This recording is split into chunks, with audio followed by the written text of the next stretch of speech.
Alrighty. We'll be there in a second, mates.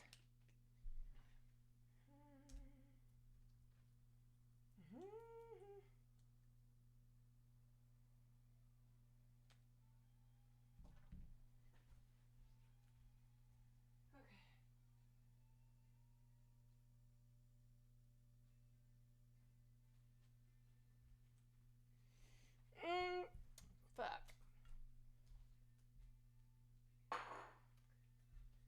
Shit.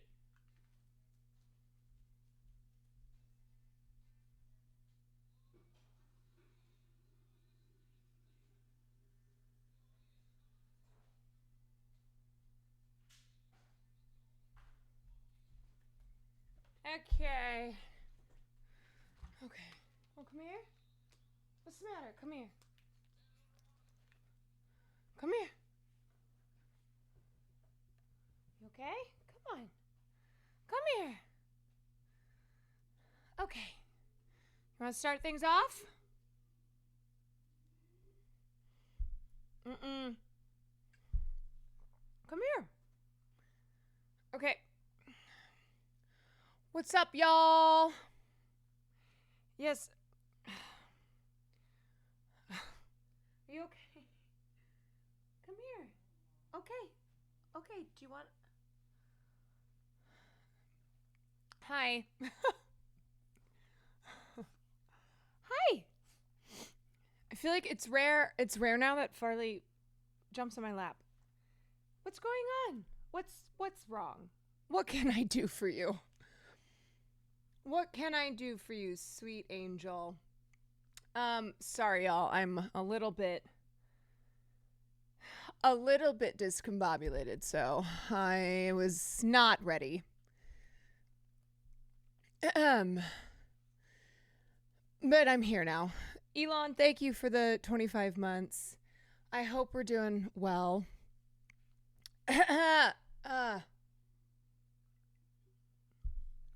On this fine Monday. Don't look at my messy mess. How's the war on fleas? Well, he seems to be good. He has a flea collar on. We've been checking him every day. Am I in Florida? No, quite the opposite. I'm West Coast, California, but we're going to talk about Hurricane Milton, which is now officially a Category 5 and maybe moving up into a Category 6, which is terrifying. It's really scary.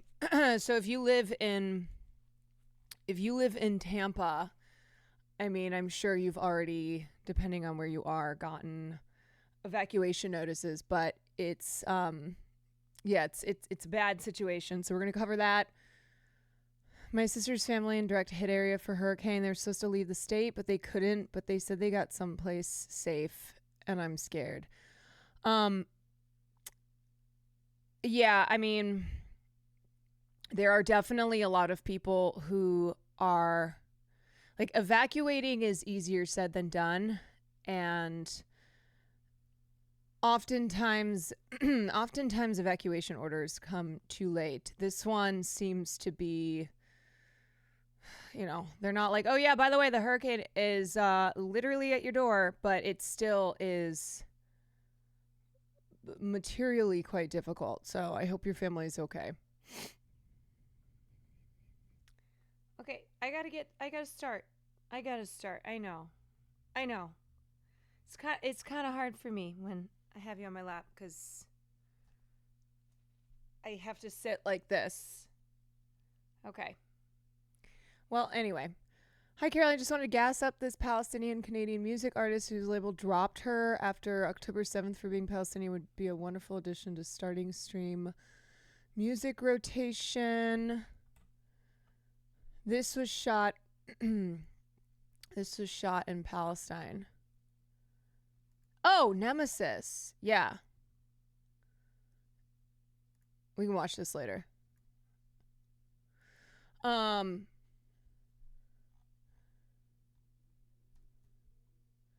So Yeah, anyway, if you are in Florida, if your family's in Florida, I'm wishing you safety.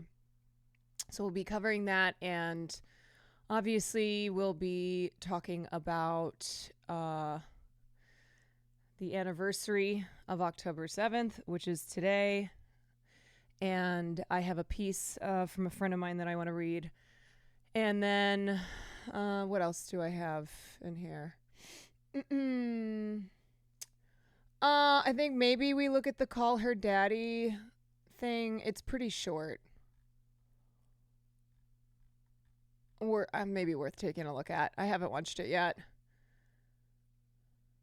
Lines at the gas stations were crazy. I'm going to go tomorrow. I still have over half a tank. Shouldn't need to evacuate. Yeah, it's just fucking horrible because people are still suffering the after effects of Hurricane Helene, which just has left an incredible amount of damage. And now we've got Hurricane Milton, which I think is predicted to be like the fourth worst hurricane in Florida's history, which like these back-to-back hurricanes, man.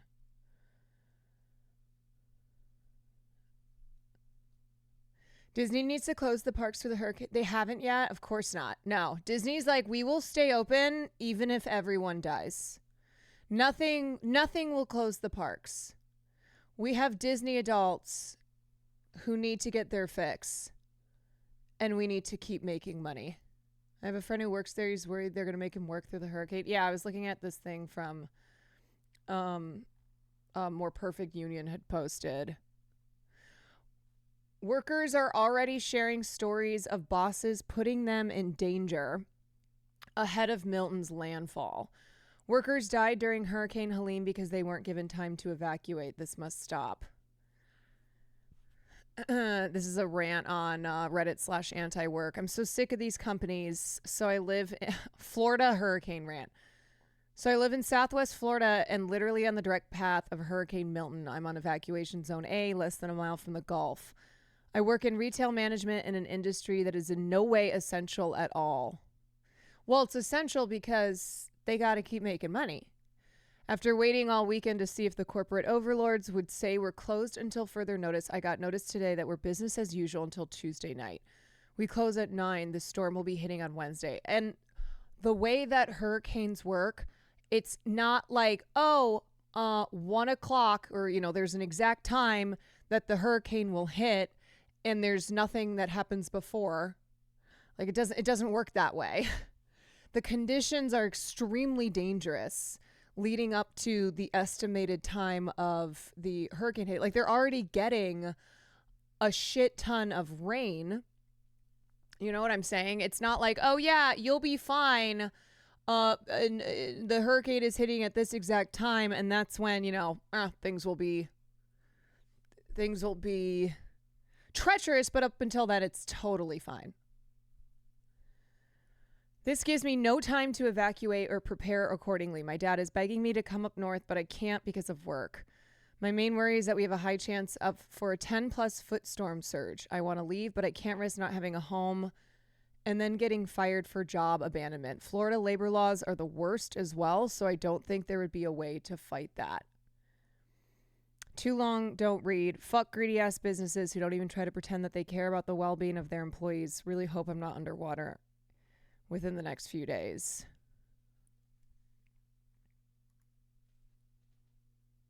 Hi. Hello.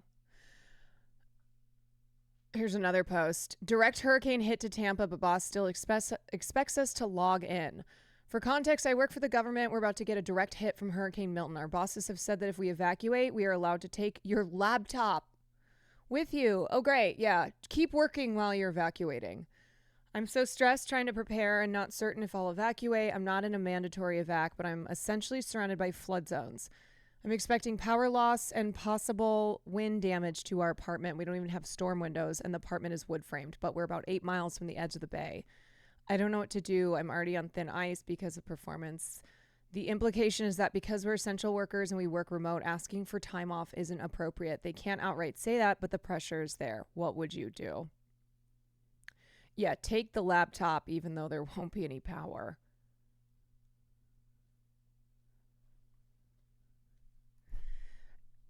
I mean, at the end of the day, your personal safety is the most important thing, even though I understand like the repercussions, which is insane.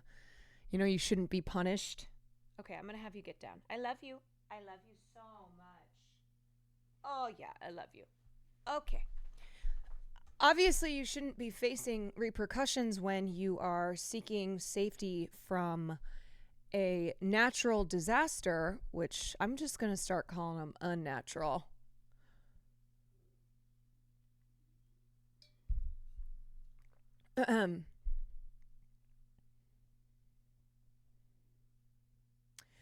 Considering renting a car and driving north tomorrow. I mean, this is something that really gave me great pause. So this is John Morales. He is a meteorologist, and he is the longest tenured meteorologist at NBC6. And look at his response while covering the hurricane. Incredible hurricane.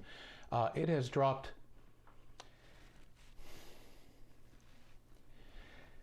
It has dropped 50 millibars in 10 hours. I apologize. This is just horrific.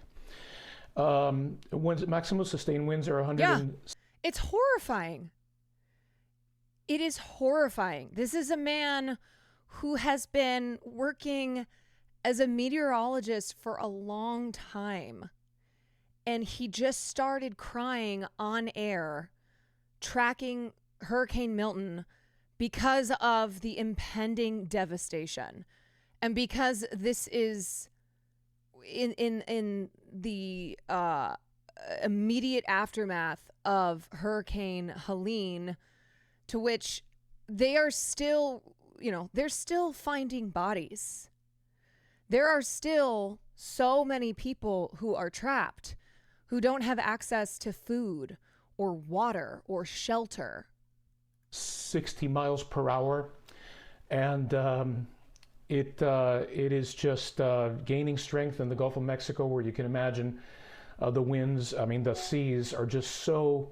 Yeah, this man covered Andrew, Katrina, Wilma. Incredibly hot. Record hot, as you might imagine. You know what's driving that. I don't need to tell you. Global warming, climate change, leading to this and becoming an increasing threat. Yeah. For... Actually, though, John, I think you do. I think you do have to tell people, because there are a lot of people who don't understand that this is climate change, because they've been lied to. Because people like fucking Ron DeSantis have made it so that climate change is no longer allowed to be a consideration when drawing up infrastructure plans in Florida. Seriously, this was a bill from earlier this year.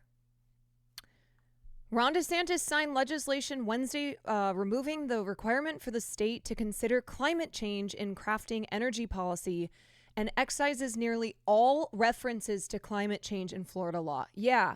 So basically the idea is when you just remove the considerations of climate change from your policies, then climate change no longer exists. Yeah. Freedom weather. So Hurricane Milton, which has absolutely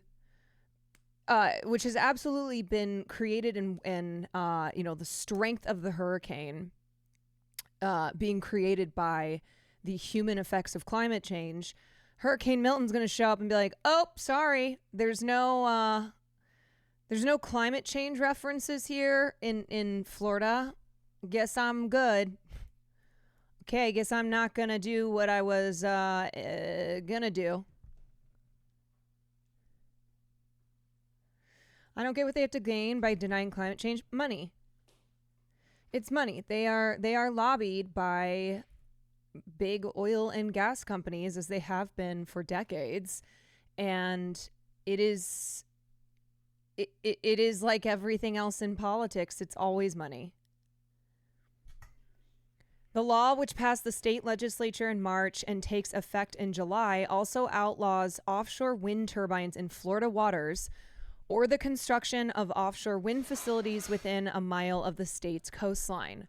No such facilities currently exist in the state. It also removes some hurdles to the approval of natural gas pipelines and removes language that authorizes state officials to set renewable energy goals.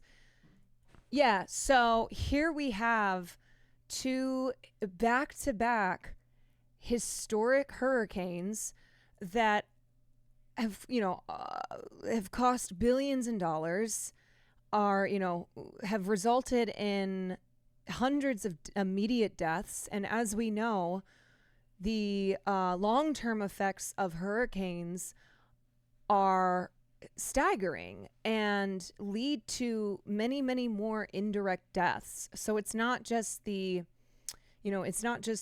direct deaths from the hurricanes as they are occurring. And so, flooding, structural damage. There are long-term deadly consequences to something like a hurricane.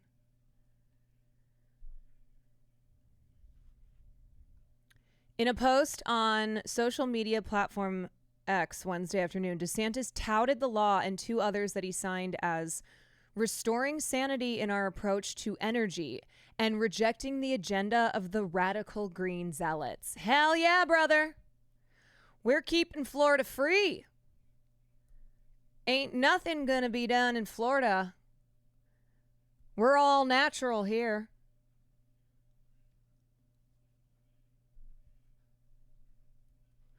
Environmental leaders blasted the new law and said it showed disregard for the environmental threats that the state faces. It's extremely alarming that leaders in Tallahassee have eliminated statutory language that recognize the dangers of climate pollution, the importance of energy efficiency, and realities of increasing extreme weather events due to a warming planet, said Yoka Ardita Roca, executive director at the Clio Institute. Floridians are on the front lines of rising sea levels, rising extreme heat, rising property insurance prices, more frequent flooding, and more severe storms. This purposeful act of cognitive dissonance is proof that the governor and the state legislature are not acting in the best interest of Floridians, but rather to protect profits for the fossil fuel industry, of which they are number one on the list of industries that have successfully lobbied politicians in order to increase their profits by suppressing data and information that is directly contrasting what they themselves have put out over the decades to support continued increases in fossil fuel usage. The law comes after Florida saw its warmest year on record since 1895 last year, with a statewide annual average of 73.4 degrees Fahrenheit, according to the Office of the State Climatologist. The state has also seen a mass exodus of insurers, many of them citing high exposure to catastrophe costs. DeSantis has frequently engaged in wars of words with environmental advocates, and during his 2024 presidential campaign, said of Biden administration environmental policies, "I'm ripping it up and throwing it in the trash can where it belongs." You know what DeSantis should do? He should take on the hurricane.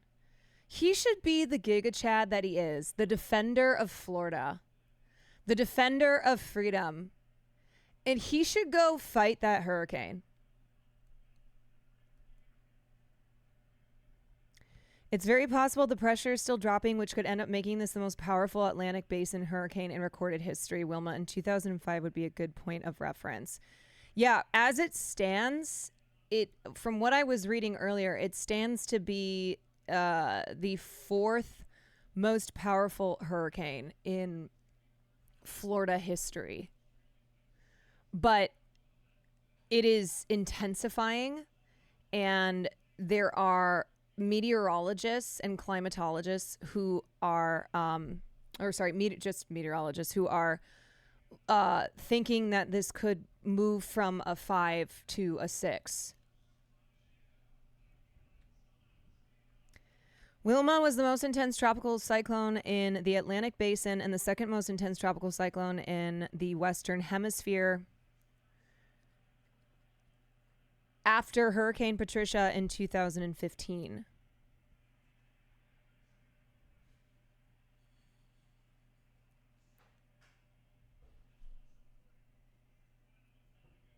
Its origins came from a tropical depression that formed in the Caribbean Sea near Jamaica on October 15th, headed westward, and intensified into a tropical storm 2 days later, which abruptly turned southward and was named Wilma. Wilma continued to strengthen and eventually became a hurricane on October 18th.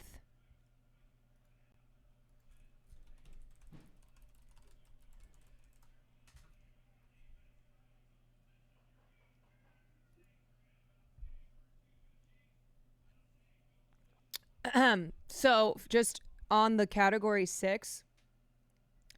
So technically a category 6 doesn't exist, but what it would be reaching is a hypothetical category 6.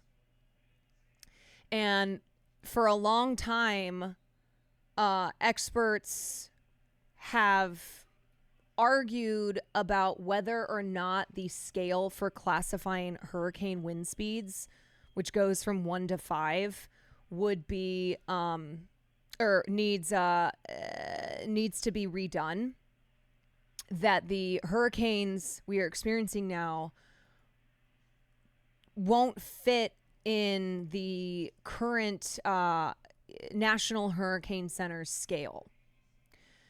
So Milton already has surpassed 156 mile per hour winds to become a Cat 5. If it reaches wind speeds of 192 miles per hour, it will then surpass the threshold that only 5 hurricanes and typhoons have reached since 1980.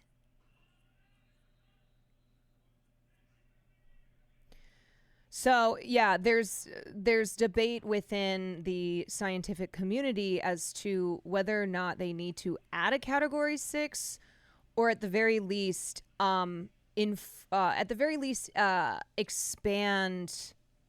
the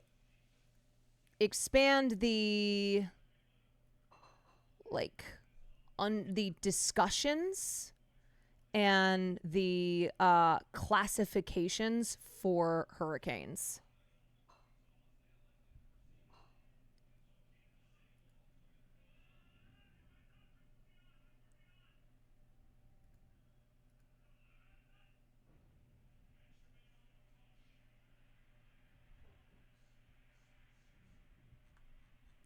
Okay, wait, I want to finish this clip by John Morales.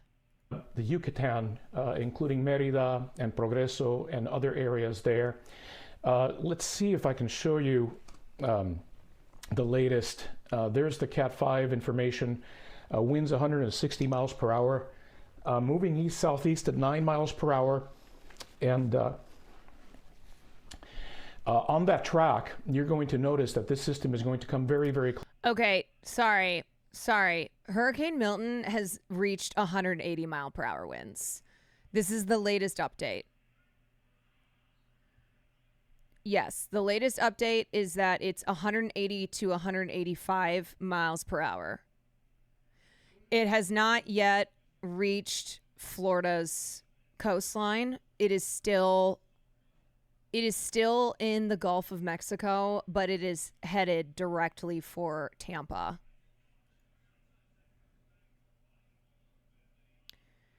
In 24 hours, the speeds increased by 95 miles an hour and by 130 miles per hour in 36 hours.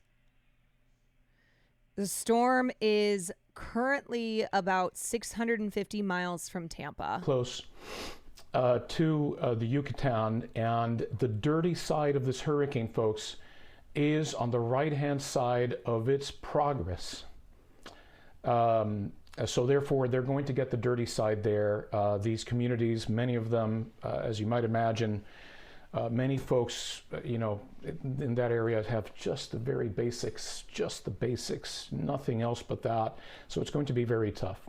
Now let's transition to Florida because even though it is expected to weaken on approach, it is so incredibly strong right now that you're going to find it very difficult for it to be nothing less than a major hurricane when it makes landfall in Florida. Don, thank you for the 19 months. I just cannot get over the beginning of this clip here. This is a seasoned meteorologist. This is a guy who has covered the big ones. And you see him just break down immediately covering this because one, the impending, devastation of another massive hurricane in the wake of Hurricane Helene, and two, because of the denial of climate change, which is fueling these storms. It has dropped 50 millibars in 10 hours. I apologize. This is just horrific. Maximum sustained winds are 160 miles per hour, and it is just gaining strength in the Gulf of Mexico, where you can imagine the winds. The seas are just so incredibly hot. Record hot, as you might imagine. You know what's driving that. I don't need to tell you. Global warming, climate change, leading to this and becoming an increasing threat for the Yucatan, including Mérida and Progreso and other areas there. Yeah. Okay, let's take a look at some more coverage of this.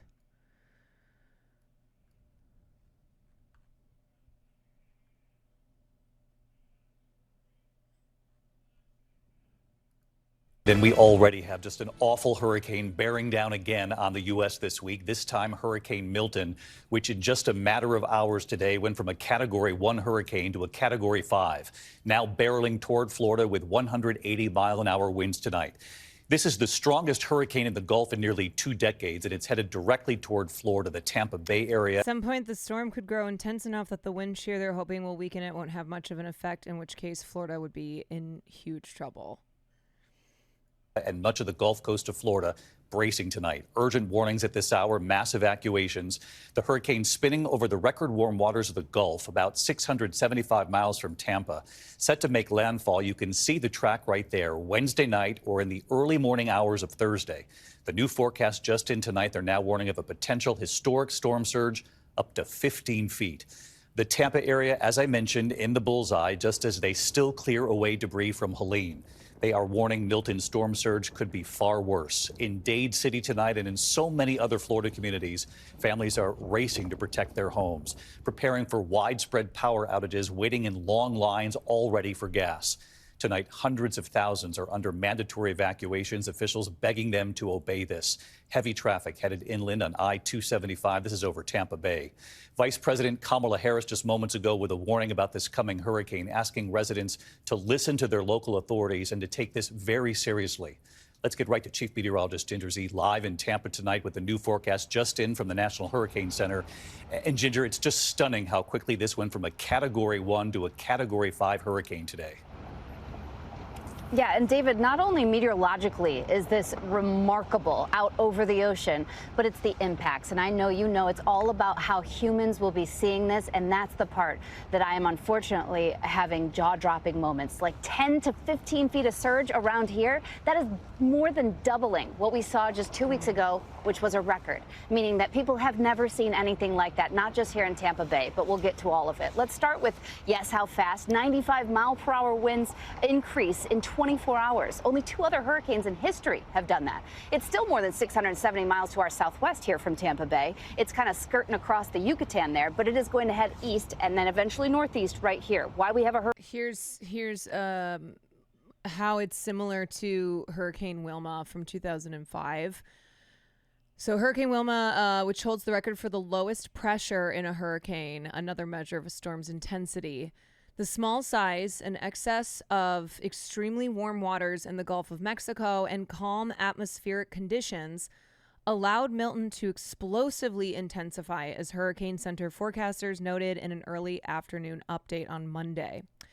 The standard meteorological definition of rapid intensification is 30 knots in 24 hours, or roughly 35 miles per hour daily. Milton increased by more than double this definition on Monday at a pace similar to that of Wilma and another record storm, Hurricane Felix, in 2007. Rita, which reached 180-mile-per-hour wind speeds in 2005, created extensive damage when it made landfall in Louisiana, blowing windows out of buildings and pushing a strong surge inland. Rita packed a punch despite weakening to Category 3 before landfall, something Milton is also likely to do as it nears Florida. Hurricane warning from Cedar Key to Fort Myers, Orlando and Lakeland included, because you're going to have hurricane force gusts, power outages that go right through the center of the state. Let's talk about all of the cone, right? The cone means the center could go anywhere in there, and every little tick, north or south, is going to make huge impacts because this is a little bit more concentric or tighter than Helene was. And so you're going to have the biggest surge right in that front right quadrant, or the eye wall, which currently goes right over Bradenton, Sarasota, down to Venice. That big push of water, the biggest loss of life and property, the storm surge, 10 to 15 feet around here in Tampa Bay. That's Reddington Shores, it's Madeira, it's Clearwater, but all the way down again. Fort Myers in the 6 to 10 feet. That is structural damage. You could have homes wash away, cars wash away in that type of surge. You also will have 110+ mile-per-hour winds all the way to Lakeland. So those power outages, trees into homes, all the way over to the Space Coast. Up to Jacksonville, you'll have onshore flow. And finally, David, up to 15 inches of rain with some of those bands that could also produce tornadoes. We're going to be watching this very closely over the next couple of days. Ginger, I know you're going to have the very latest first thing in the morning on GMA. We'll be watching. Of course, there are mandatory evacuations underway at this hour. Homeowners trying to protect their homes before getting out of the path of this hurricane. Our Victor Akendo made his way to St. Pete Beach, right there in the evacuation zone on this urgent effort now underway tonight. Tonight, Hurricane Milton taking aim at Florida. Just 10 days after Helene slammed the state with 140-mile-an-hour winds and record storm surge. We can't affect the track. We can't control how strong or how weak it gets. The only thing that you can affect is what you do and the decisions you make to protect yourself and your families. Evacuation orders growing by the hour. Hundreds of thousands told in no certain terms to get out while there's still time. If they have called for your evacuation order, I beg you, I implore you to evacuate. Families frantically filling sandbags, shoring up what they can, stocking up and getting out. I have a 1-year-old as of tomorrow, and my wife's expecting our second child, so we just want to take necessary precautions. Interstates packed, bumper to bumper. Authorities waiving tolls and opening the shoulders to create more lanes. We're on Interstate 275 in Tampa. This is one of the main evacuation routes from the coast inland. And if you take a look behind me, traffic, it's just crawling by, and it's like this for miles. In Treasure Island, It's heartbreaking. we met Mike Harp, helping his mom Linda salvage what they can from her home as crews scramble to clear debris from the streets. Is that a welcome sight right now? Oh, yes, it's great. All that stuff would be like battering rams against houses and stuff and probably knock holes in them. Or picked up like projectiles with the wind. Right. They, like so many, are evacuating tonight. So far, You know, one group of people who are always forgotten when a natural disaster hits are those who are incarcerated. There's nowhere for them to go. And so they are left completely at the mercy of the disaster. And currently there are 6,000 people incarcerated at the Coleman Federal Prison Complex, which is 70 miles northeast of Tampa and directly in Milton's path. So it's, there are a lot of hidden costs and consequences to these natural disasters that are often not talked about. A lot of times they don't have evacuation plans, or it is too little too late. And like with Katrina, where prisoners drowned in their cells. Yes. More than 650 truckloads of debris have been removed. Residents in St. Pete Beach have been bringing their belongings ruined by Helene here. This pile, it has now grown. It is about 20 feet tall, nearly a block long. The county is aware. Crews will continue working to clear everything until tropical storm force winds hit. David, they will need every minute. Wow, look at that behind you. And Victor, I know you and the team reached out to local authorities just to remind them that that pile does exist, because all of that becomes projectiles and yet another hurricane now bearing down. Victor and the team, our thanks to you as well. It's been interesting to see this discussion of Twitter on people not evacuating. I remember reading somewhere that most Americans don't have $500 in savings. It's not like people don't want. Okay, so first of all, ridiculing people who are not evacuating is disgusting and incredibly short-sighted. One, hotels are booked up. Where are people supposed to go when there's literally no room in hotels, in shelters? Two, a lot of people don't have the funds. They don't have the assistance that they need to be able to evacuate. Three, there are vulnerable populations who don't have the information that they need to know to evacuate.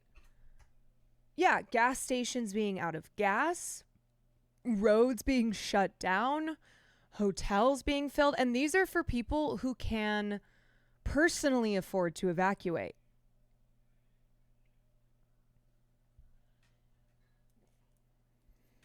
Remember when it was revealed Trump repeatedly tried to withhold emergency aid from states that didn't vote for him? Yeah, DeSantis refused to talk to Kamala Harris about Hurricane Milton, and was like, well, I just, it's just political. But then also was like, well, I don't remember getting a call.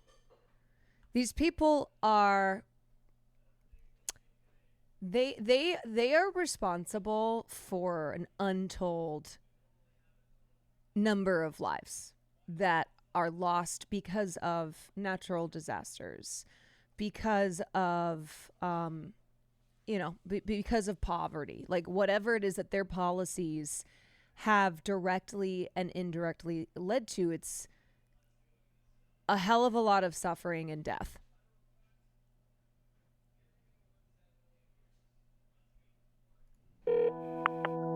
Okay, wait. I want to watch. Let's see.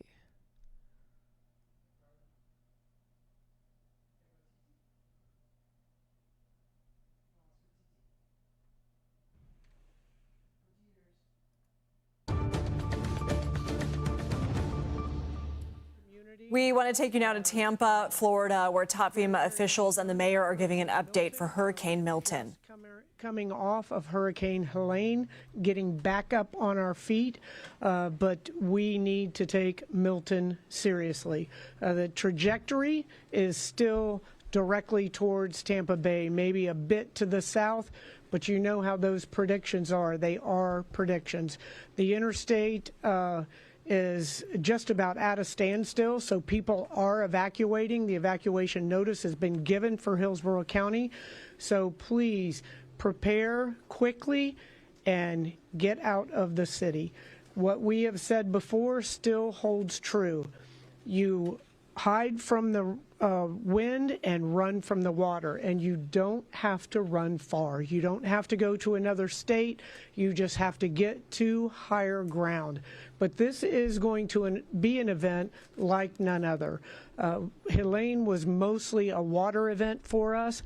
This is going to be wind, water, storm surge, rain, you name it. It's going to bring everything towards our community. We're doing all that we can. As you all know, we work very well together here in Hillsborough County. We're doing everything that we can to keep you safe, but there is a level of responsibility.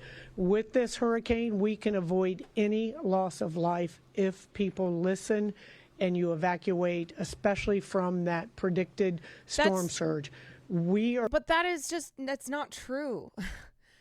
They're saying basically if you just listen to what we're telling you to do, then no one has to die. We're doing all that we can to get this household debris up off the streets. Unfortunately, we've run out of time and we won't be able to get the yard waste up. So do what you can to bring that into the garage, secure it in some way, whatever fashion you can. We've got the sandbag areas open for everyone as well. The storm shelters, my good friend Commissioner Cohen is here. He's going to talk about a lot of the things that the county is doing. But again, federal, state, local, we are all working together to make sure that you are safe. But heed those warnings and listen. Get out as quickly as you can. Do not wait. Now, there's a lot of misinformation going around, and Archie will talk about this from TECO. Information saying that TECO is going to shut off the electricity, cities shutting off the water. None of that is happening. So pay attention to the reliable sources of information. City of Tampa, we couldn't have made it any easier.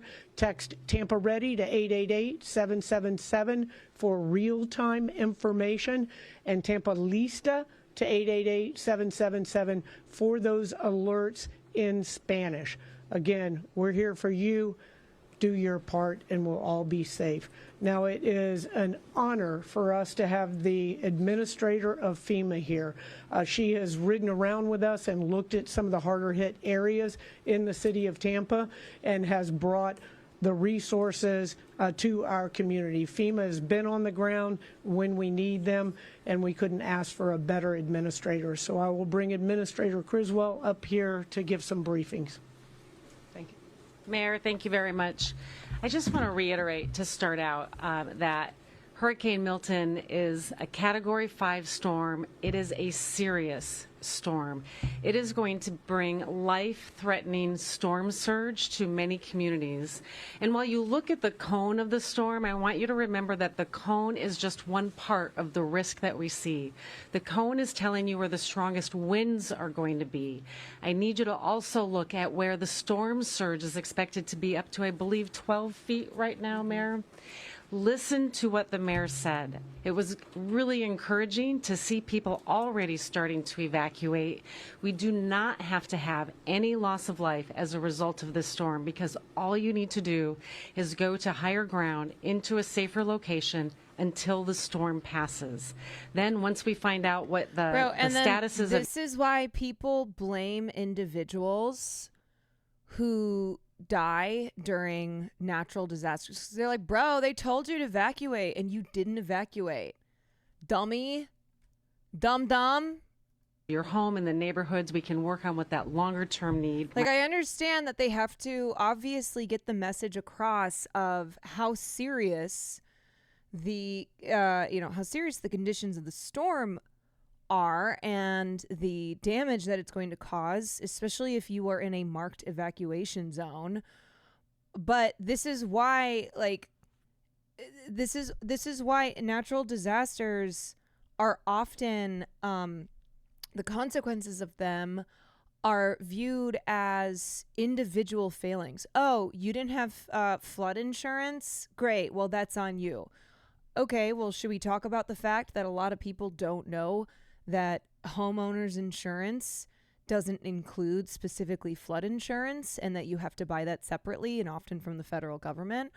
Or the fact that they go off of old FEMA maps that dictate what is a high risk area where you are required to have flood insurance and what's not. And so people who search their addresses and see that they're not in high risk areas, even though those maps are outdated, then don't purchase flood insurance, or the fact that insurance companies are just fucking predatory. And so to blame individuals for not being able to recuperate anything after suffering massive damages, or how evacuating, as we just said 5 minutes ago, is not financially possible for everyone, and there are a lot of people who need assistance. Might be. I just want to say that we already have over 500 FEMA personnel and other federal partners on the ground that have been supporting the response to Hurricane Helene across Florida. Yeah, flooding associated with hurricanes also doesn't court in many homeowners' insurance policies. They cover damage by hurricane winds only. Yeah. Yes. So even if you've done everything right, there are still ways for insurance companies to not cover the damages, or to cover a very minimal amount. And we have several hundred more that have been supporting the previous hurricanes. I think this is the 4th or 5th hurricane in the last 3 years to take a direct hit on the western coast of Florida. So we have a lot of personnel that we are redirecting to be able to support initial response needs for this event, for Hurricane Milton. We're moving additional resources into the area, though, as well. We're bringing in search and rescue assets from the Coast Guard and the Air Force. We're bringing in our own urban search and rescue teams, Department of Interior. They'll all be available to support people as this storm continues to pass. My goal would be, though, that you all evacuate, and I don't have to use those resources, but we will have them here so we can help support this. We're also bringing in our National Incident Management Team that's based right here in Tampa to support the mayor and her team as the storm passes, to keep that line of communication open, and so we can move those resources into places that will be the most needed. We're also bringing in additional Health and Human Services assets to help with any hospital-related needs, Army Corps of Engineers to support any generators that might be needed following the storm to get these critical facilities up and running. I'll just finish really quick because there's a lot of speakers here, and I just want to say, unfortunately, I have had to work with Governor DeSantis and Director Guthrie too many times on Dragon Army, thank you so much. Storm response. Thank you for the 5. But I can tell you that they know what to do. They are very good at responding to this, and it gives me great confidence to know that you will be in good hands. With that, I think I'm bringing up Representative Kathy Castor. We have been listening to officials brief ahead of Hurricane Milton. First, we heard from Tampa Mayor Jane Castor, who's told everybody to take Milton seriously, saying the trajectory is toward Tampa Bay, but could hit toward the south, telling people to prepare quickly and get out. This will be an event like no other, the mayor said. Now, Helene hit them. She said that was mostly rain. This is wind, water, storm surge, and rain. And there's also a lot of debris left over from Helene that the mayor is asking people to try and secure inside their garages or whatever else they can do. We also heard from FEMA Administrator Deanne Criswell, who says that emergency personnel is already on the ground providing support. The aftermath of Helene will be moved to the best places needed for Milton. Following breaking news into CNN, a major hurricane is barreling toward Florida. Communities in the As we've been reporting this morning, millions in the southeast are picking up the pieces now, more than a week after Hurricane Helene triggered unprecedented flooding there. Helene, the deadliest hurricane to hit the mainland since Katrina nearly 2 decades ago. And with the planet I'm sorry, but this fucking music. warmer than ever because of climate change, experts say hurricanes like these are the wave of the future, and it means no one's really safe anymore. NBC's Jesse Kirsch digs deeper in our Sunday Focus. Tucked away deep in the Blue Ridge Mountains, Asheville, North Carolina was considered a little slice of paradise. Some called it a climate haven, suggesting it was immune to extreme weather. But last week, that paradise turned out to be an illusion. Oh my God. Helene battering the area for days, ripping apart homes, washing out roads, toppling trees, and cutting off entire towns. It looks like a movie. It doesn't even look real. It looks like somebody took the road, looks like Play-Doh, and just like threw it to the sides. The damage is astronomical.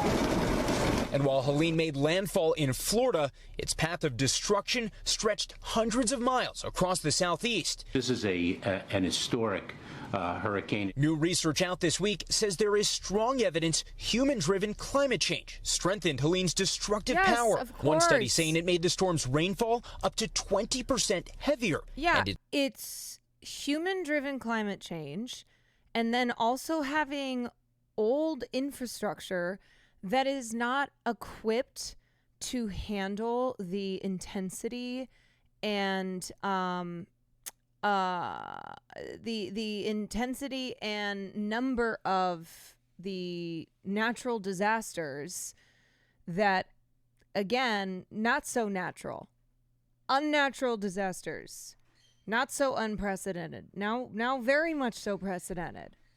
So you've got old crumbly bumbly infrastructure that needs to be totally replaced, and yeah, that costs money, but you want to know what costs a shit ton more is the billions in damages now that the U.S. pays every year because of the increasing and worsening natural disasters that are hitting us.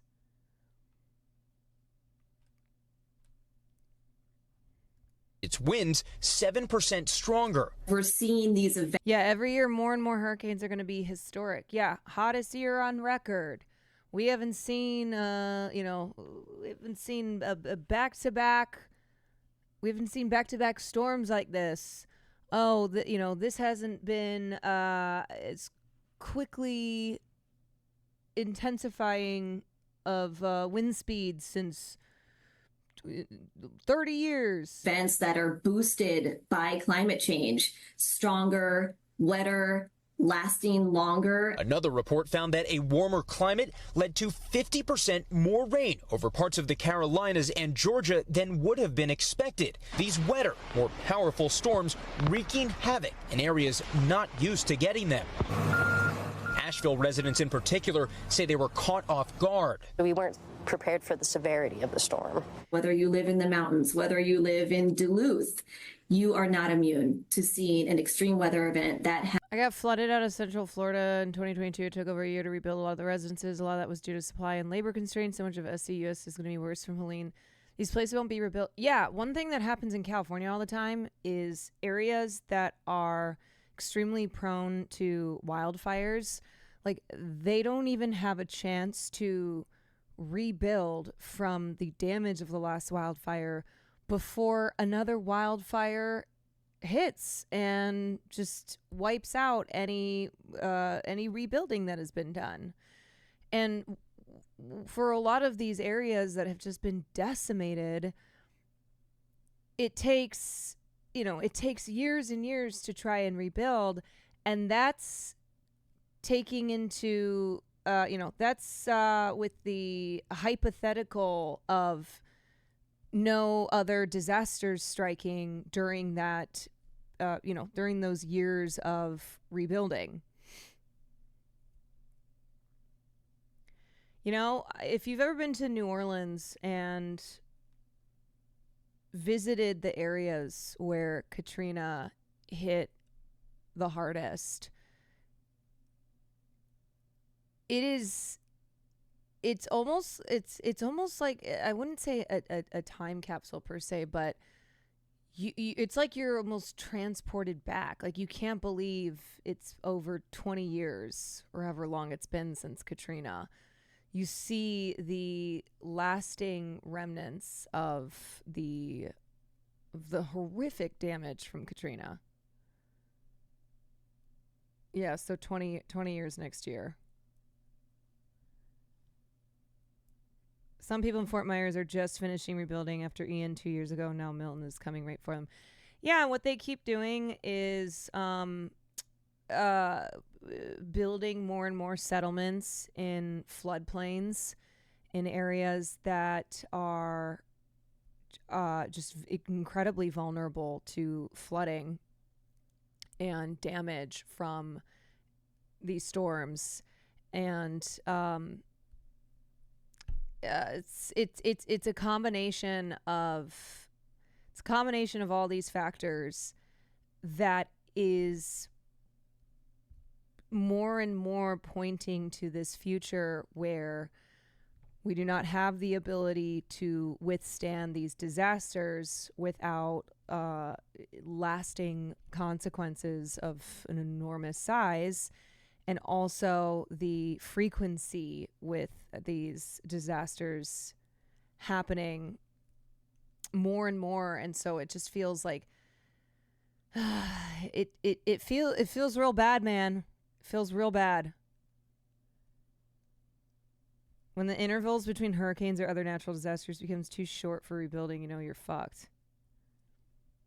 Has been made worse by the influence of climate change.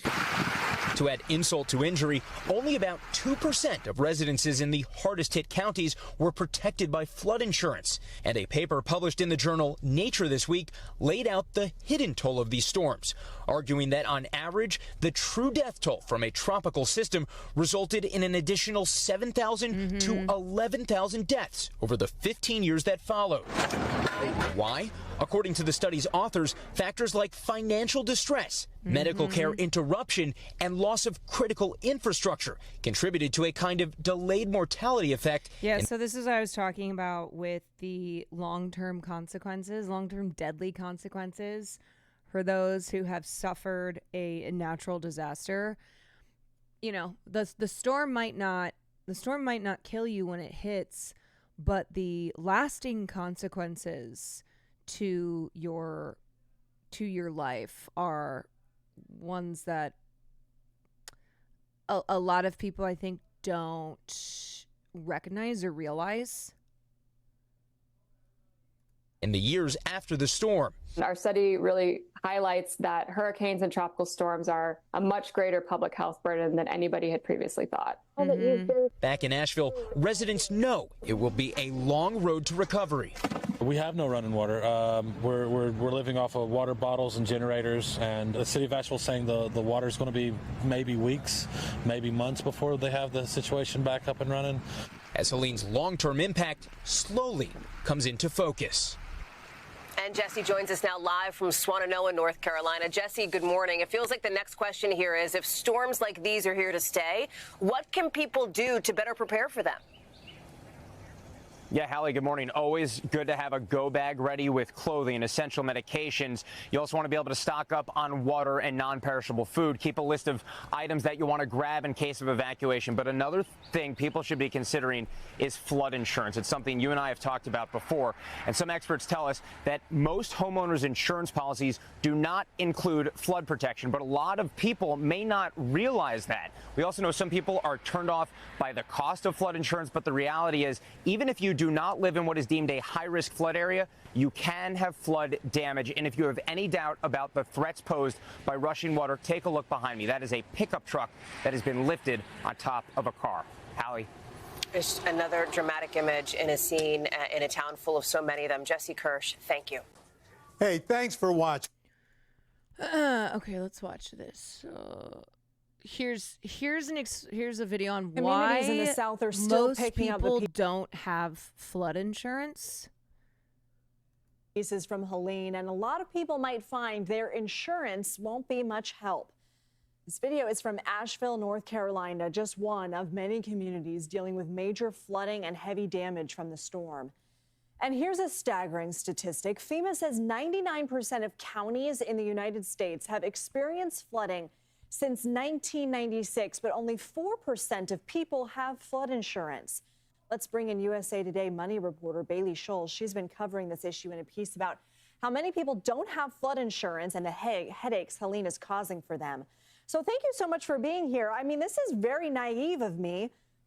You know, if I have homeowners insurance, is flooding just not included? I don't think you're alone. Where I spoke to someone for the story Jacob, who used thank to you work for in the 23 insurance months. I and hope was your hit hard family's by Helene. okay. For her, it was a surprise when she found out she would not be covered because she doesn't have flood insurance. And so I think this is something that a lot of Americans just aren't aware of. So what is happening right now to people in Helene, especially in areas that probably don't think they need flood insurance? Yeah, so what we're seeing with Helene specifically is a lot of this damage is really due to that storm surge, that flooding. Artifacts, thank you for And so 13 with months. other disasters, I think these homeowners were able to claim things like wind damage. And so that kind of fell under their home insurance policy, and they were able to have their claims worked out. This time, a lot of that flooding, like I said, is really due to specifically flooding. And so for those homeowners who are submitting claims, they're finding out, okay, if they don't have that flood insurance specifically, their claims are not covered. What an absolute nightmare. What are those people going to do? Yeah, so it's tough. There are a few tips that experts gave me where, yeah, they can really dive in and see if there are any avenue with their policy to see if they have any coverage. But other than that, it's kind of working on getting your home dried quickly, making sure you're not falling. Yeah, for it's like, good luck. Scammers who That's are what it kind of is. preying upon these people hit by this disaster. Yeah, and with FEMA, I mean, if you can get FEMA assistance, I think the average amount of assistance is like $1,000 to $3,000 for serious damages from flooding. Which, like, I think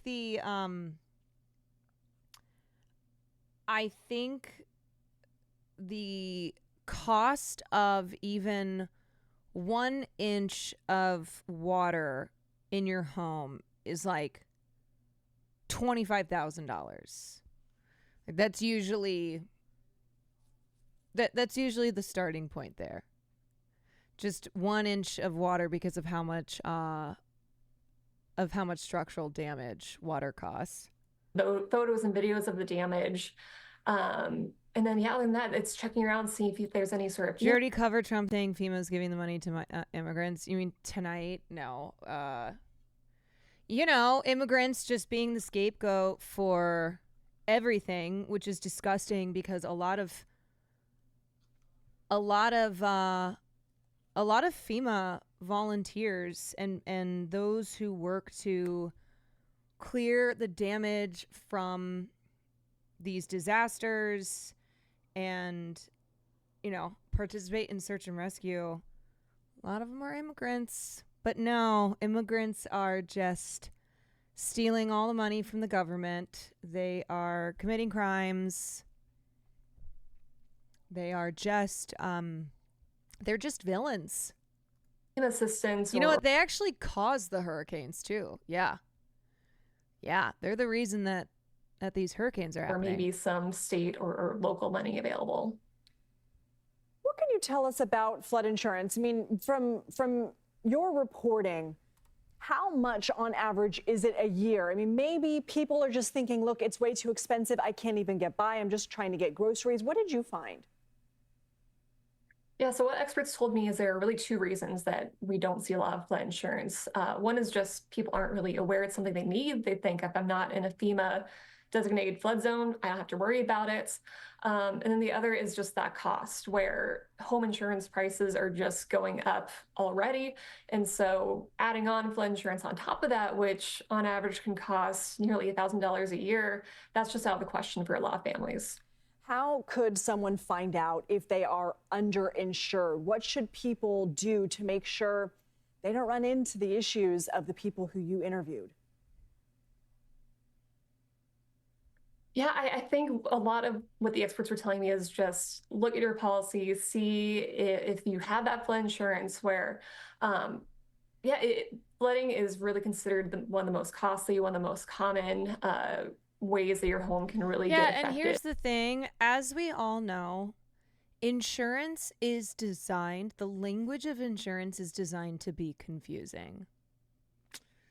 Navigating insurance, be it health insurance, auto insurance, homeowners insurance, whatever, it is intentionally meant to confuse you. And that's why their suggestion here is consult with a lawyer, which obviously not everybody can do either. But that's because that language is designed to trick you. By disaster. And so I think there's just a problem of a lack of flood insurance. With Very homeowners easy in to this give country. And so, insurers money, but not so with easy to get it. What was it? FEMA says about 99% of counties in the country are affected by flooding since 1996. And so this is something that is a risk for a lot of homeowners out there. So it might be worth considering adding that policy on. One more quick question for you. With the experts that you interviewed, given, for example, Asheville, not an area that would be affected by hurricanes or tropical storms, did the experts tell you that essentially the climate that we're in makes everybody vulnerable? That's what we've been hearing, where with these FEMA flood maps, a lot of them are just outdated. And part of that is because we're just seeing things shifting with the climates. And so this is just something where we're seeing disasters just hitting hard, becoming more prevalent. And so that's something that homeowners need to keep in mind when they're insuring their homes. Bailey Scholl's important reporting. Thank you. Okay, let's take a look at...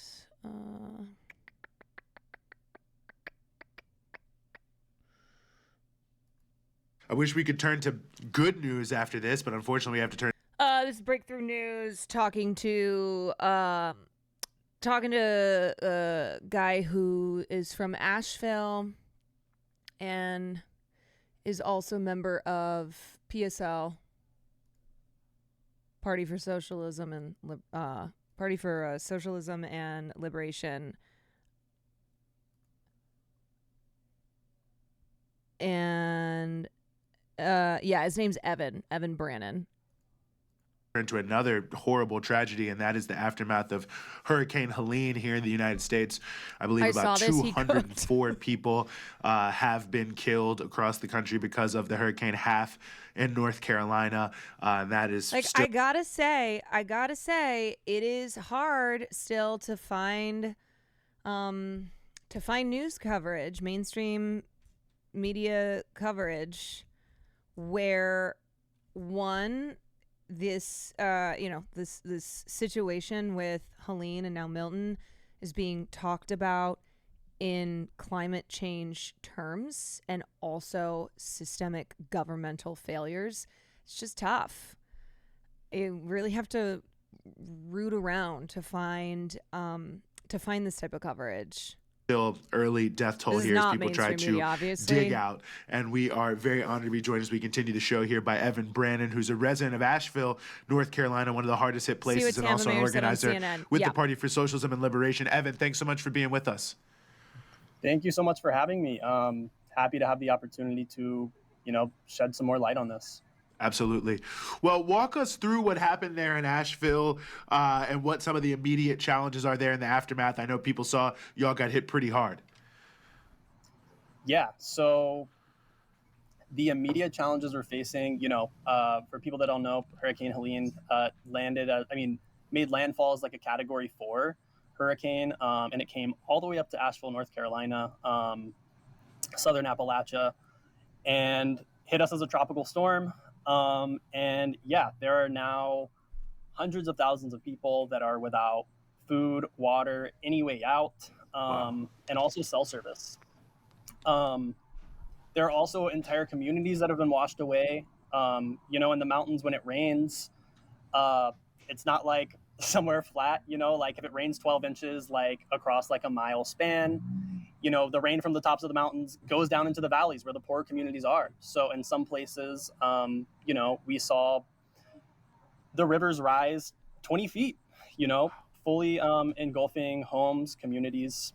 I guess the immediate challenges, there are hundreds of thousands of people that are without water right now. Everyone in the general Western North Carolina area and Asheville are without water, and I guess just to kind of like put that into perspective, like what does that actually mean? It means that you need drinking water. You can't take showers. You can't wash dishes. You can't wash your clothes. You have to be able to flush your toilets, you have to find a creek and walk down to it and fill up a bucket of water, which is heavy.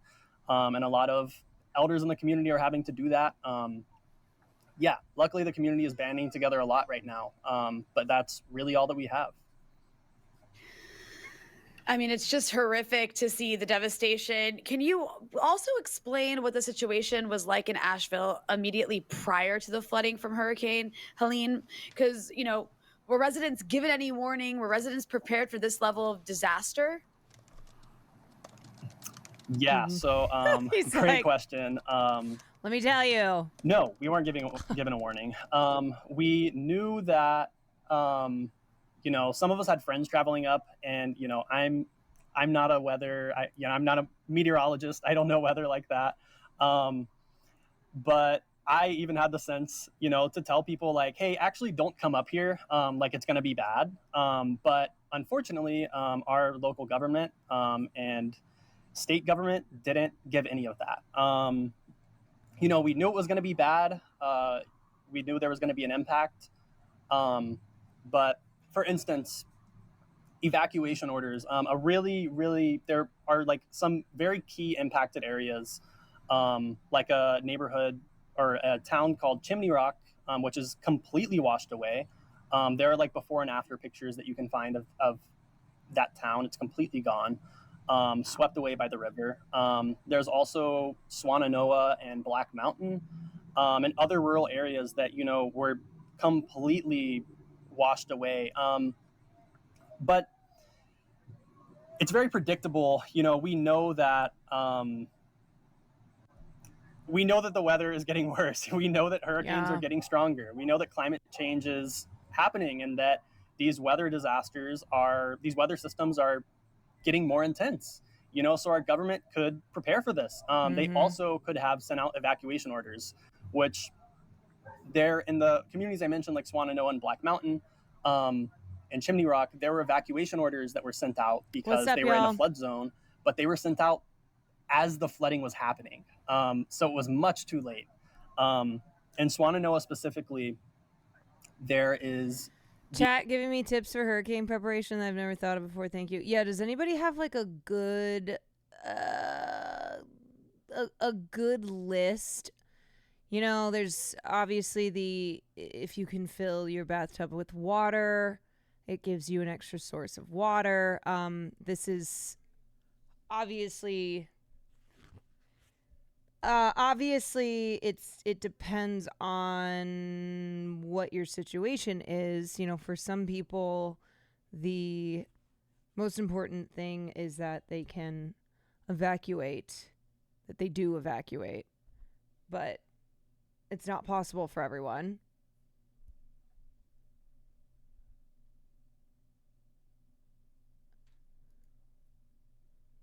Okay, so we've got a couple things here. Couple lists here. Cool. Okay, great.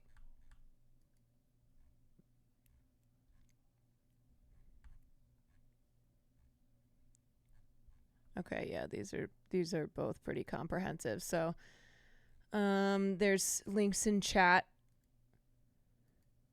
The North Fork Reservoir, which is, you know, where it's a water treatment plant, and it has a dam on it, and it was supposedly going to burst, and the police of the area sent out an evacuation order, like it was like effective immediately. So, and I guess something else that I mentioned is we don't have cell service. And I guess just to explain that a little bit more, like that means that right now I'm at our public library, trying to get Wi-Fi because it's one of the few places in the city where we can connect with the outside. You know, we're totally isolated. So yeah, you know, we can't get emergency messages, or we can't get these messages that are sent out for evacuations. So they could have done that to begin with because they knew it was going to be bad. I guess one other thing I wanted to mention really quick, I kind of lost my train of thought, but Swannanoa, the dam was supposed to burst. It was supposed to fail. Instead, they had to make the decision to actually let out some of the flood water, and that's what led to really devastating flooding. But as I said, the community wasn't told beforehand. Thank you for the 2 They were months. told as it was happening, and they couldn't leave. But yeah. Well, Evan, you mentioned this before, too, that, a number of the areas that were hit hard were already some of the most impoverished communities in the United States. You need a 24/7 resource for the hurricane coverage. This is our live news station here in Tampa. Yeah, this is mostly for chatters who live in the area or whose families live in the area to make sure that they have, the information and resources that they need. I obviously live quite far away because I'm in California. But this is for people who either they or their families are in the path of Milton. United States already. So talk about that if you could, the impact now that this massive flooding and damage has been added to the existing challenges people were facing living in poverty.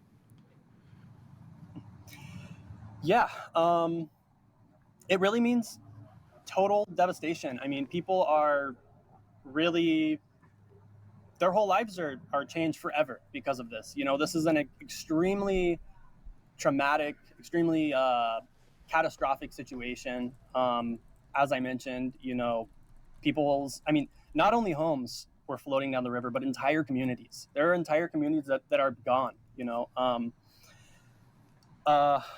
Yeah, most everybody that I know is out of work. They don't know what they're going to do for work.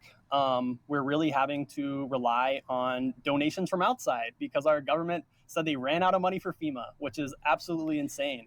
FEMA's short $9 billion, and just so happens that that same week, $9 billion had been authorized to go to Israel.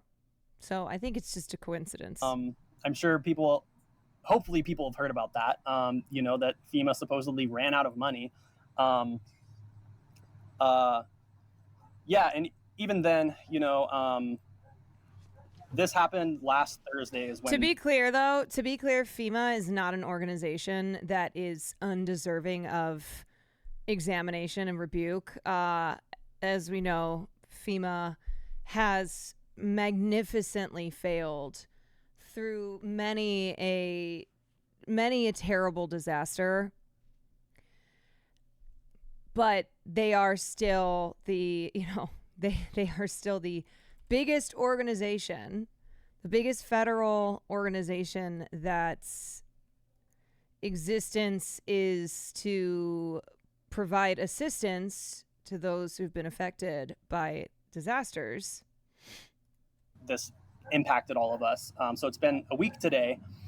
It took Biden an entire 4 days to declare what they call a major disaster, which means that we are eligible for FEMA disaster aid and relief from the federal government.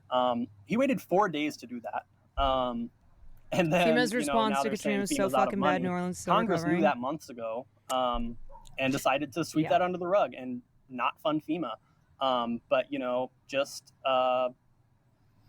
last week, Congress sent like another $8 billion to Israel. Maybe the government will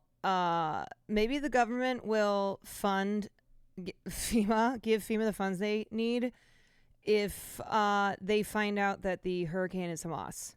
I think for the genocide that's happening, and I think that FEMA was shorted like $9 billion. Yeah. That's just wild. I mean, it's crazy to just watch this happening with all these floods happening here after this hurricane and all this devastation. And then you've just got endless money for weapons in the Middle East. But, I want to ask you, this week, when asked about North Carolina flood victims, our half awake, half asleep President Joe Biden stated, and I'm quoting him, "We've given everything that we have." Trucker, thank you for the 4 months. So how do you respond to that? Do you feel the federal response has been adequate? And what more do you think needs to be done for those affected? Yeah, so great. I'm really happy you mentioned that. That's really wild that Biden mentioned that. I saw that.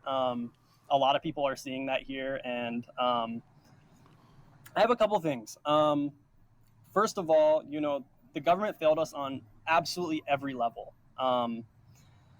Whether it's local, getting out the evacuation orders, we were failed there.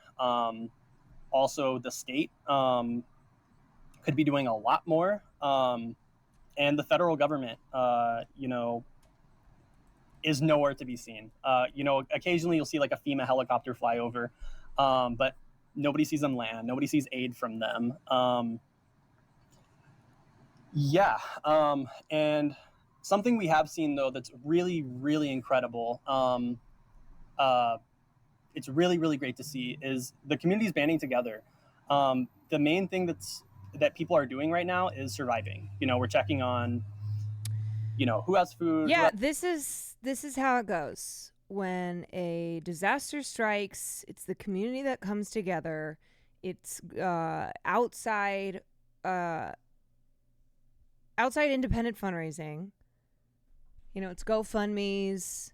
It's people who live in this country and were not affected by the disaster who want to help those who were. It's always the people. Who has water? Where is somewhere that we can charge our devices to let our family know we're okay when we can make it to an area that has cell service? Where can we get gas? And also, there are people that are volunteering doing welfare checks on people right now. Regular, everyday people doing this. Yeah. But GoFundMe, the disaster aid and healthcare of America. Right now, something incredible that we're seeing is people banding together, organizing their neighborhoods, very grassroots level. It's makes me very proud to be to live here in Western North Carolina. I'm very proud of my community. But on the other hand, it's really a drop in the bucket because, like I mentioned, this is entire communities being washed away, workplaces being destroyed, totally collapsed to the ground, some just totally gone. People have lost their lives. I think Eugene mentioned as of right now, there's 204 people confirmed dead. The number is absolutely going to grow.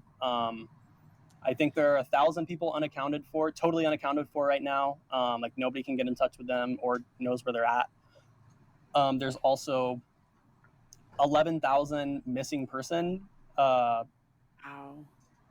cases right now of people that have just said, hey, I haven't heard from my loved ones. And pretty much all of us here have been one of those people on that list at a certain point due to the lack of cell service and preparedness from our government.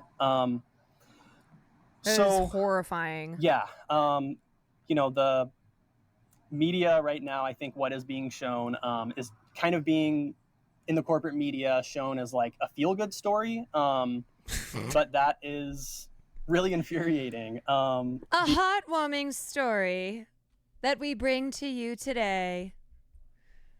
Look at this. Look at this young boy who was reunited with his dog. Focus on that. Don't focus on the fact that his house was totally decimated and his parents will not be receiving any insurance money to rebuild. And so they're shit out of luck, but he was reunited with his dog.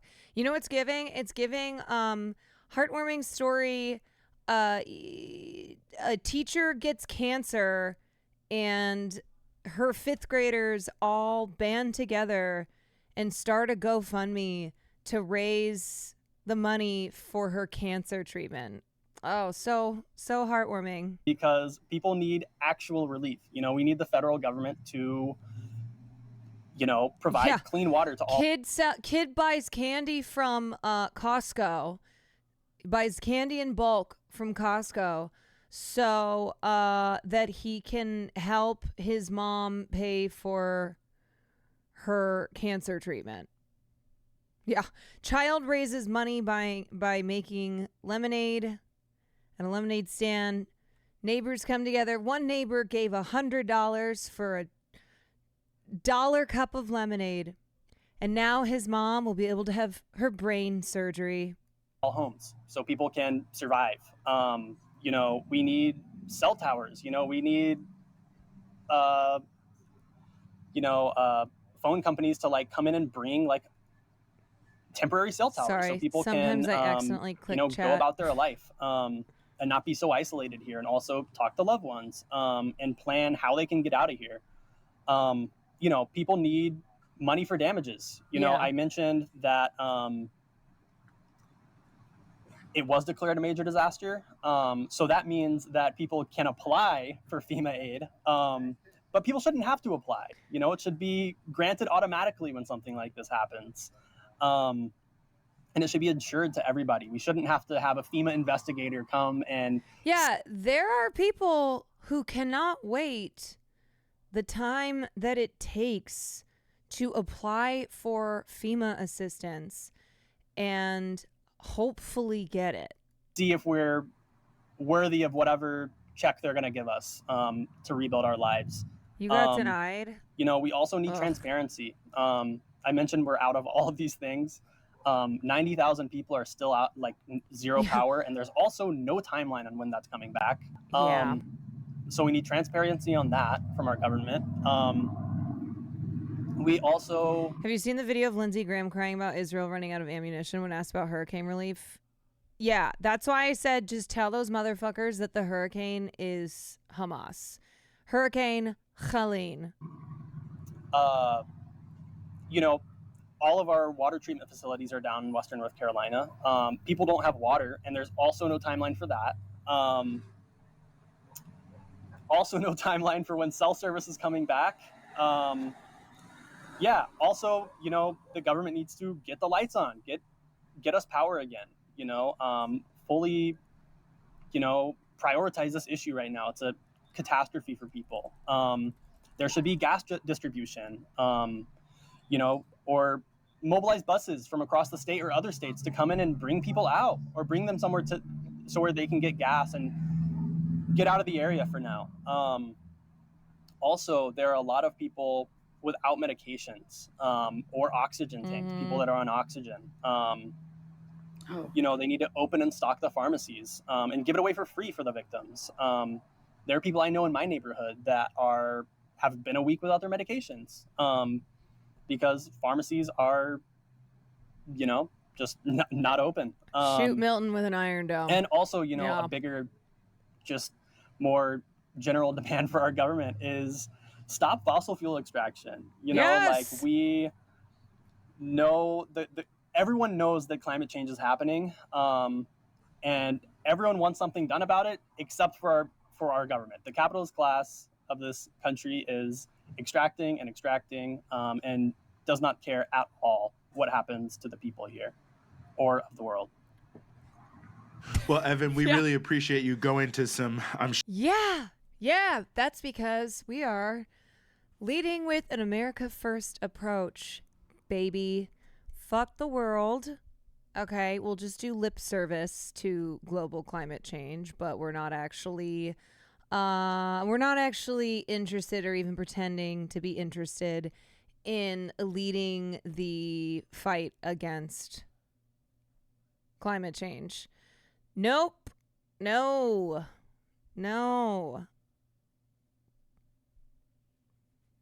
America first. We got to drill, baby, drill. I mean, that's what's so crazy is like when what's her name?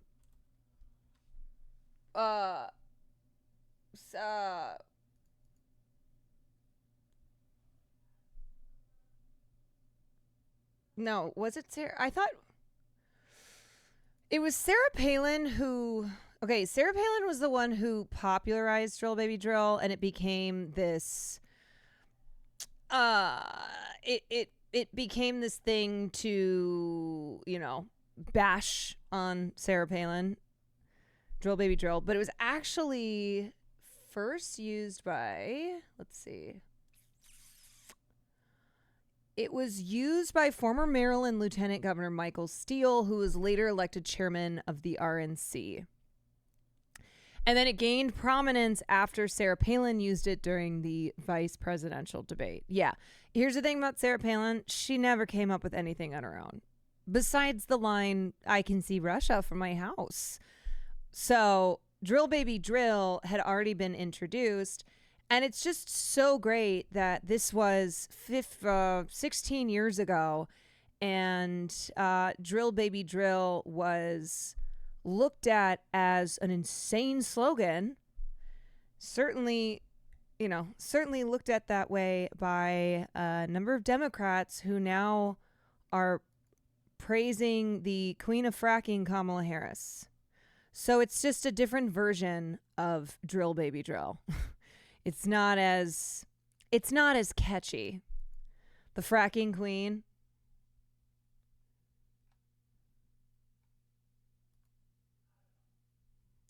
A coworker friend came from nearby Asheville, North Carolina. All her extended family is still there. There was a shooting at a rural school near there recently or something. Now this turns out they were Trumpers and that bubble burst.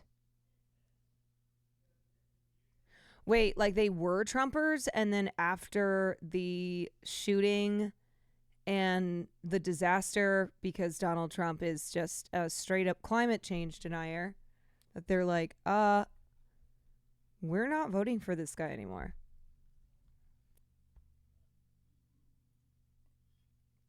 Okay, let's see. I think this is the last thing that I want to watch.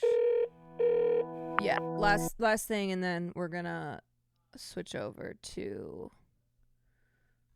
different topic. Hey, Phrase, it's me. It is really bad up here. My neighborhood has no way to get in and out. The whole road is washed away. And the neighbors are all pitching together. Many people don't have any water or power. My generator is working. I do have some water. It's going to be limited because the tank is going to go empty. Nobody can get to us for anything. Hello, my name is Fraser Jones. Doesn't this guy kind of look a little bit like Jerma? I'm a video producer of the Atlanta Journal-Constitution, and I'm about to head to Asheville, North Carolina. I've been here in Atlanta filming the storms and aftermath of Hurricane Helene the past few days, but unfortunately Asheville is hit much worse than what we've seen here. I have a mother that lives in Asheville, and I hadn't heard from her for a few days. It wasn't until Saturday that she got cell service again. She climbed to the top of a mountain and called me with one bar of service, telling me how dire the situation was in Asheville. Maybe I'll be able to drive out by the end of the week. I can't get any text, any phone. I mean, the whole city is decimated. The water rose at the river at least 21 feet, and houses were floating down. A person was on top of the house yelling for help, and it's awful. It's really tragic and very heartbreaking what's happening here. But I'm fine. I'm fine. My mom's still stuck in Asheville. She's been there about 3 days now in the aftermath of this storm and is slowly running out of water and food. I'm packing up to hopefully get my mom out of there. Filling up gas in Greenville. Might be the last gas station I hit. Never used a portable gas jug, and they only had 1 gallon ones available. Apparently there's not gas near Asheville, so I'll take what I can get. Yeah, also, I just want to make note, obviously Asheville has gotten a lot of attention, and this is a report from a guy whose mom was stuck, but there are lots and lots of areas, much lower income areas, that are not getting any attention whatsoever and have suffered significant damages. So I just want to be clear that I'm aware of that, even though the last 2 pieces that I've shown are people who are from Asheville. There's just a lot of coverage of Asheville. Getting closer, and this is when it's starting to get bad. The little coverage, no way for locals to get video out. Right. There's just destruction everywhere from the flooding. BP sign is totally down. This building here, I think it was a cafe before, is just totally destroyed. The street I need to try to get down to get to my mom's house, but I think I'm just gonna have to walk that. All right, I parked as close as I could get. There's a bridge down further ahead, so I'm having to leave my car here and hike about a mile to my mom. This whole road looks like it was destroyed entirely by the water. The Department of Transportation is fixing this road. They've been working around the clock apparently to put gravel back in to get people an access road in and out. There's my mama. Mama! Welcome to Eastmore. Hi. So happy you're here. I am too. I love you. I'm glad you're all right. Thank you. I'll get in. Nobody quite knows what's going on, but she said there was a whole mobile home park that went down in a landslide and they all died. Oh my God. Another person said there were 8 dead bodies in her yard. Oh my God. Oh, there was also a church in Fairview that was housing a bunch of people that got washed away with a landslide. Have they had an update of the total death count in Nashville? No, there's still so many people unaccounted for, and it's hard because the cell phones were all dead, so you can't really get in touch with people, and you can't get over to them because so many roads and bridges are out. It's just awful everywhere.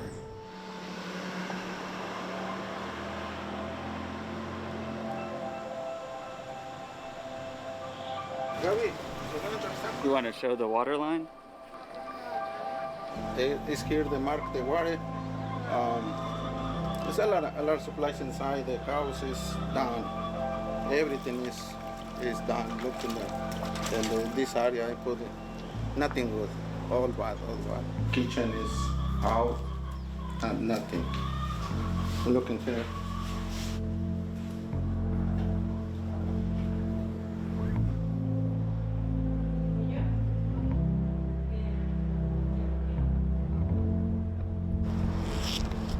Yo no grabé por querer tener videos así, sino para mandarle a mi familia de lo que estaba viviendo.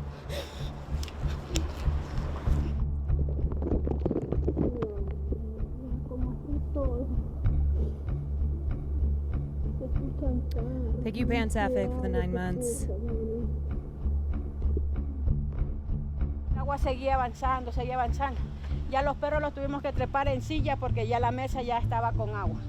Yo me tuve que trepar en una silla, en un banco, porque ya el agua me daba acá.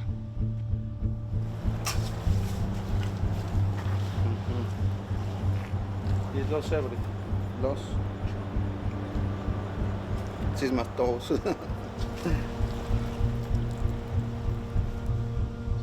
Y como yo no sé decir ayuda en inglés, yo gritaba para que nos vinieran a ayudar, pero no había nadie. Ya todos estaban por acá. Nosotros no sabíamos y nos quedamos aquí encerrados. Qué feo. Por un momento pensé que ya me iba a morir ahogada, porque yo no sé nadar.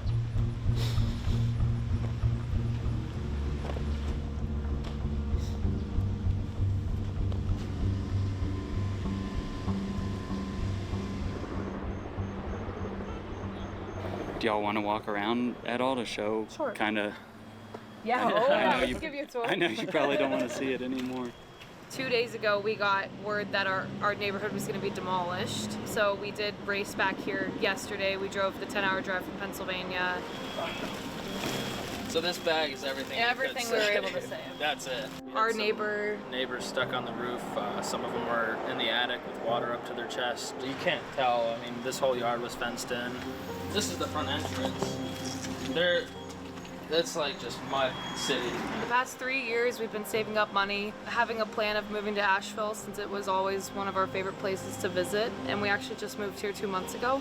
Do y'all know what the X's that are on doors? That's for them the demolishing demolish. our house. We just got this new couch. We just opened up a line of So credit. apparently there was an amendment to that.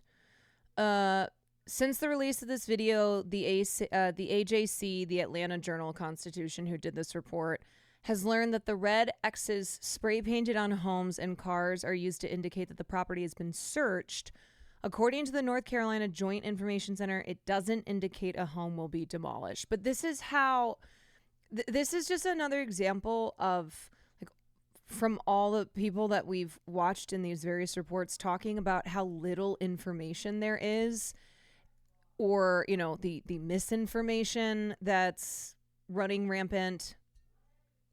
4,000 just to get this couch, and you can see where the water line got to. But yeah, on the walls. I mean, to be clear, this is a home that will need to be demolished because it is totally destroyed. How far up it got.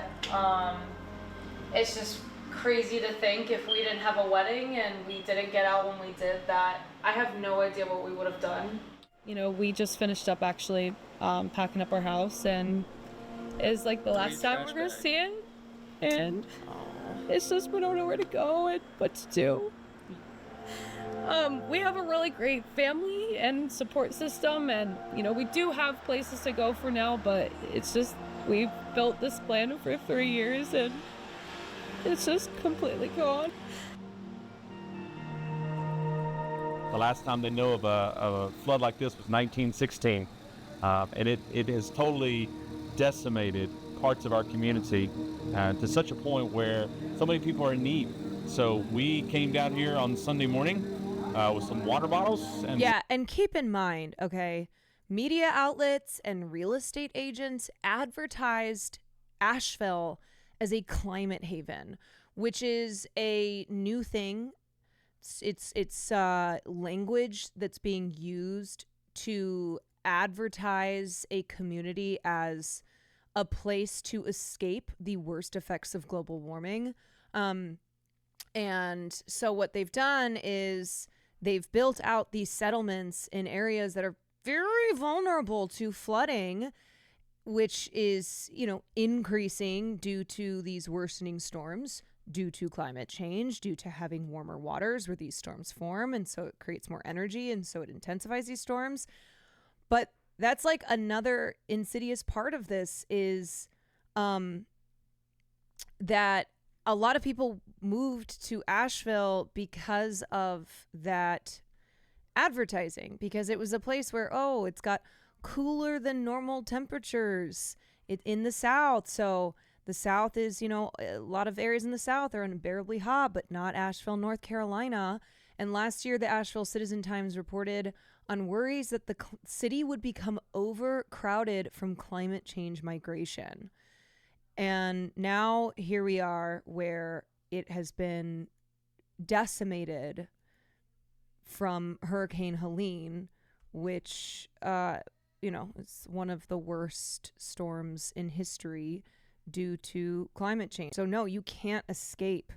You cannot escape the effects of global warming. Said, how can we help? Just to serve, because we've been trying to serve our community, and it has turned into a massive operation. And what's been going on the past days? We've been serving hot meals for a week now. Right now we have no power and no running water in the church, but we're not going to sit around and wait for government assistance. The people that you see serving food, they have mud in their houses. They don't have showers. They don't have electricity at home, and they're here serving. We're seeing some people move from missing to found. All of this is donated. Then people can take whatever provisions they want, and they're shopping. We've got a grocery store. I'll take them inside. I don't know where you came from, but God bless you. These girls have been here since Wednesday, these teenage girls helping. I love you. I appreciate you. It's actually was kind of like heartwarming. Someone came over and they're giving these kids Oreos, and the kids are just going, Oreos. What you got? Pancake. I think the only thing that can make me feel any better about any of this, if we send another $20 billion to Israel, your wish has been granted. Coffee and tea, hot. I mean, we've been here for maybe like 2 or 3 hours, and we had at least like 5 people come through here asking if we need any water, Say less. meals, which is just so nice. Yeah, more money to Israel, more billions to Israel to bomb Gaza and Beirut and wherever the else fuck they want to bomb, to cause more death and destruction, which, you know, the estimates for rebuilding Gaza, which is still suffering from a genocide, from nonstop aerial strikes. Like, we're talking, once it stops, then the rebuilding begins, which isn't even possible right now. It is so astronomical, the amount of destruction of Gaza, that it's just rough estimates, putting it at like over $50 billion and decades of rebuilding. Like, that is low. That is on the low end. And those are, estimates from probably back in January. There's brokenness, right? But what we're seeing is beauty come out of brokenness. When you see someone move from the receiving line to now the serving side of the station, it emboldens you.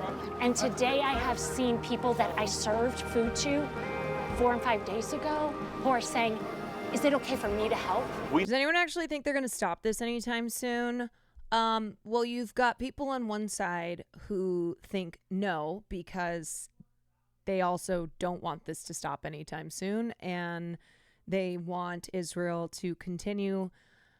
They want Israel to continue until the entirety of the Middle East has been bombed to shit.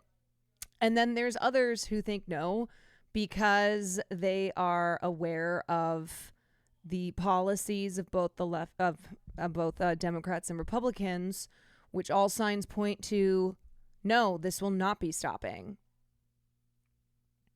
So no, I don't know. Like, is there a subset of people who think that this will be coming to an end soon? What I would say is, I mean, there's those of us who hope. We hope that this has we hope that the end is in sight. We need immediate need, yes, but we're going to need long-term help. That's where we're at right now. Try and help however we can the next few days and take it day by. I mean, it seems that the thing that might bring about the end of the nonstop aerial bombing is just a total collapse of Israel's economy and more Israelis leaving. My day and figure things out.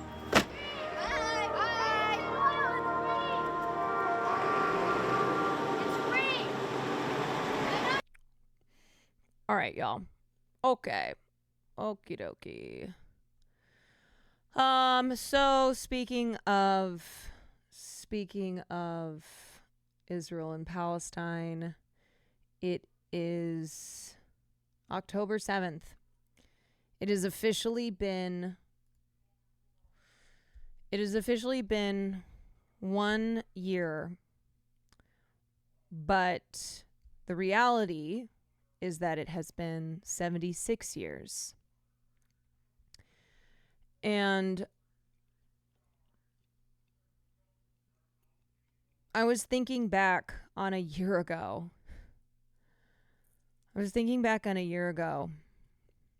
When a year ago on October 7th, Hamas attacked Israel, and I covered it that day on stream, and I don't think any of my political streamer friends were live. So that was the beginning of like wading into hell in trying to cover the humanity of Palestinians and the fact that Palestinian life has been erased, as well as Palestinian death.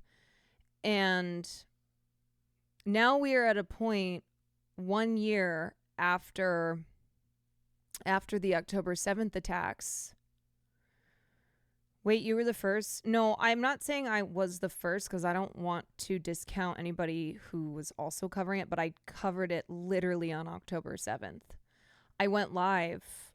I wasn't planning to stream that day, and the news of October 7th broke, and, you know, a lot of us were watching as it was unfolding, like in real time. And so I went live to cover the October 7th attacks with the information that was confirmed that we had, but also to provide to provide the context and understanding as to, hello, Hassan. Hassan wasn't live on October 7th. It's if you are a Hassan fan, you know that he was not live that day. So what I'm saying is, yeah, Hassan famously was not live that day. Yeah, fair enough. Bro, and also, why does everything that I do have to be in the context of Hassan? Why? Why? Just ask yourself that, okay? I'm talking about my experience with covering it that day when I had looked around and also saw that my streamer friends who I know cover politics, who I know would cover something like this, were also not live. And so it felt like there was an added responsibility to cover it that day. And that was the beginning of the end. But anyway, I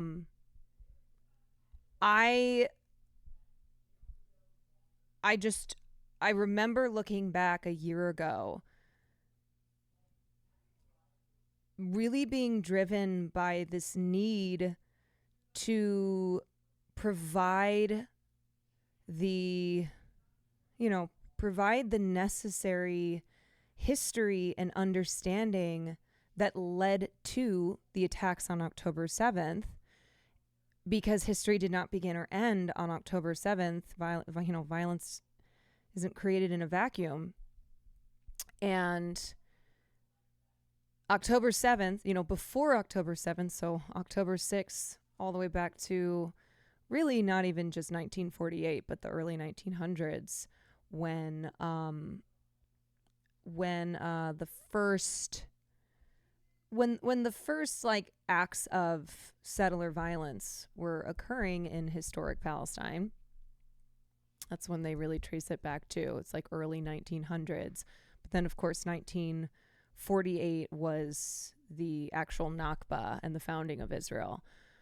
But in my mind, I thought to myself, if people understand this history, because one, it's important not to, it's important not to erase the pain and suffering that Palestinians have endured for so long, but also to understand how and why October 7th happened and why it will happen again unless we actually are on a pathway towards peace, like towards security for everyone who lives from the river to the sea.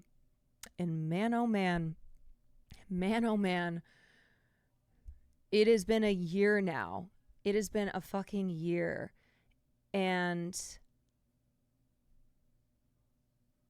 that historical analysis, that understanding of how this violence occurred, why this violence occurred, how do we stop this violence from occurring? Oh, I mean, no, you can't have any discourse about it at all because of how politicized the discourse is, because those who unequivocally support the state of Israel don't want this discourse because it weakens and destroys their cause. And so all that it can be is what happened on October 7th, nothing before and nothing after. And to Israel, there was nothing that justified October 7th, but October 7th justifies everything, including genocide. I remember when I saw your coverage, being really impressed with your courage and clarity on the issue. We all know how dangerous speaking up for Palestine is in this country and the entertainment industry in general. We knew it was going to be a genocidal response by Israel. Fortunately, we've proven completely right.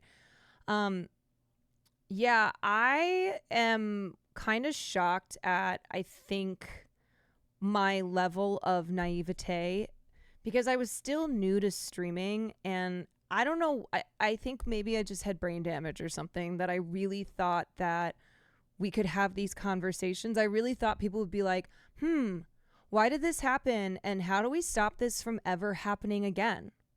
What are the, what are the consequences? What created these conditions of violence? How do we stop this violence from occurring? And instead, all we've gotten is endless violence to a horrific degree. Have you lost friends over 10-7? Yes, absolutely. Yeah. But, I'm incredibly privileged. I live in safety. The most that I endure are people, people saying horrible things online. So to me, losing friends, there being fissures in my relationship with family members, that was something that I accepted, because at the end of the day, I need my soul to be clean. I won't sit back. I will not sit back and be okay with genocide and with apartheid. No. So if that means, getting death threats, getting a lot of shit, losing friendships, then so be it. And it's not to say that those things haven't been hard, but I think this is why Ta-Nehisi Coates, what he's said on the matter really spoke to me. And he's obviously a much better writer and speaker than I'll ever be, but him saying, who would I be? What kind of person would I be if I didn't speak up about what I saw, what I know to be true now? And that's what it comes down to, That's what it comes down to. What kind of person am I? Who am I to speak out about oppression here, but not here, So, you were new, maybe a little naive, but willing to stand by the correct position. Yeah, I've learned a lot about the internet and streaming in the last year. I hope you've gained even better friends. What I will say is, the people who I morally align with, who are fundamentally opposed to systems of oppression, no matter who it is that perpetrates them and no matter who it is that's victimized by them, I think as I've lost friends, or as my opinion on people's changed for the worse, it's also strengthened other friendships. And I've met people this year who I don't know if I would have met had we not connected on our support of Palestine and on wanting to use our platforms to express that support. Like, I met a lot of really cool people during Creators for Palestine, and it's sad circumstances that led us to create Creators for Palestine, and wanting to raise funds for Palestinians who have been affected by the nonstop bombing and the lack of humanitarian aid. But the people that I met doing that, you know, those are people who I know. Those are at their core. At their core, we share something, you know. And I think those are good. Like that's a way to form a good friendship, is to know that we share these values in regards to how we view human life. We don't see, you know, to me, there is no human life that inherently has more value than other human life. And it's why I oppose apartheid. It's why I oppose genocide. There's no exception to it. I've met so many amazing people this past year through organizing around Palestine. Yeah, and it's made me also love even more people who I already loved, like Nandre. I love Nandre. But seeing Nandre as, you know, Nandre is Jewish, and he comes from a family that is very strong in their Zionist support.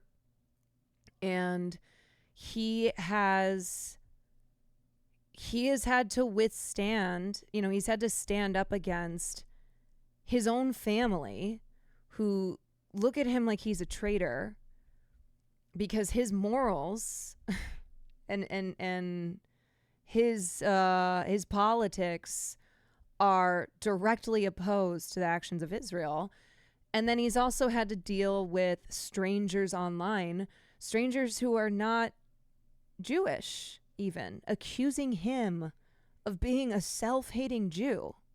Like, there is something that is just, you know, it's heartbreaking to be attacked from your own community, and then from people who have no understanding of what it even means to be Jewish. Honestly, I don't want to be friends with someone who can overlook the massacre of children for their own career or self-interest. If they show me that level of depravity, imagine what they would do to me. If it advantaged them, just so many people showing their true selves.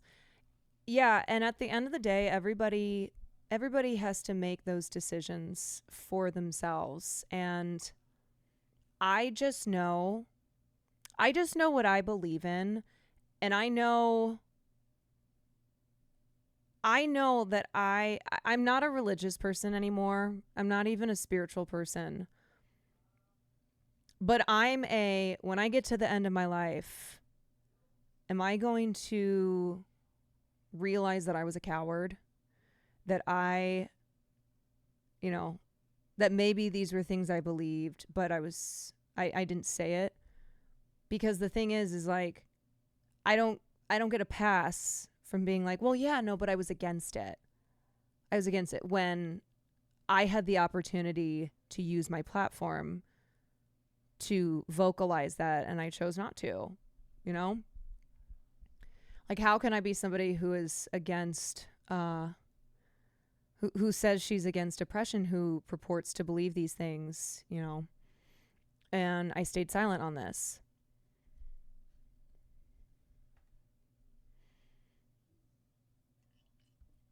So, what I would like to do, let me find it. What I would like to do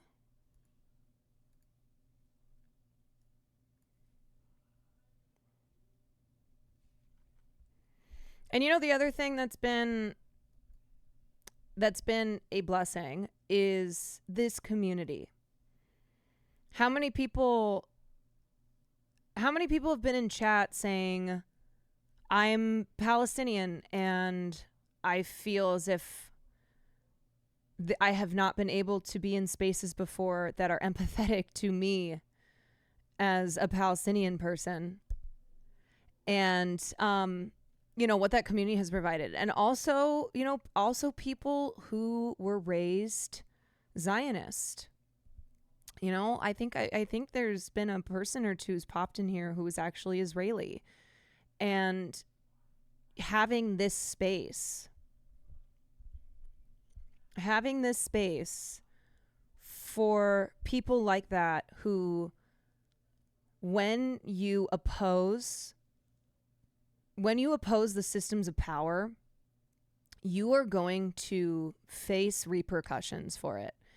And feeling like you have a community to fall back on, and feeling as if, understanding that there are a lot of people in solidarity with you will help you, will serve you. And just by, starting off by making you feel not alone. So this community has been really a godsend of people who share these values and, are very welcoming. This is the Comrade Kwan Re-Education Camp Complex. So what I would like to do is share this piece by my friend Sarah Aziza, who I had on before. She is half Palestinian, and she has family all over the Middle East, but also in Gaza, in the West Bank. She has friends and family in Lebanon. And Sarah is genuinely one of those people who I am glad that she has the gift of writing. I am glad that she is a writer, because her voice is so important, and she is so unbelievably talented and understands the power of words.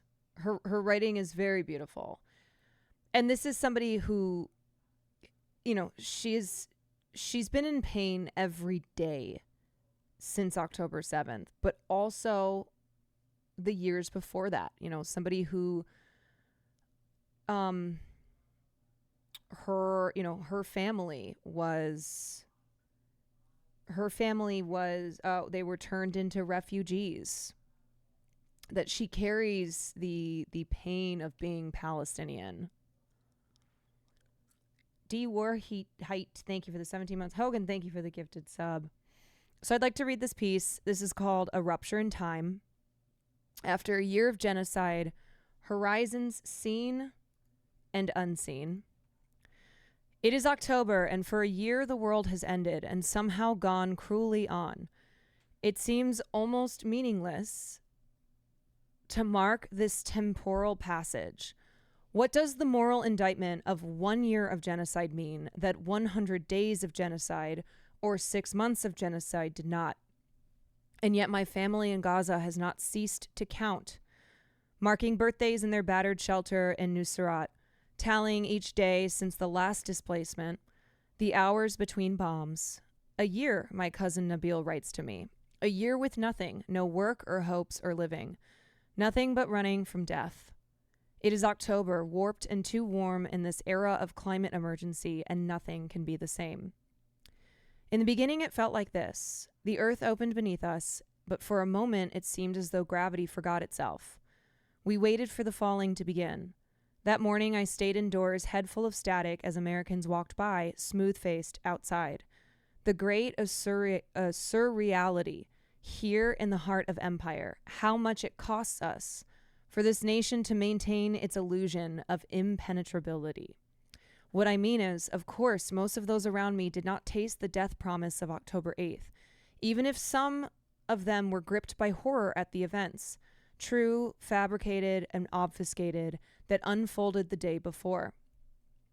One trick of the American mirage is the feeling of time flying while history barely moves. But in Gaza, time had already fractured.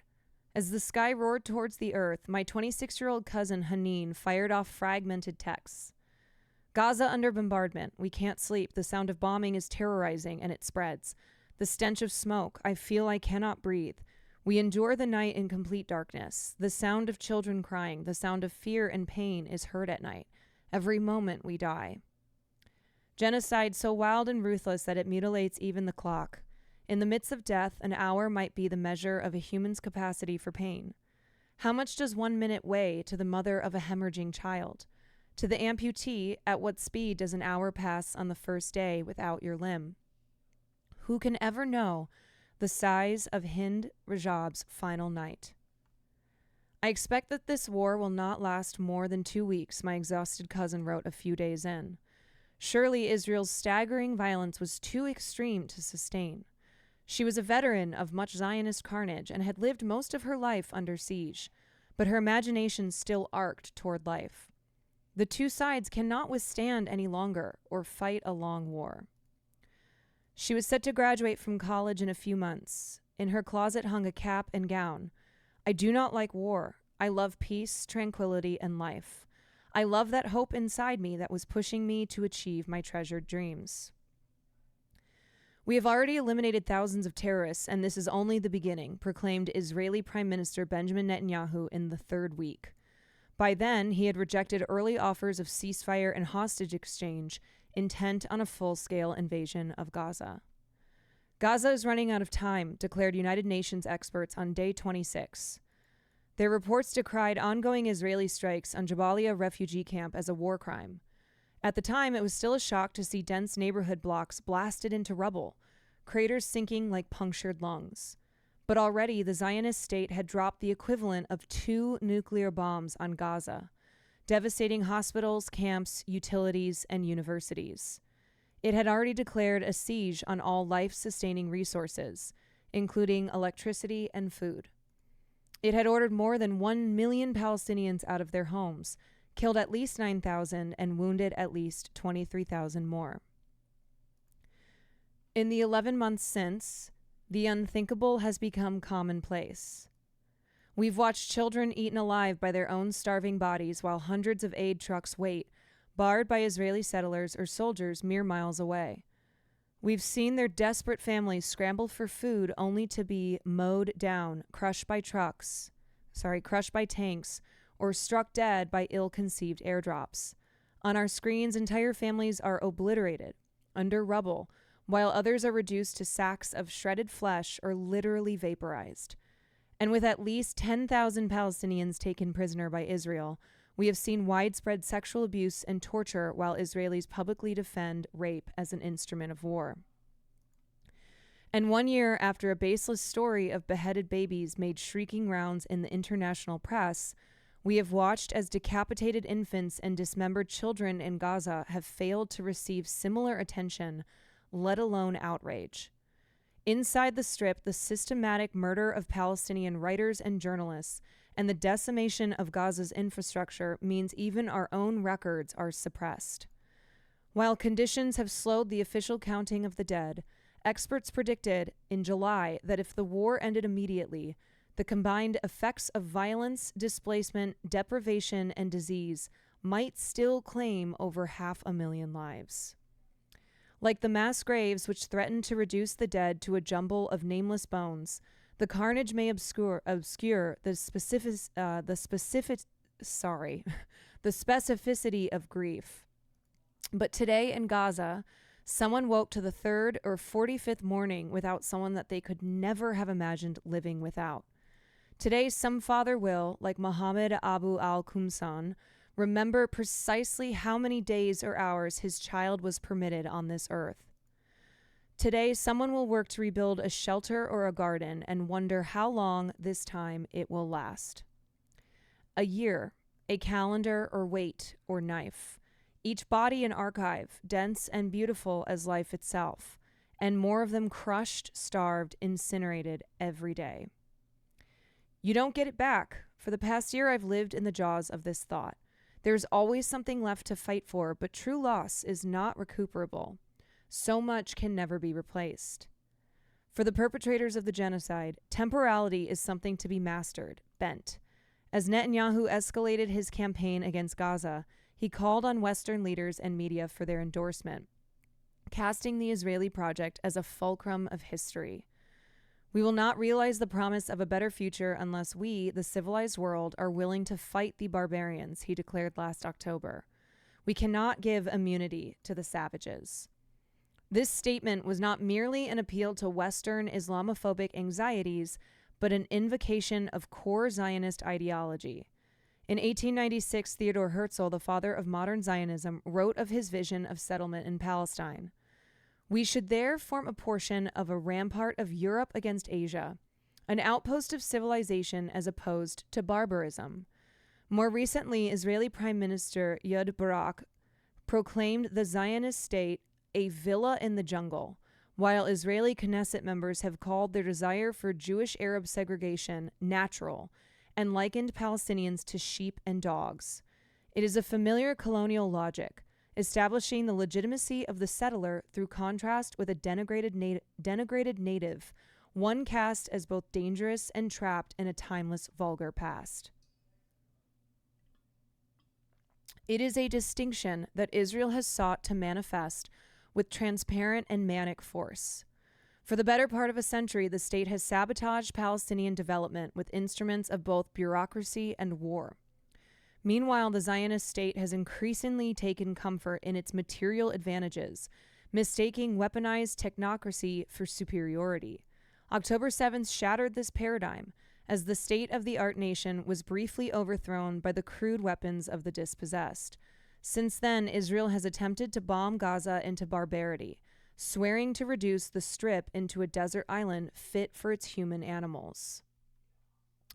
Now, after a year of quagmire in Gaza, Israel is seeking new horizons for performing dominance, as in Lebanon, which it threatened to bomb back into the Stone Age.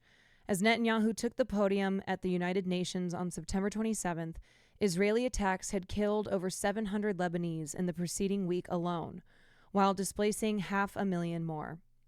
Having just rejected another ceasefire call and hours before ordering 2,000-pound bombs to be dropped on a residential sector of Beirut, the Israeli Prime Minister stood before the General Assembly and called his Arab opponents savage murderers who seek to destroy our common civilization and return all of us to a dark age.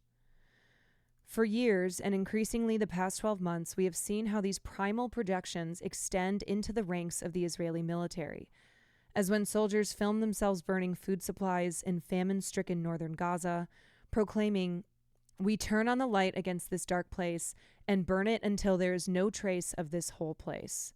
Yet none of this rabid cruelty, nor the attempted cultural genocide via the destruction of Palestinian educational infrastructure, heritage sites, libraries, and archives, has succeeded in imprisoning Palestine in an imagined primitive past. Rather, Israel's relentless vitriol and violence erupt from an indignation over its own arrested futurity. Beneath its gloss of modernity, the Zionist state, not Palestine, is the anachronism. In the Zionist imaginary, the year 1948 should have been the inauguration of perpetual dominion over Palestine. Instead, the Nakba represents not one, but two thwarted futures. Even as they managed to ethnically cleanse at least 700,000 Palestinians from their land, the founders of Israel did not achieve their goal of a Jewish majority state from the river to the sea. The backwards natives had managed, somehow, to hold ground. Paradoxically, this failure means the Zionist vision remains regressive, defined by the past. Pledged to a crude and unfinished settlement project, its future can only begin with the completion of a conquest. Toward this aim, its apologists plunder history, recruiting God into a political eschatology and leveraging the horrors of the Holocaust to justify genocide.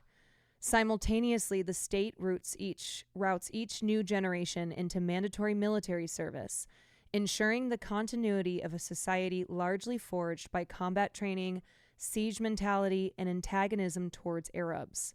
It is an antagonism which can only compound as Palestinian resistance continues to deny Israel the horizon of complete control.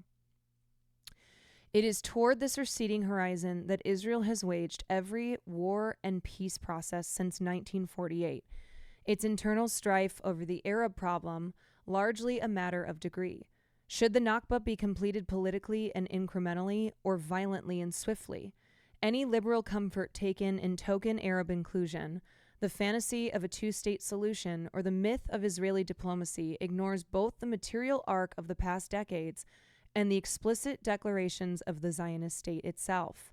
Last October, a leaked document from the Israeli Intelligence Ministry, dated October 13, 2023, revealed plans to expel Palestinians from Gaza into Egypt's Sinai Peninsula.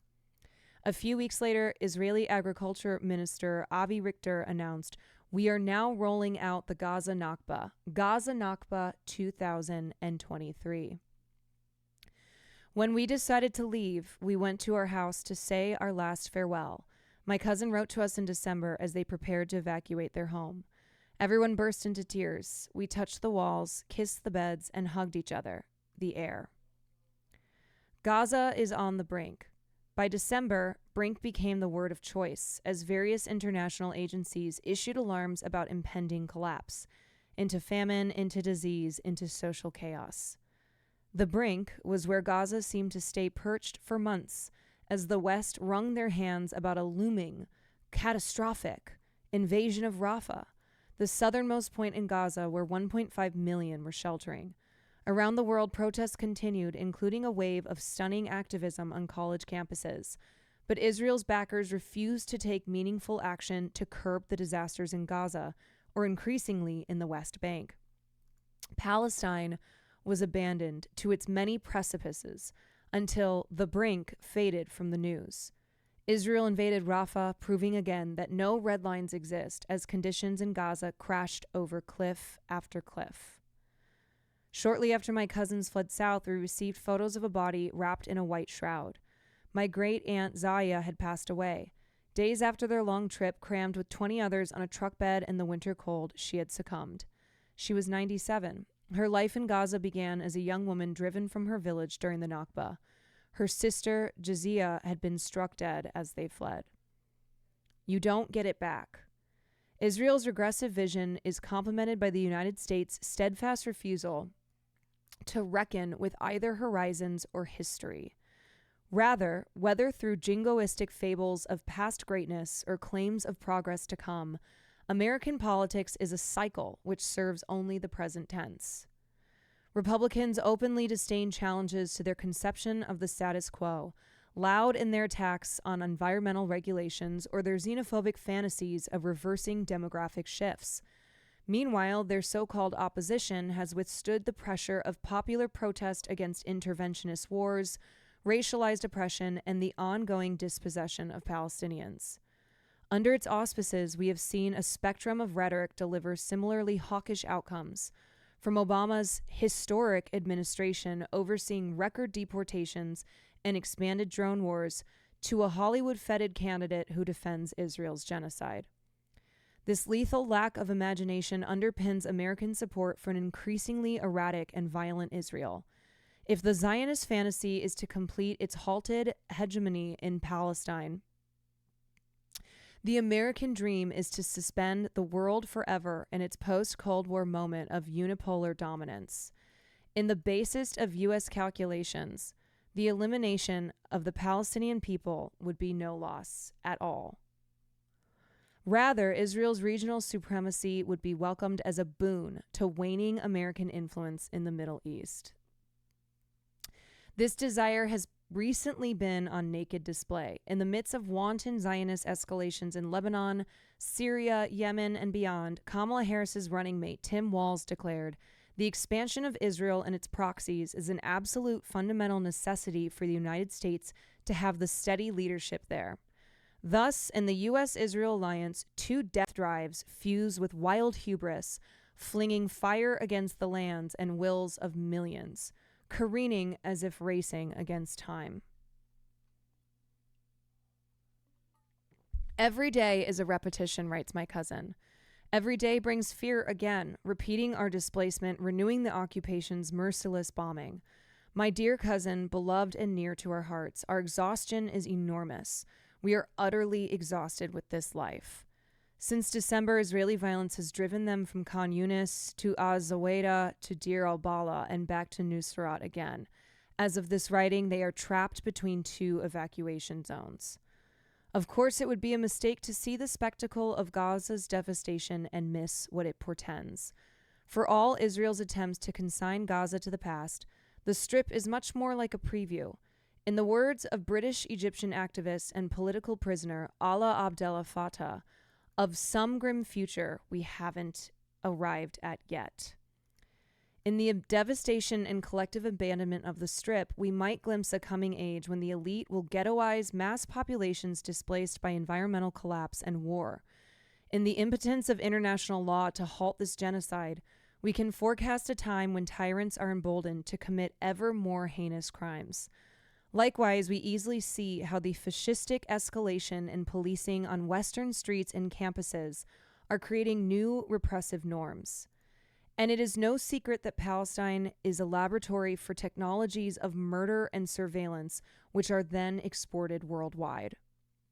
Gaza's present might be your future, this argument goes, by those who consider themselves sincere and astute allies of Palestine. This is not incorrect, but it is ethically incomplete, not simply because it makes solidarity a function of self-interest, but also because it reduces Gaza to a mere site of catastrophe.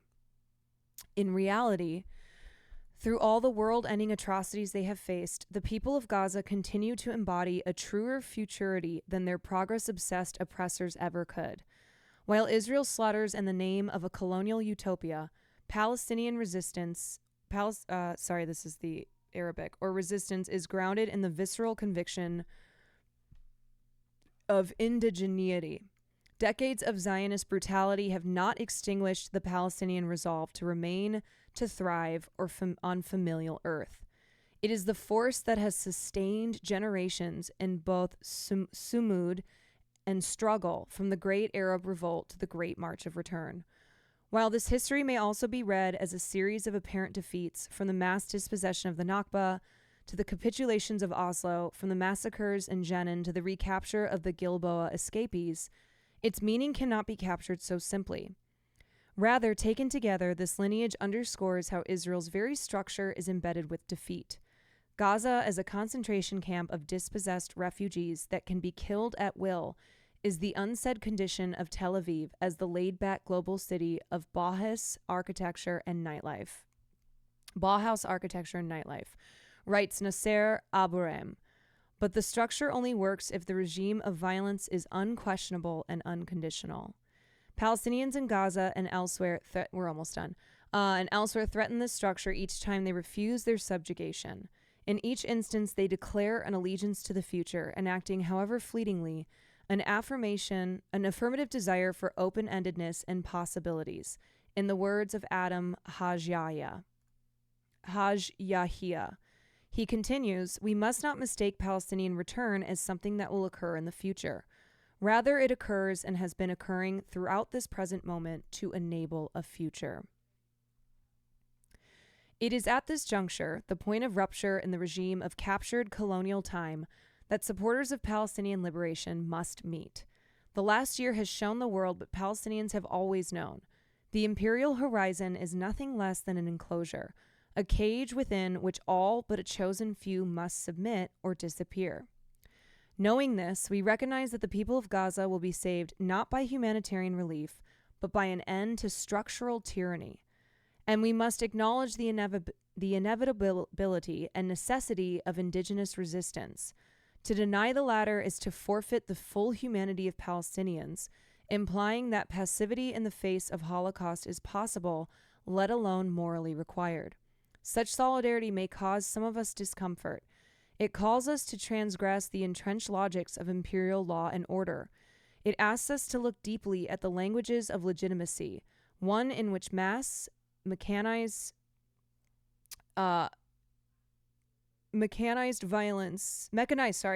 violence is named civilized, while those acting outside hegemony are invariably terrorists. It demands we reckon with the real nature of the status quo, how it demands civility of the slaughtered, meeting even peaceful protests with brutal or lethal force. It asks us what, within these enforced conditions, it might mean to affirm life. "Here we are sitting in a room with a cracked ceiling," wrote Nabil, sending me a photo of the fractured roof of their shelter, flecks of sky exposed.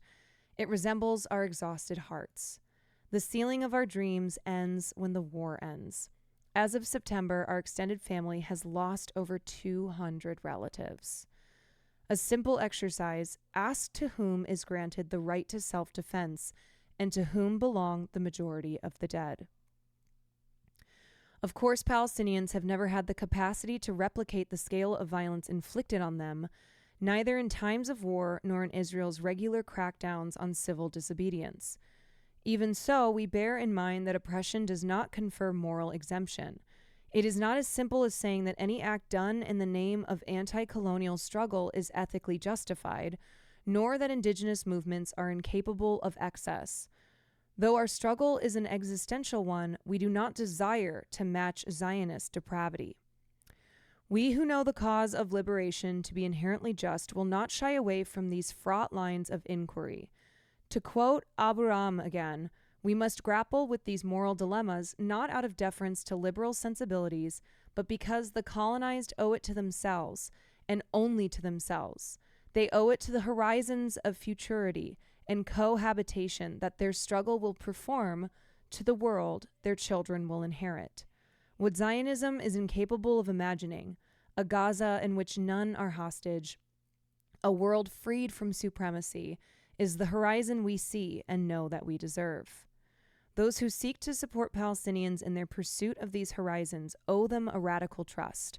They must refuse the settlers' projection of the Palestinian as a genocidal savage who cannot be trusted with liberation or even her free will. They must believe Palestinians capable of answering to the vexing question of future institutional leadership. Above all, they must allow nothing to derail the movement from the fundamental demand, an end to the genocide and then our return. Is it possible? Not inside the recursive, brutal temporality of empire.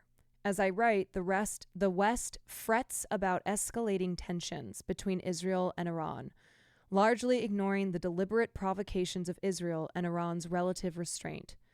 The doomsday clock stands at 90 seconds to midnight, while the United States gives its blessing to Israeli retaliation, pushing the region ever closer to war.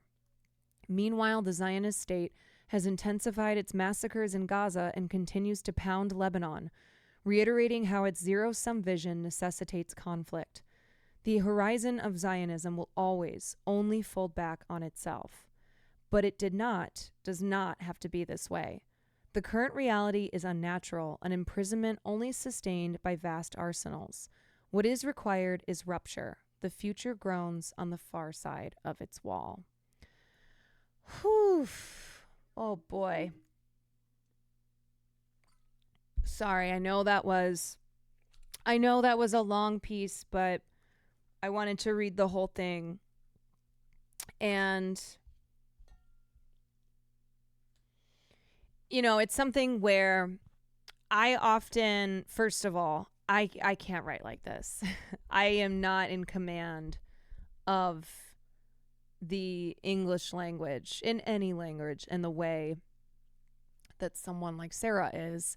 So it's something where, on stream, what I do is often try and put things into pretty plain language.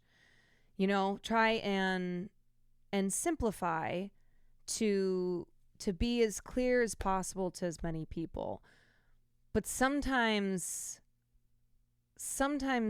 it's it's worth hearing this in a language that I know is not typical for the Twitch platform, right? But I think is worthy of hearing. And Sarah is also Palestinian, and her family has endured decades and decades of pain and suffering. And I wanted to share her words because there's really nothing else that, there's nothing that I can say that is going to be more powerful than someone who this is their lived experience. And I think her part about how resistance when it is violent is not something to be cherished in the nature of it being violent. And I think obviously this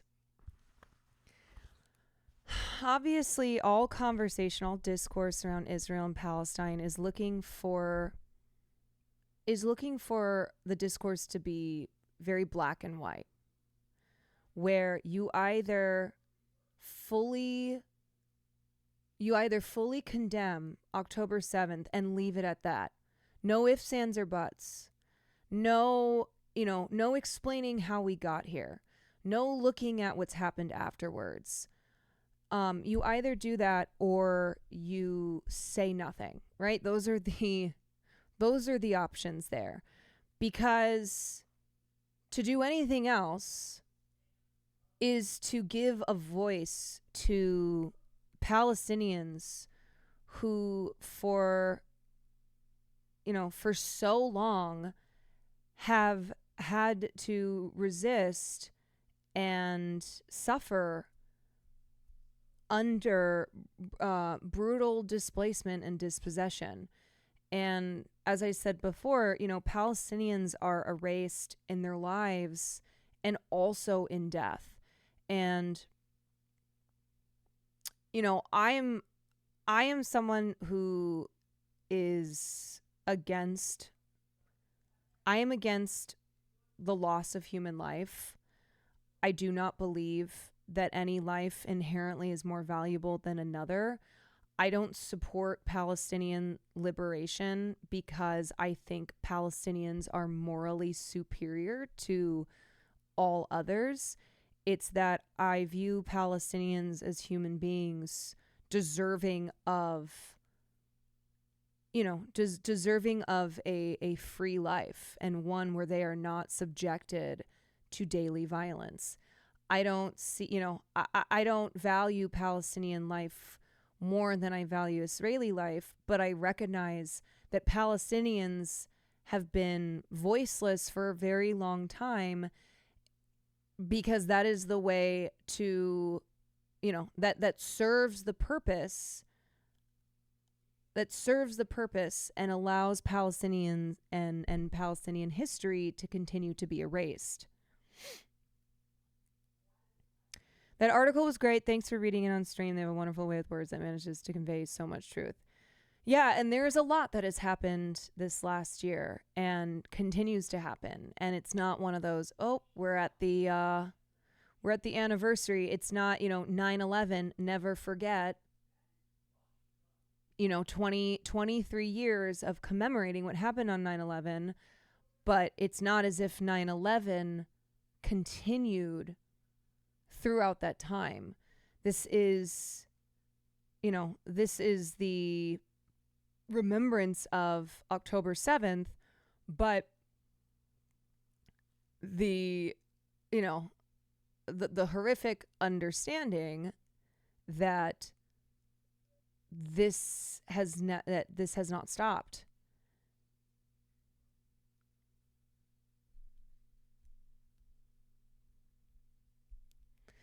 This is one of the things that makes it so hard to fight against fascism as you do. So you just have to hold your side to a higher standard. You can't let justify anger, justify depravity and corruption within your movement, or you dream yourself to elevating new oppressors from within.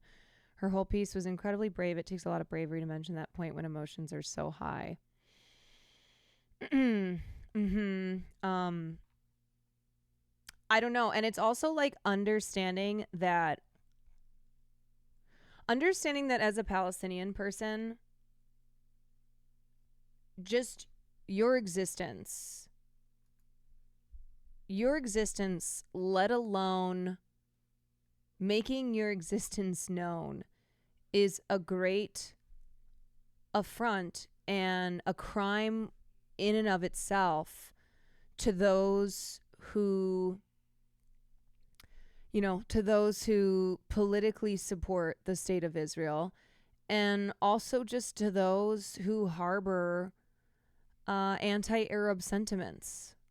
They don't view Palestinians as human beings. So a Palestinian person who is, breathing the air, breathing the same air, who is writing words and having those words be published, that is, that is that is worse than just simply being alive, right? Like Palestinians being alive is bad enough to people who have stripped them of their humanity, let alone, you know, writing and continuing to write and to document their lives and their history.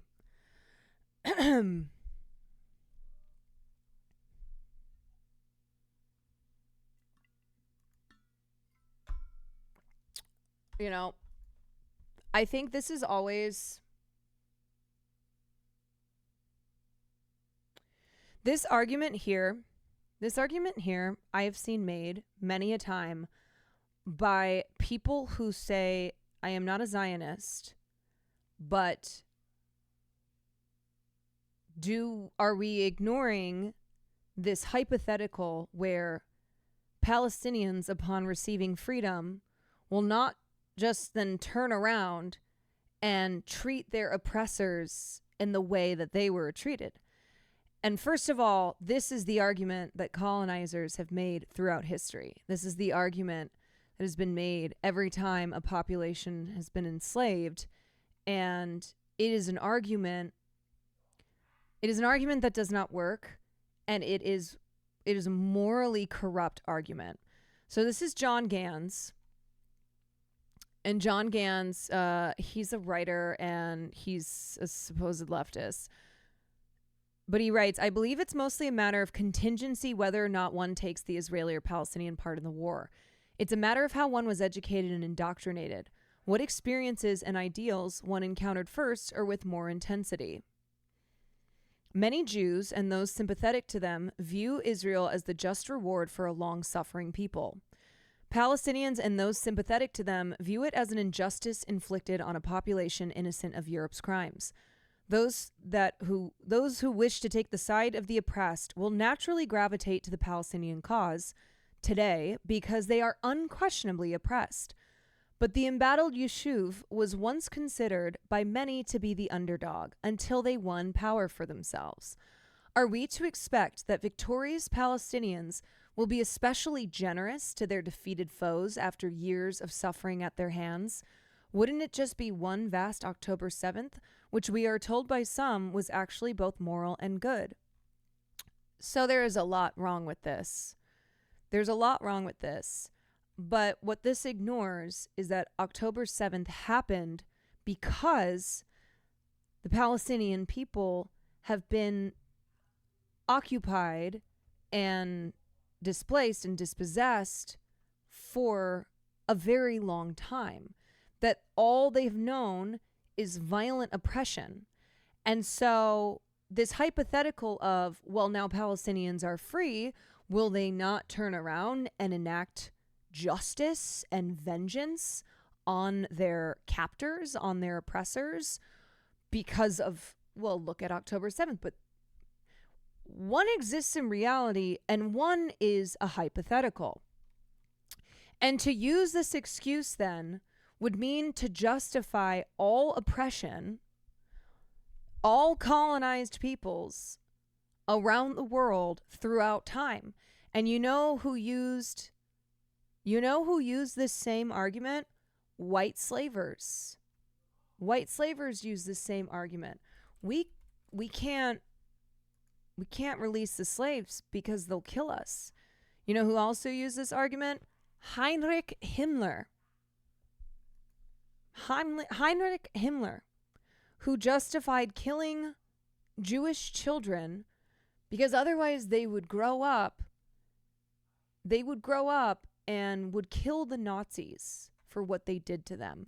This has been used throughout history, and it is the language of the oppressor. It is the argument for the continuation of oppression. Well, we can't free them because they'll turn around and do to us what we did to them. The formula to justify oppression atrocities literally never changes. Yeah, it's fucking vile. This is from the Jewish Paradox. I've read this before, but it's a good comparison of what David Ben-Gurion said. David Ben-Gurion, who was the first prime minister of Israel. I don't understand your optimism, Ben-Gurion declared.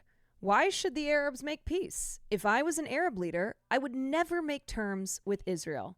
That is natural. We have taken their country. Sure, God promised it to us, but what does that matter to them? Our God is not theirs. We come from Israel, it's true, but 2,000 years ago, and what is that to them? There has been anti-Semitism, the Nazis, Hitler, Auschwitz, but was that their fault? They only see one thing, that we have come here and stolen their country. Why should they accept that? They may perhaps forget in 1 or 2 generations' time, but for the moment, there is no chance. So it's simple. We have to stay strong and maintain a powerful army. Our whole policy is there. Otherwise, the Arabs will wipe us out. But how can you sleep with that prospect in mind? I broke in. And be Prime Minister of Israel too. Who says I sleep? He answered simply. Look no further than those who were the founders of modern Zionism, who were there at the beginning of Israel's founding. Look no further than their own statements to understand exactly what this has always been and what this is always, what will it continue to be. And I think, how every accusation is a confession. Well, it's similar to that, where they recognize the violence that they bore down on Palestinians. And they look at that and go, well, if that had been done to us, we would turn around once free and do that ourselves. And that they, here you have the first prime minister of Israel who identifies that this is a matter of stolen land and stolen lives. We took your land, and we took your land violently.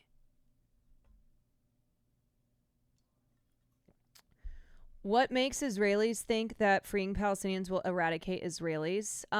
They are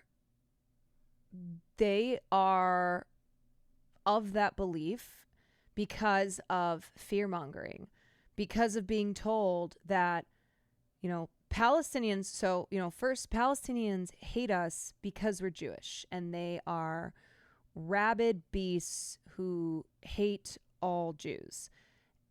That's one big piece of the propaganda. Another big piece of the propaganda is, well, we have to keep controlling Palestinian territories because if we don't, then our safety is at risk because these Palestinians will come kill us all. Like, we have to control it. And there are Israelis who fall on, Israelis who believe have a variety of beliefs, and there are a lot who genuinely believe that Palestinians despise them from when they are born because of their Judaism, because of being Jewish. And then there are others who have this mentality, and also, Zionists outside of Israel who recognize that Israel is responsible for decades of occupation and apartheid, and they maintain an apartheid state. And so now it's at a point where, well, I am somebody who has, I have signed off on violence. I am a violent person because I have been in agreement with this. And so I then see everybody as capable of this violence because that's what I'm capable of. I am capable of supporting this violence. So if we free Palestinians, they will turn around and do what has been done to them, and people will support that because that is what I have done, but on the other side.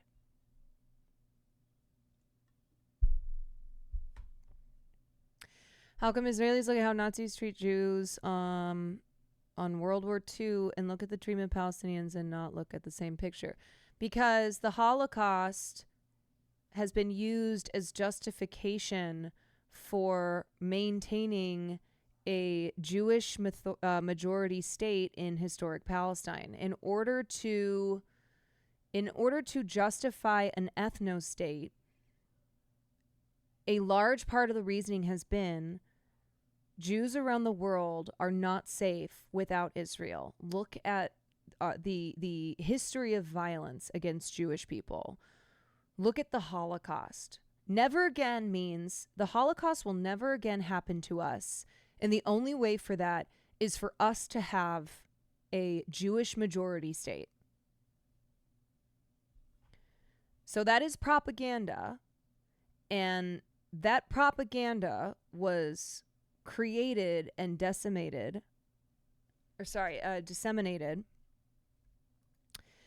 in order to gain support for the Zionist project, for the ideology of Zionism. And it's very good, and it's been incredibly effective.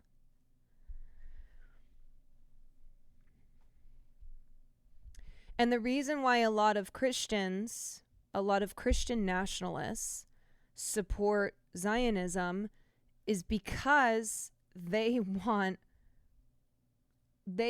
all Jewish people out in the desert. They're like, yeah, you guys should all go there. We support Zionism. The Christian support of Zionism is as old as the state of Israel, and that is for nefarious reasons. Yeah, either, we need the rapture to happen, or, yeah, I'm actually anti-Semitic myself, and so I don't want any Jewish people in the U.S. I want a white Christian, I want a white ethno-state. I want a Christian nationalist state as well. So, poof, this is perfect for us. Yeah, Balfour was a fucking racist. He was a racist piece of shit. Absolutely. One driving factor of Britain supporting the creation of the state of Israel was to facilitate Jewish immigration out of Europe and into the Middle East. They're like, yeah, let's get them out. Let's get them out.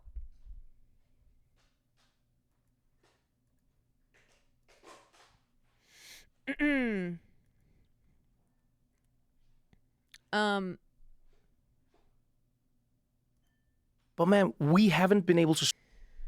So I guess Ta-Nehisi Coates has an interview coming out with Trevor Noah on the 10th, but there's a snippet and they talk about the CBS interview.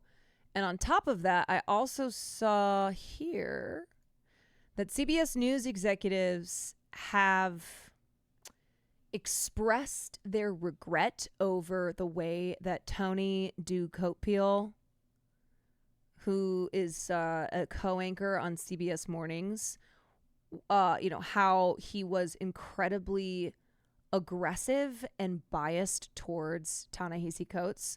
So this is an interview that we watched last week and one that went viral online. And apparently there was a call this morning. There was a call where the top CBS News executives told staffers that the contentious interview exchange between Tony and Ta-Nehisi were, let's be clear, this was one-sided contentious, that it did not meet the network's editorial standards. And let me tell y'all, I only believe that they had this call and made the decision that it did not meet the network's editorial standards because of the enormous response online. Because of how viral the interview went and how many people could see how starkly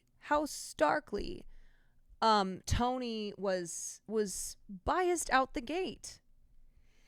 So, yes, it's shocking they addressed it. I don't think Tony will face any career repercussions. It's shocking they addressed it, and I genuinely think it's because of how many people online were like, this is atrocious. And because it is Ta-Nehisi Coates. If Ta-Nehisi Coates had just been some random Palestinian historian, oh, have at it. Go for it. But it is Ta-Nehisi Coates. He is a liberal darling. He is a card-carrying member of the inner world of the media establishment. So the call, which featured Adrian Rourke, the president of Editorial and News Gathering, and Wendy McMahon, president of CBS News and Stations, drew some pushback by others who saw the CBS Mornings conversation as a civil conversation. Oh, interesting. So there were apparently some staffers who were like, no, we thought this was a civil conversation. In the internal call, Rourke told staffers that after review of the coverage, it's clear there are times we have not met our editorial standards. She added that the situation has been addressed and it will continue to be in the future. This is a highly charged and complex issue, and it was really important for us, for Wendy, for me, to have the conversations, to take the time and the breath and think, and then proceed in a calm and measured way. I say that because this goes way beyond one interview, one comment, one story. This is about preserving the legacy of neutrality and objectivity that is CBS News, she added. I think CBS News has not been doing well. I think they've had a pretty bad year. CBS has not commented beyond the call, a recording of which was posted on Free Press, the website led by Barry Weiss, a former op-ed columnist for the New York Times who's been a staunch supporter of Israel. Puck first reported on the internal call.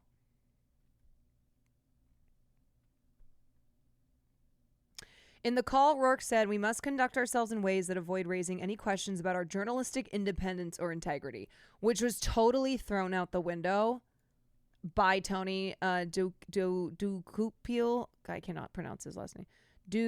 Ducoupil. By Tony Ducoupil, because he was like textbook definition of biased questioning. Tony Dickpeel. Tony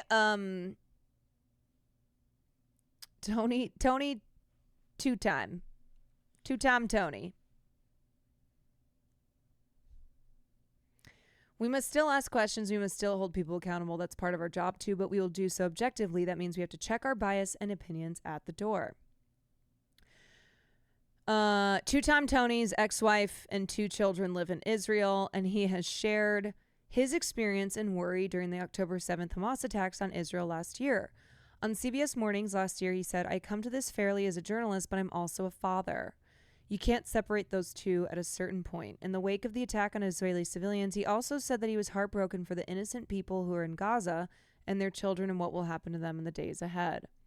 After the Coates interview aired, it was quickly criticized on social media, and Rourke indicated in the internal call that staffers also expressed their concerns. But during the internal call, one correspondent, Jan Crawford, said, it sounds like we are calling out one of our anchors in a somewhat public setting on this call for failing to meet editorial standards for I am not even sure what. Okay, Jan. Okay, Jan. Sure, Jan. Jan's like, I don't even know what the problem was. I think that he should have gone harder. I think Ta-Nehisi Coates is a terrorist supporter. Jan added, when someone comes on our air with a one-sided account of a very complex situation, oh, okay, so you don't see at all how Tony, who was the co-anchor and is supposed to be presenting an unbiased line of questioning, you don't see him as being one-sided here. It's very clear how Jan feels. It's my understanding that as journalists, we are obligated to challenge that worldview so that our viewers can have that access to the truth or a fuller account, a more balanced account. Yeah, so you know what's interesting is Ta-Nehisi has done a number of media appearances now, and the most contentious one was with Tony, where he was not actually interested in addressing anything in the book, And every time they would quote something in the book, they would even get it wrong. It was, it was asking the type of questions that some random dude with the Israeli flag as his profile photo on Twitter and 5 followers would ask you in a tweet that had nothing to do with Israel. They're like, oh, hey, look, it's the terrorist supporter.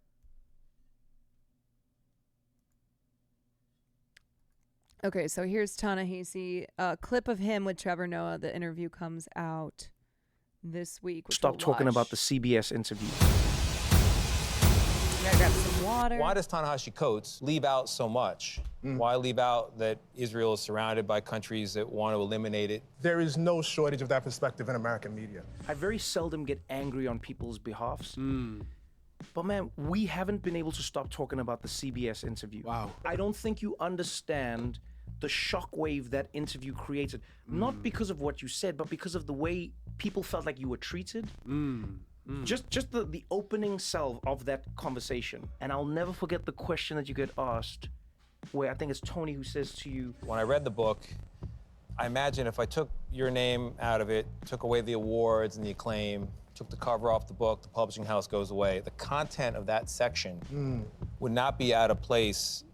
Caroline, if I tell you I'm a moderate right and then I'm voting for Trump, what's your take on that? Whatever, dude. Free country, I guess. What take do you want me to have? In the backpack of an extremist. Yo, I sat there. I don't get flabbergasted by much. Right. I genuinely don't. I sat there and I was like, You what? do you, bro. I'm trying to process why I wasn't so insulted. Like, I love all of those awards and accolades, but they're not really me. So, okay, you take them away, it's fine. You know what I mean? I'm still me. I have been in this, in terms of the research and the writing, from, over a year now. And I guess how much, the extent to which Palestinians have been pushed out of the frame. I really, I knew this was coming. Okay.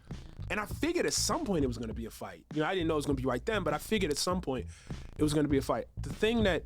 Yeah, if you've paid attention at all to how this discourse goes in mainstream media, which Ta-Nehisi is an expert of, he has made the rounds many a time. He is well aware of what's going on. Of course, you would expect there to be major pushback. I think, though, that he was really blown away, and that's, not just I think, he's said that, by how out the gate, how contentious Tony was. Went wrong in that interview more than anything, as far as I'm concerned, is, and I know she's getting a lot of stuff right now, so I really want to say this. Gayle King is a great journalist and a great interviewer. And Gayle came behind the stage before we went, and she had gone through the book. And I'm not saying she agreed with the book. She was like, I want to ask you about this, I want to ask you about that. It was like... Gayle was considered. Oh my if God. There's one thing Gayle King is, it's considered. Listen. But she didn't speak. It was her handwritten notes. Her handwritten notes were there. You know what I mean? She had all these things, and I think while on the one hand, he probably did me a service, you know what I mean, by just kind of commandeering that interview, I don't think he did Nate and Gayle a service. And I'm really, really sorry for them. More than anything, I can take care of myself. I'm good. I think he's being generous to the two of them, but I'm good. Like I said, I've been hearing these arguments. I've been rehearsing. So, if this is what you want to do, I'm okay doing it. I'm good. I was okay. I left, shook his hand. I'm okay. I'd like to know from you, maybe why you think people do that. Why do they remove all context when speaking about Israel, Palestine? Why do they say, if we take this away, and if we take that away, and if we take that away, and if we take that away, and if we take that, then it's this. But we don't do that with many other issues. To your point, removing the context, I think, is actually essential. You know what I mean? Because if you start asking why, you know what I mean? Then, you know what I mean? You really, really start to get into trouble. I cannot wait to watch this full interview. And yes, Trevor Noah has a podcast called What Now? What Now? That's the first time Ta-Nehisi Coates has responded since the CBS interviews, so I'm sure it'll be Should be very good. Just that little snippet there was good. He understands you to be more calm and collected than they are to advance what you're saying. To say otherwise, people tune you out. Yeah. I think anybody who has spoken in support of Palestine knows by now that you have to be prepared on all fronts. If you are, speaking on a major platform, if you are, making a big media appearance where there's going to be a lot of eyes on you, you don't get to be the contentious one. And I think that's what he was saying. He's like, no, I was ready. I can handle it. And Ta-Nehisi is he's very even keeled. He's not a guy that is going to snap. I think Mehdi spoke to him too, but I haven't found it online. Oh, I wonder if maybe it's just not out yet.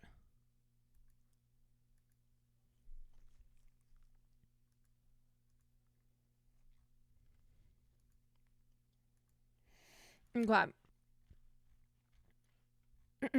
I think I talked about this, but I haven't shown the clips from New York Film Festival where Pedro Almodovar and the cast members, which include John Turturro, Julianne Moore, and Tilda Swinton, we were having a Q&A. They were having a conversation following the premiere of Pedro's new film, The Room Next Door. And at some point, I don't know at what point this occurred, but Palestine activists interrupted the presentation. And the reason that they were there is because, I think it says it in here. The reason they were there is because Lincoln Center, which is where this is being hosted, has ties to pro-Israel donors and companies. So there were protesters there who were protesting the Lincoln Center's ties to the Israeli government and Israeli businesses. So it's hard to hear, but here is the moment that the activists interrupted. But I give you the mic to use how to say something. And what happened was, of course, people were booing. This is what's astonishing to me, all right? These are not just your average film watchers, right? These are not people who, we'll go see a movie every once in a while. Oh, let's go see the new Ryan Gosling movie. These are people who went to the premiere of Pedro Almodovar's newest film. Pedro Almodovar, who is very political in his work and has talked about growing up under fascism. Okay, Pedro Almodovar grew up in Spain under a fascist regime. And Tilda Swinton, very politically involved, blah, blah, blah. And so these are people who went to the premiere of this film at a film festival, right? So these are ostensibly cultured people who care so deeply about art and who believe that, film as a medium has the potential to change minds and ask these hard questions, and you as like a viewer are wrestling with these questions. So what's crazy about it is that's who the audience is, right? Those are the type of people who would go to the New York Film Festival to watch the premiere, to buy tickets to watch the premiere and stay for the conversation about The Room Next Door. And they booed. They were booing and hissing and jeering the protesters who showed up And here, Pedro, you can see he's like, whoa, hold on. I would like them to have the microphone. I would like them to have the opportunity to speak. And Tilda is also supporting. Like, you can see, Tilda and Julianne, they're not the ones who are booing. They're not the ones who are like, get out of here. 1 minute. Oh, and then it's funny. Now there's a ton of applause once Pedro's like, no, let them speak. Because the audience is basing their, people in the audience are basing their response on what Pedro does. So at first they're like, boo, Pedro, get out of here. And then Pedro's like, no, I would like them to speak. And they're like, woohoo, yeah. Which is just so ironic. It's so ironic to like be, dictating their feelings towards these protesters on the director of a film, and somebody whose mission it is on this earth is to get you to think, right? Because that's what great films do. They're not telling you how to think. They are asking you questions so that you think. And that ain't happening.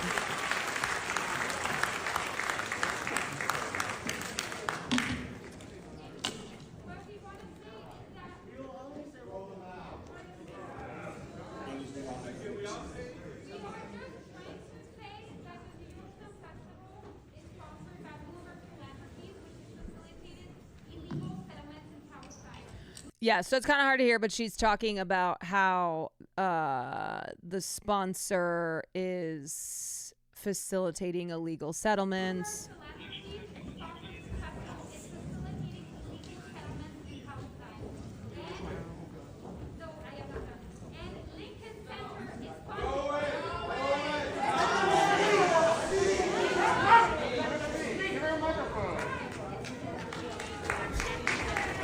Thank you. God. Okay,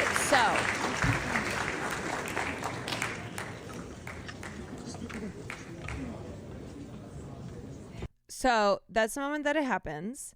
And then here is Tilda and Pedro talking about the protesters.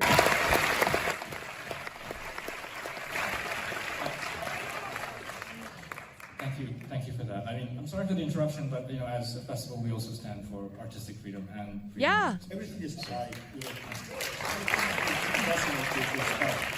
Actually, but to take us back to the film, I would suggest, without stretching the point, that this is actually really what this film is about. It's about the room next door. We are in the room next door to each one of each other, and we're in the room next door to Syria, to Beirut, to Gaza, Tilda Swinton, I mean, really, this is a brilliant response where she's like, let me connect this to the film that you all just fucking watched called The Room Next Door. And I'm going to illustrate the point of this film, but in real life examples as to what is happening in the Middle East. And everyone's like, yeah! And what Pedro has done for 23 films, this is the 23rd, and there will be more, is encouraged us not to look away from everything, from death. It's not just unlucky people who... She's like, have you fucking people seen Pedro's films? Do you know who this man is as an artist and a human being? This man's work is extremely political, and he himself grew up under a fascist regime that he has, he has talked about and put those experiences into his work. It's not just unlucky people whose loved ones die. It's not just unlucky people who find themselves in the middle of conflict. But we mustn't look away. And I honor these people. It's always uncomfortable. These interruptions are uncomfortable, but they're necessary. And it is relevant to our film, actually, and to this festival. Bravo. Wow. Liberals or something else, I generally don't understand the levels of cognitive dissonance to watch art, say it's amazing, and then completely separate the messages of that art from reality. And this has happened every single time. And what's interesting is that protests that don't have to do with Palestine, like so not, specifically Palestine protests, have often occurred at festivals. And what's amazing is, and maybe I'm wrong on this, but apparently someone yelled out, "We actually respect the arts," to some climate change protesters at the new Paul Schrader film, which is deeply ironic considering First Reform 2. Yeah, that's so dumb. Oh my God. We actually respect the arts. Anyway, what was I saying? Blah, blah, blah, blah, blah. Protests have happened a lot at music festivals, and it actually makes sense because as a protester who's, protesting climate change or protesting the genocide of Palestinians, whatever your cause is, the people who go to something like a film festival would arguably be those who should be joining in the cause, who would make the connections between protesting atrocities happening in real life with the themes of films, the messages of many films that play at film festivals. So many of them are rooted in a lot of the same causes for these protests. That's what's fucking crazy. And instead it's every festival where there have been pro-Palestine protesters, they are met with boos and jeers and "Get out of here, you don't belong here." And that cognitive dissonance, that just the irony in dismissing people who care so deeply about a cause, that they are dedicating their time and their energy and are relentless for that cause, and then going to watch a film and walk away and feel like you're a better person for it because of how much it made you think, because of how deep it was, because then you'll go have a cappuccino with the people that you went with and talk about I just thought it was so interesting because you could really see with the character of Martha how she was fighting back against these systems of power, that here was someone who was voiceless her whole life, and then at the end she finally speaks, and you can see that you can see with that character change how it also represents her journey in her self-actualization and taking back the power that had been stolen from her. You know what I mean, though? It's like the same people would be like, "Oh, fuck you," to somebody protesting for Palestinians, which include, women and children who are oppressed by the state, and then we'll go have a late night cappuccino or glass of, Cabernet and talk about the political themes in a film that they just watched.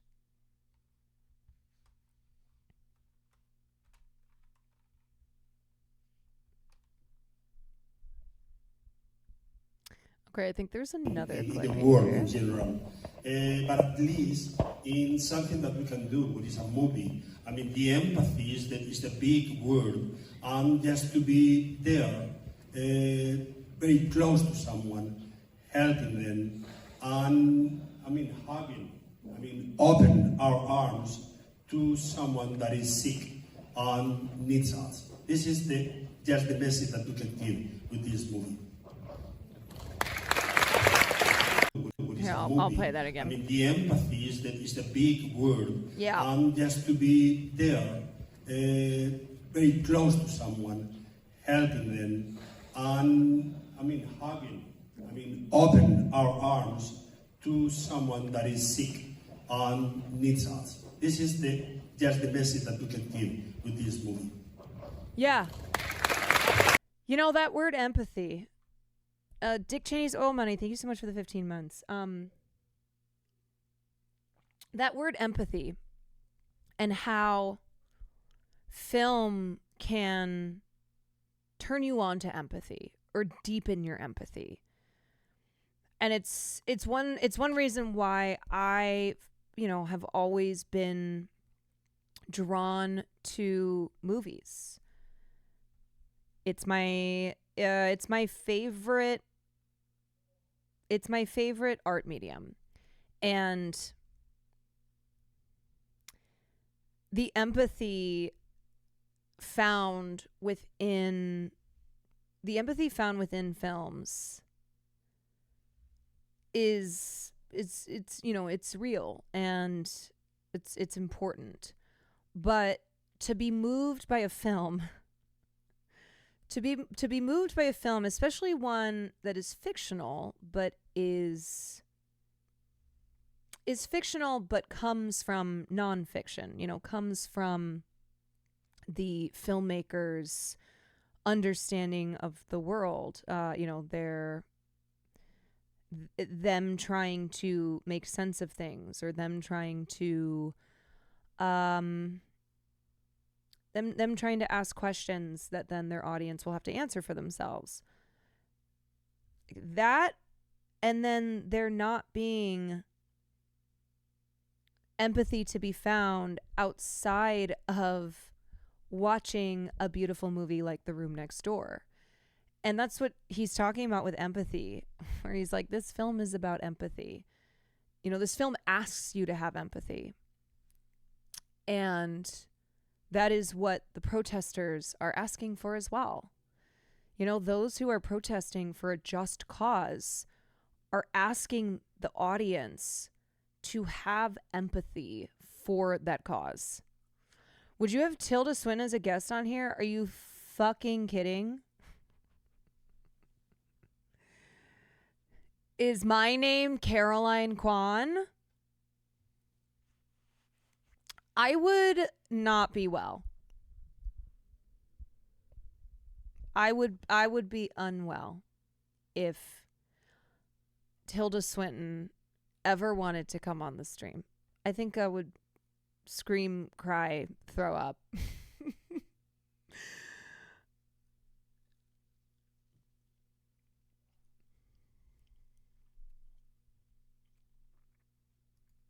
It would be amazing. I'm just beyond my wildest dream.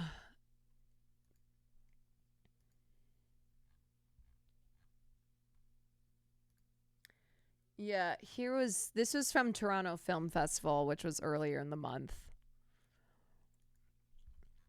So pro-Palestine protesters interrupted the opening night premiere at TIFF, criticizing the main TIFF sponsor, which is the Royal Bank of Canada.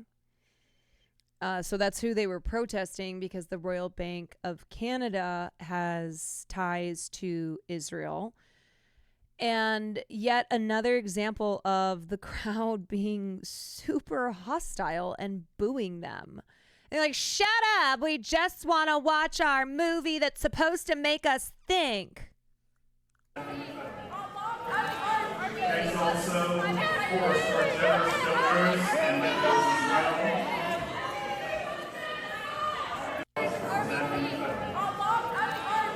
And do you see how in the clip with at Pedro's film premiere when he was like, no, let them speak.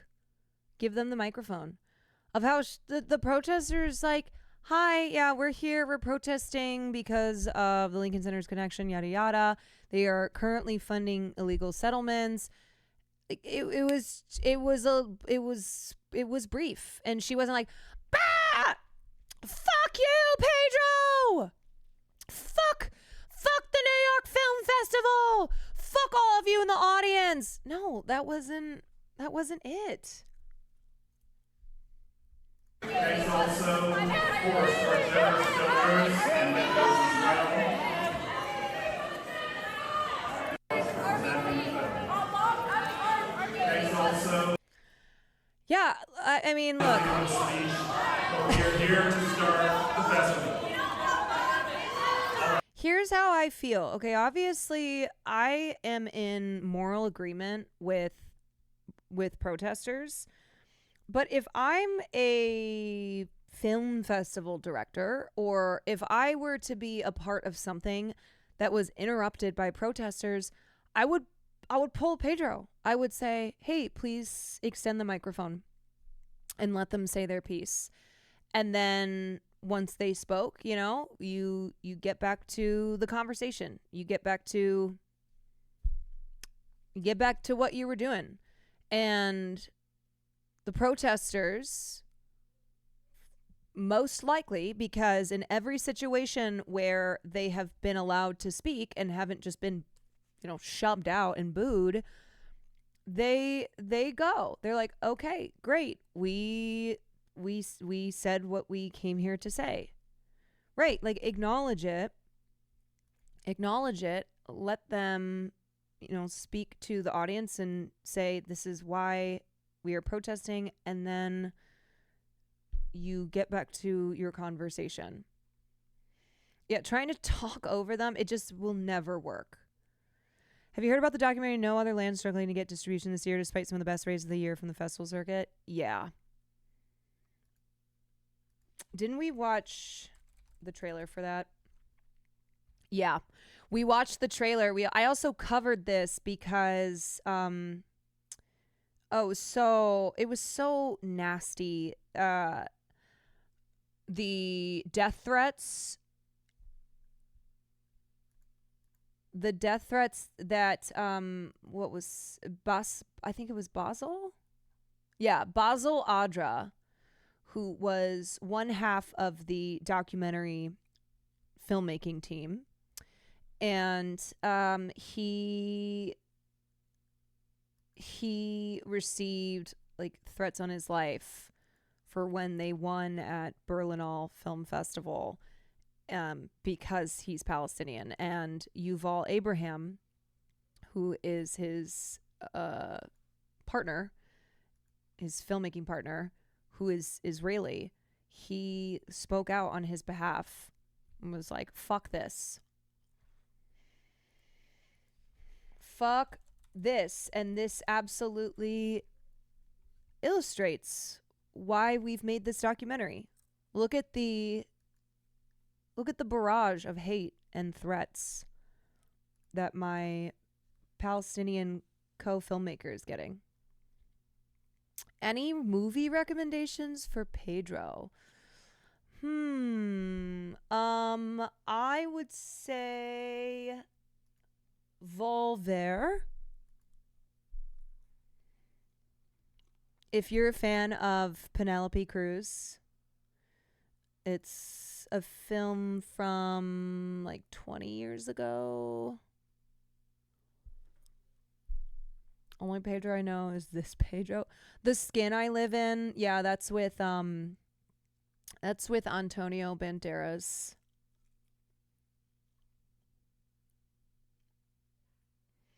Pain and Glory. I think I watched that when I was working at Sony. Pain and Glory is from 2018 or 2019.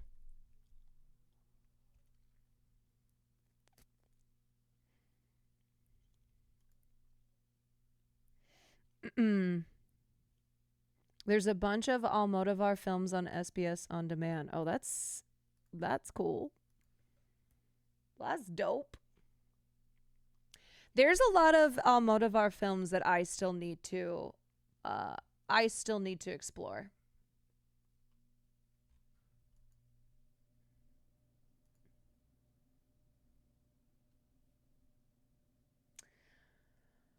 Okay.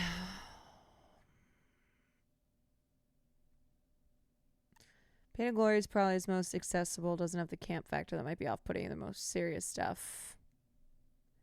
Yeah, maybe a good starting place. Unless you're like, no, give me the weird. Give me the weirdest Pedro Almodovar film. Okay, I covered this. Oh, I just have to show this crowd size. Chapel's crowd size, but I thought she was done. I thought she was never going to work in this industry again. How did she pull the largest crowd in ACL history? I thought she was finished. No? But I was told that people were done with Chapel because she didn't just lay at Kamala's feet and suck her toes. I thought that spelled the end for her. You know, just a reminder, first of all, Twitter is not real life, okay? So tweets, even when they go viral on Twitter, is not representative of life outside Twitter. But the other thing is, Chapel's too good, okay? Chapel's too good. And liberals, I don't think they have it in them to actually protest Chapel Roan by no longer watching her. You know, these are not conservatives who are taking their Keurigs and lighting them on fire, or who are shooting up a 6-pack of Bud Light with their AR-15s. But the other thing that I will say with conservatives is, you know, a lot of them are still listening to Taylor Swift. They're still listening to these liberal queens. You think that enough conservatives were pissed by Taylor's support of Kamala that they're going to stop being Swifties? Ain't no way. Y'all, people do all sorts of cognitive dissonance when it comes to supporting their faves. When it comes to supporting musical artists, music artists, actors, filmmakers, whatever, okay? There are people out here who would be like, yeah, what Chris Brown did to Rihanna is disgusting, but are still massive fans of Chris Brown. So, yeah, no, Chapel's gonna be, I don't mean to compare those two because fuck Chris Brown, all right? Those are not comparable. But I mean, it takes a lot. It takes a lot for people to stop consuming the art of somebody who they find themselves in,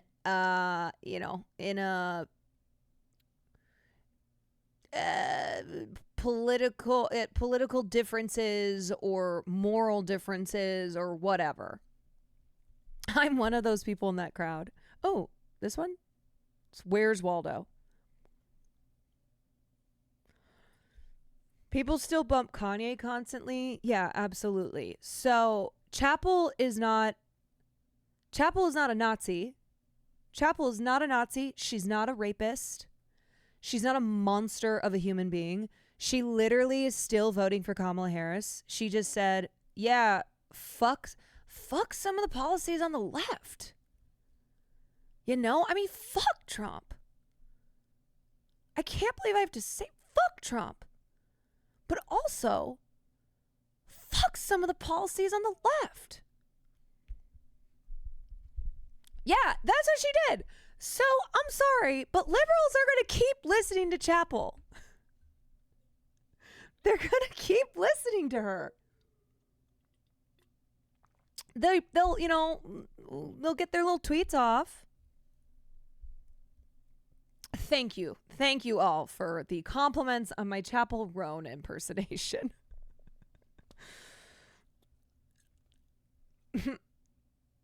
How many times have you seen that video? I mean, I watched it once on Twitter, and then when I showed it on stream. I've just been sitting here. I wake up, I watch that video. I also, my voice is, my voice has been a little scratchy lately, so it's easier for me to do that. And fuck some of the policies on the left.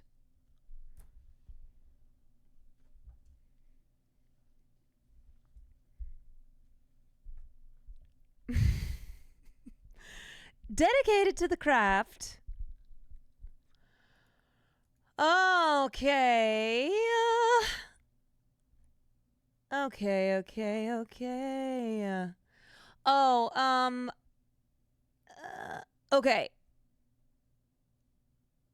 I've got one thing I want to do, and then I've got another thing. So sad news. Whitney Houston's mama died. Sissy Houston dies at 91. She was an incredible gospel singer. An incredible gospel singer, was the mother of the late, great superstar Whitney Houston. And she passed away. She passed away at the age of 91. She had been in hospice care for Alzheimer's. And even though she raised an incredibly talented daughter, she herself, apple doesn't fall far from the tree when it came to the talent in that family. So Sissy Houston had won multiple Grammys. She was very, very gifted. She had a super powerful voice. I mean, my God. She had the type of voice that the only way to describe it is like a voice that shook the heavens. And how perfect that she sang gospel music. She was very religious. She sang gospel music her whole life and literally had a voice, that could shake the heavens. She also sang backup for a little known singer, Aretha Franklin. Anybody heard of her? Anybody know Aretha Franklin or Elvis Presley? I think maybe a couple people might know of Elvis Presley, maybe. But she did backup singing for the two of them. And she was also the choir director of the New Hope Baptist Church in Newark. And I don't know if y'all know this, but Sissy Houston was the matriarch of a singing dynasty. So it wasn't just Whitney Houston, her daughter. She is also related to Dionne and Dee Dee Warwick. Those are her nieces. She is a cousin of the opera star Leontine Price. And then Whitney Houston's daughter, who was Sissy Houston's granddaughter, was Bobby Christina Brown. And it's very tragic because Whitney Houston and her daughter were both found unresponsive in bathtubs, but 3 years apart. So Whitney died in 2012. She struggled with addiction for a lot of years, and it was something that Sissy talked about after Whitney was gone. And then Bobby was like, it's just the similarities so eerie. But Bobby was also found unresponsive in a bathtub in her home 3 years later in 2015 and died 6 months later. So it was a family that had a ton of talent, but also was very familiar with tragedy. Unlike Whitney, Sissy Houston achieved wider fame in her later years, but she was comfortable with that. As she told Jet magazine in 1998, a lot of the things I've done have come late in life, and it's like a whole new career starting up. I don't have regrets about the way I planned and lived my life, and I'm very proud of what I've become. On her own or with her group, The Sweet Inspirations, Cissy Houston can be heard singing backup on such hits as You Make Me Feel Like a Natural Woman by Aretha Franklin, Van Morrison's Brown Eyed Girl, and Dionne Warwick's Walk On By. So if you listen to any of those three songs, Cissy Houston's vocals are what surround it. She was pregnant. With Leontine Rice. She was pregnant with her daughter while recording backup vocals for the Drifters on Broadway in 1963, according to her autobiography, How Sweet the Sound, My Life with God and Gospel. This was bound to be an interesting child, she wrote. Robert Darden, a professor of journalism at Baylor University and the author of several books on gospel music, said Miss Houston was a significant figure, not because she sold a lot of records, but because of the people she influenced who did sell a lot, and because of her work as a sustainer and nurturer of the gospel music tradition. Whitney Houston was trained by the best, and though she had a once-in-a-lifetime voice, without the training and influence and experience of someone like Cissy, who knew everybody and who could sing in any style, she would not have achieved what she did. I want to play, here is... Me and you. This is what my mom and I wish we could do together. Against the world, sometimes it feels like me and you against the world, and for all the times I cry, I always know that God is on our side. So when one of us is gone and one of us is left alone to carry on, I know remembering we'll have to do. Our memories alone can get us through. Just think of all the days of me and you against the world. But please remember that life can be a circus. They'll underpay us and overwork you, and though we seldom get our due, but when each day is through, we'll take our tired bodies home and look around and know it's me and you and me and you against the world.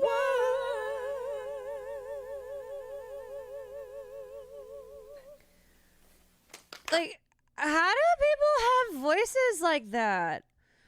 So Fabulous, I wanted to address what you were saying. So, Cissy Houston's journey with being accepting of LGBTQ love was definitely that. It was a journey. I don't think saying that she caused her daughter's death is fair. Whitney struggled deeply with addiction, and it's not to say that like the way that her mom was about Whitney's best friend Robin, didn't contribute to Whitney's troubles. But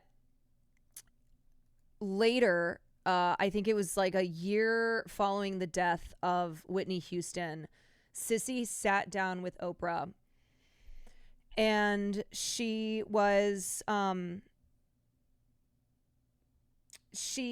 talked about how it would have bothered her if her daughter was gay.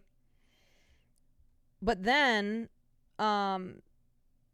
in later interviews, she talked about how God wants us to love one another. So whatever. Long story short, that was my thought. Yeah. Long story short, this is a like little known part of Whitney Houston's life and her relationship with her mother, unless you're like tapped into this shit. But Cissy Houston was, she was a very powerful force in her daughter's life from the get-go. And she was also very religious, and per her religious beliefs and just being a product of her time was not so great on LGBTQ people. And she said on Oprah, and it pissed a lot of people off, when Oprah was like, would it have bothered you if Whitney was gay? And Cissy said, yeah, absolutely. Pissed a lot of people off. And then later, and it's unfortunate that a lot of this are things where it gets kind of into the personal of, I don't know. I didn't know Whitney Houston. I didn't know Cissy Houston. But I just think about, for me, if I were queer, if I were queer, or at least my mother thought I was, and weren't accepted, like that wasn't accepted by my mother until after I was gone. Like that is a very sad thing. So there's definitely like the family. I'm just doing a very surfacey, because one, I'm doing a very surfacey, like it's not even a full tribute here. I just wanted to play a couple clips of Cissy and Whitney singing together. And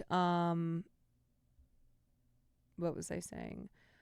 So, there's a lot that I'm not going to get into, because there's also a lot that I probably just don't know. And I was not like, I'm going to sit down and do a 2-hour tribute and look back on the Houston's life and careers and all those who like were in their family, if that makes sense. I feel like many trans people and queer people's parents say that after it's too late, after they're dead. Yeah, I mean, I think that goes for a lot of things where you tell people too late, oh yeah, by the way, I love you. By the way, I would just want you to be happy. There's something sad about how death causes people to see how short-sighted they were when their loved one was alive.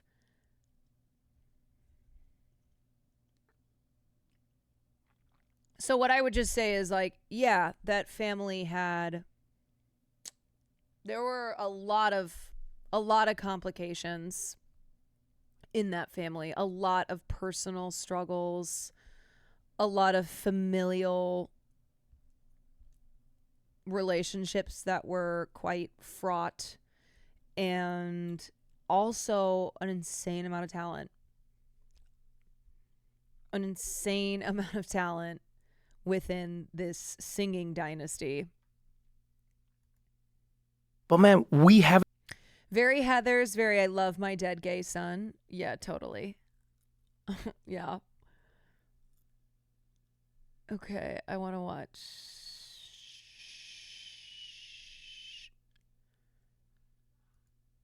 And now, as we promised, this is one of my favorite Aretha Franklin songs, and it's the one that it's Whitney and her mom, and it's Ain't No Way. This is what Cissy Houston did the backing vocals for Aretha on. There just ain't no way of you. Whitney Houston is also 19 or 20 here, I think.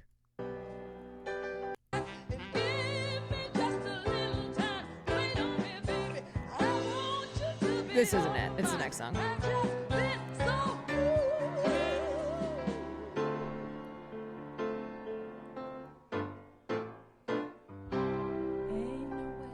Ain't no way.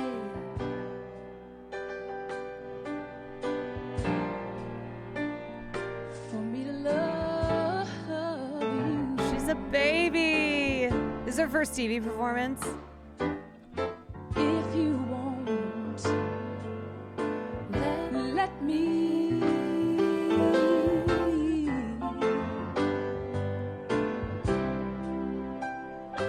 There just ain't no way for me to give you all you need. If you want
Okay, and then I want to play some of I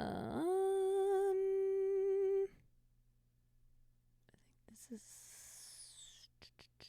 what is going on. All right! So this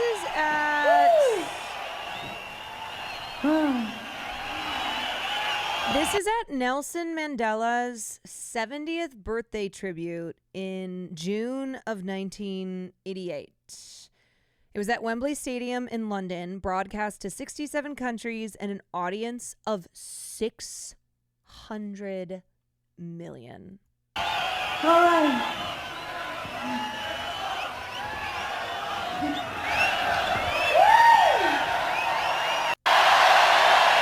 Yeah!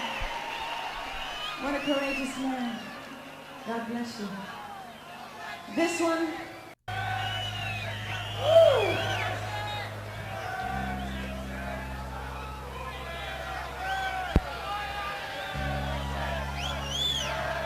Oh my God, I need that blazer.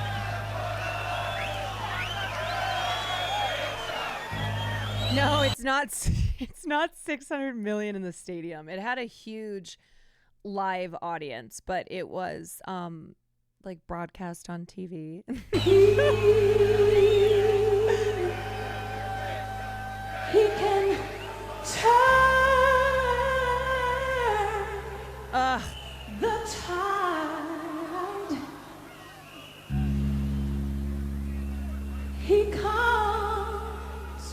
He calms the angry seas.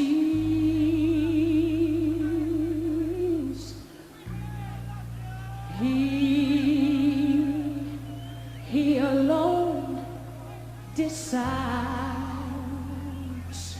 Oh yes, all right.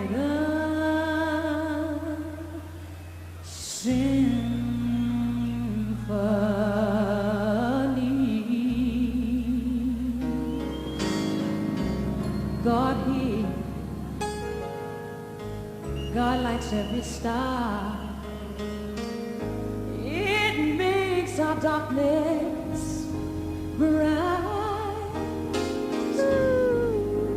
And He keeps a watch over each long and lonely, every lonely night. And He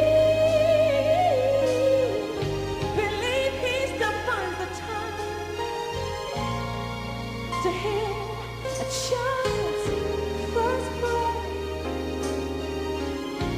Saints are cynical. I'm so glad, hey, you'll find Him there. And even though it makes Him sad to see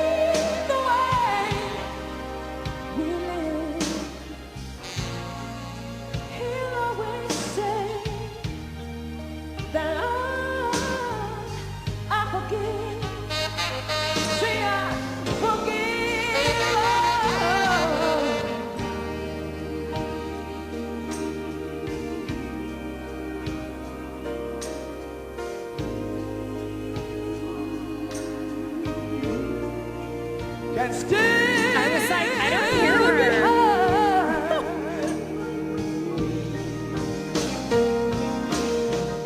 And I believe that someone in the great somewhere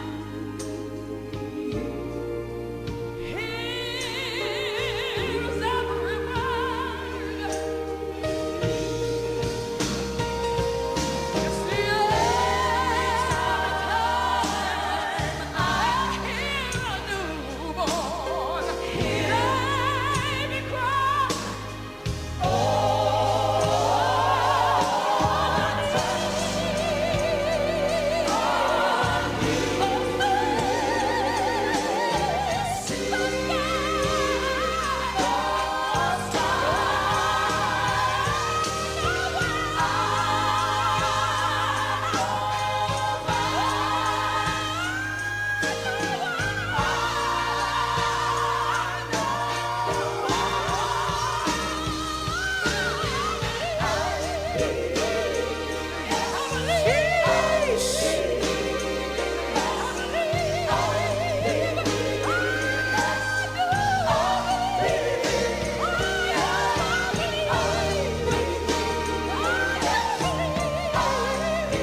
birthday concert for me. Yeah, isn't it crazy that this was 20 years before Mandela was taken off the terrorist watch list? They did a concert for his 70th birthday, drew 600 million viewers, you know, some of the biggest, greatest talent, and he was still on the terrorist watch list.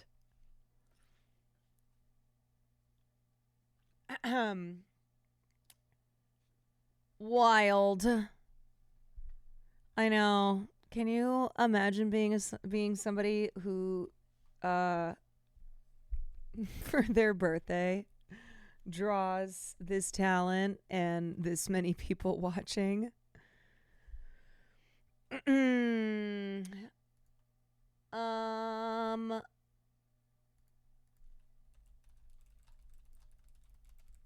Can I use this to to request I'm Your Baby tonight? I know, it's kind of funny because Sissy Houston passed, but I have shown all clips of her singing with her daughter because how many mother daughters can sing with one another and just be a powerhouse of talent? Not many. She's also aunt of Dionne Warwick. Yeah, I mean, that's what was in the New York Times piece on her, and goddamn, yeah, that family had just an insane amount of talent. Some families just do. Some families, they just are blessed with a whole lot of talent. You know, my family, we always wanted to be the Quan Traps, but pretty much only me and my sister sang. And not even my little sister's got a nice voice, but she didn't even sing. Like, she wasn't in choir. I think she did a little bit of musical theater in high school, but yeah, so it wasn't going to happen. We were not going to be able to be the Quan Traps. Basically, half my family is decent to good, and then the other half are truly tone deaf. Some of the worst singers you've ever heard. So the Quan Traps was never meant to be. Did we ever sing So Long Farewell? Oh yeah, I mean we were all over The Sound of Music. So long farewell, Auf Wiedersehen, I hate to go and leave this brown behind. I'm gonna say Papa Quan's an excellent opera singer. Absolutely not. Could not be further from the truth, but I love that you think that. Who was Liesel? Me. Hello. Duh. All right, y'all. So this is a video that I'm really excited to see. And this is the newest video from the YouTuber Perry Byford, who I've watched some of his videos before. He has made some really great videos in the true crime genre, but in a way that I talk about true crime, where it's calling out the way that people use true crime to be very exploitative, very salacious. So he did a video on the problems with baby reindeer. He also, what was the last one that we watched? Oh, I can't remember what the other one was called, but he's super creative, really, really a creative, smart, funny guy. And he had written to me on Instagram the last time I had watched a video, because he had somehow found my stream when I was reacting to his video, and he said what a nice experience it was for him to see people reacting like in real time to a video that he had made. And we had a nice conversation. So anyway, he reached out to me and said, hey, I have a new video that I think is super cool, and I would love for you to react to it and, you know, to have your chat react to it as well. So this is called an interactive video about interactive narratives. And I'm very curious because this video is 57 seconds. But I think there's going to be more. I think there's more to this. So I'm curious. I'm already hooked. Here we go. Choose your path. This is an interactive video essay, so you choose where you want to go and you decide the way you experience this. Because interactive narratives are all about player choices. Total freedom to do as you feel since you're in control, or at least you think you are. Either way, it's a unique storytelling device because it offers unique experiences for the audience. Except when it doesn't, and the narrative becomes confined by its own controls. Making a story interactable requires a new kind of story that breaks the rules. And if they aren't breaking the rules, then they break the controller. You need to find the tree! I'll show you how it all works, and all you need to do is make a choice. At the end of each video, you will get 2 options to pick from. Options like this: games or films. Oh, okay. Okay, so we have to choose. Yeah, this is like The Walking Dead. It is. Oh God. Films or games? Okay. I'm sorry. You're not supposed to take this long. Okay, okay. Choose. I'm not allowed to pause. Goodbye. No, obviously I'm not going to end it there, but I could have. This is my video, so I'm in control of where you go, which is the same as how films work. I could force you to watch cat videos or pimple popping, and there's nothing you could do to stop me, because this is all pre-written. You know that moment in a horror where a character is standing at the top of a dark staircase and we look into the pitch blackness where we hear a noise? Don't go down there, there's a murderer who will cut your head off and do implied gross stuff to it. But listen, I have lived in this house my whole life, and not once has there ever been a murderer waiting at the bottom of the staircase with a massive samurai sword. I'm not staying up here, I'm not a chicken. I'm going to go down like I would on any other day, because why wouldn't I?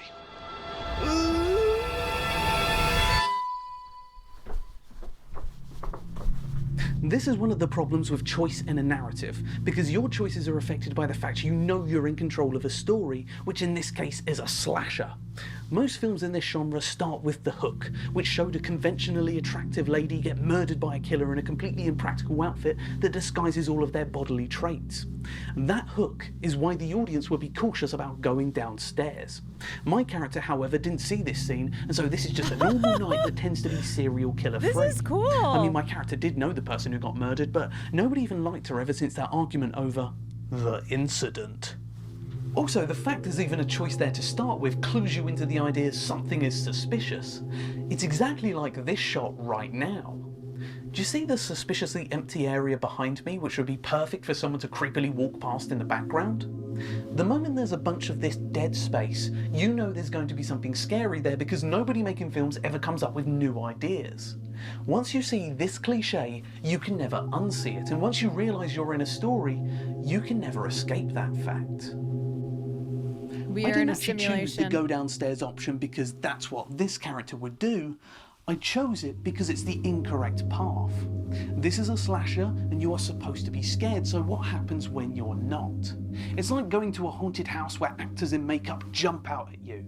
They want to jump out at the people who cower in terror, but if you just sort of stand there unfazed, it all gets a little bit weird, like you've just told them you're their new stepdad.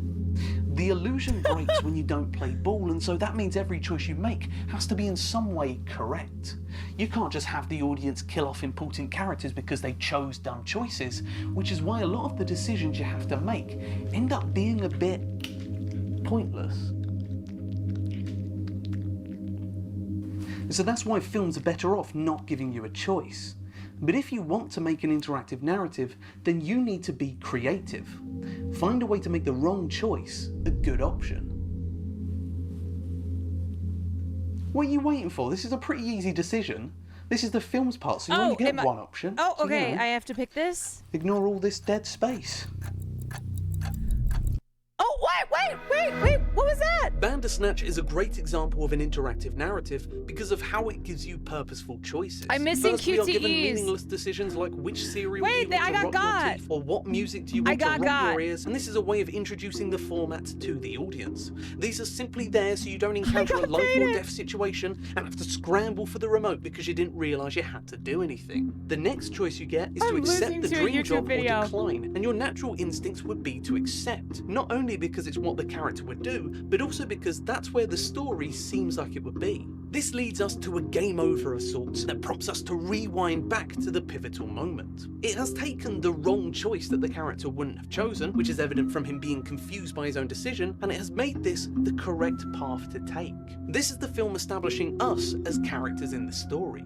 We aren't playing a character, we're playing ourselves, controlling the most English-looking person through a story. It's a very meta plot that becomes extra meta when we tell our protagonist that we're watching them on the streaming service Netflix. This is a very well-made and tightly written story, but it is just one story. A choose-your-own-adventure is an interactive narrative, but an interactive narrative isn't always a choose-your-own-adventure. Bandersnatch isn't so much a tree that takes you to completely different points depending on the path you chose, but instead it's more like a branch with a few short twigs sticking out of it. Sure, you can come to an ending at one of these twigs, but they are simply a short deviation from the main branch. Whenever we come to a decision like continue the video essay or assassinate target, we can usually recognize the deviation because it's the fun one.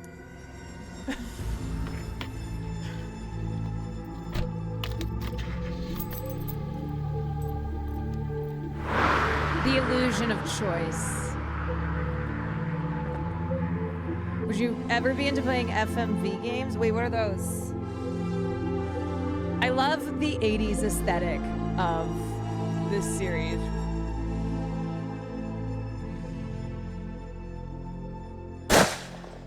We then get to the end of that branch, rewinding back to the choice.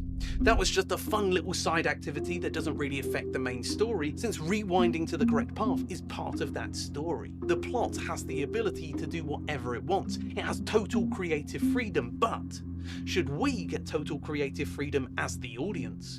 Do you think you should be able to choose absolutely any path you want? Or do you think there needs to be some sort of track?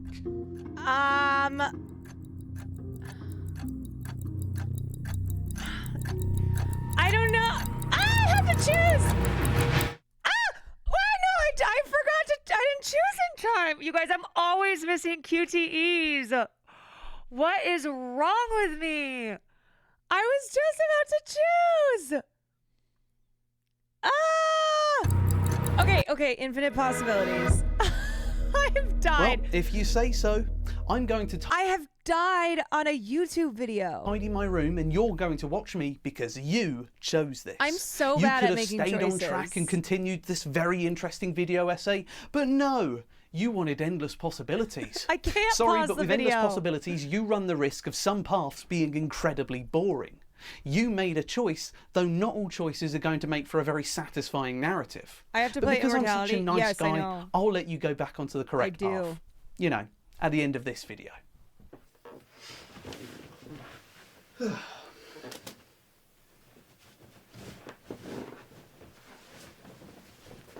Jigsaw would make the decision for me out of frustration. Yeah, Jigsaw would be like, fuck this bitch.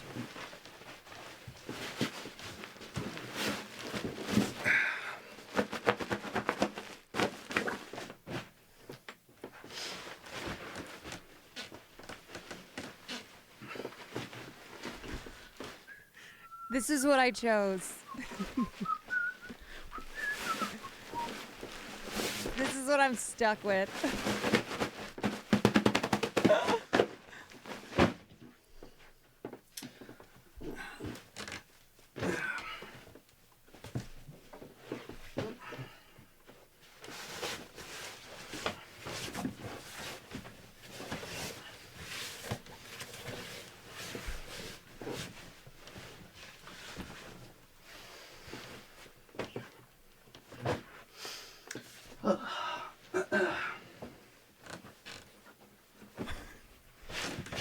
is it just him unmaking and then remaking the bed?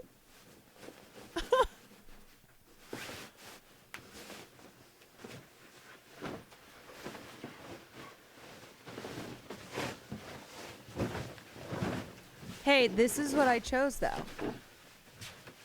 I stand by my decision.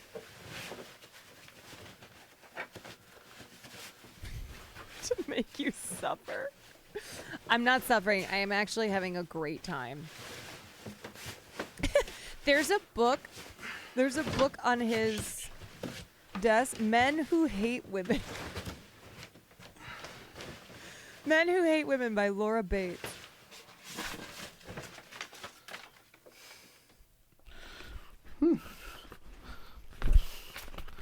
So if you need this, just found it.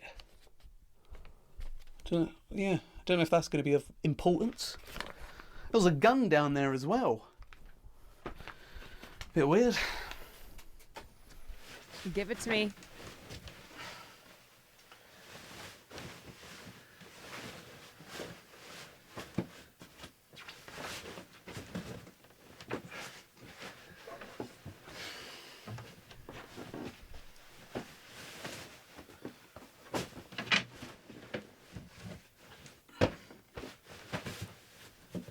Look at those wrinkled ass sheets.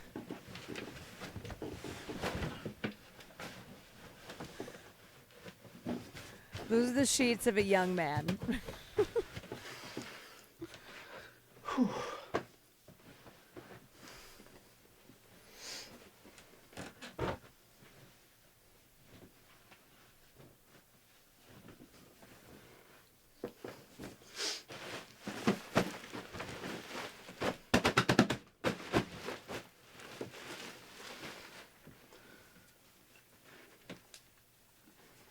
Do you iron your sheets? No, but I fold them.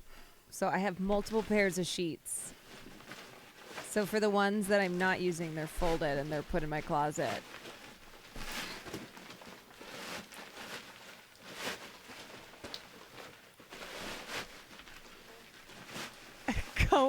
This is a real co-working stream.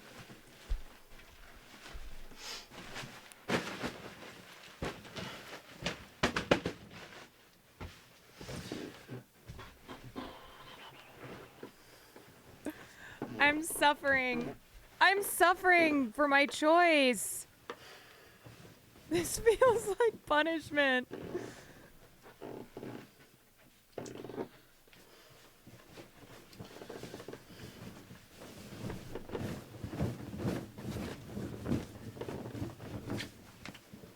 No top sheet, I see.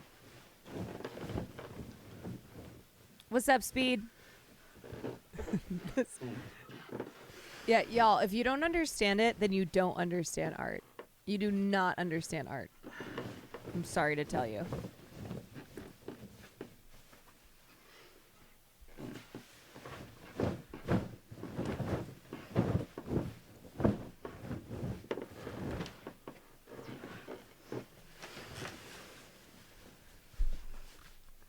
I'm in pain.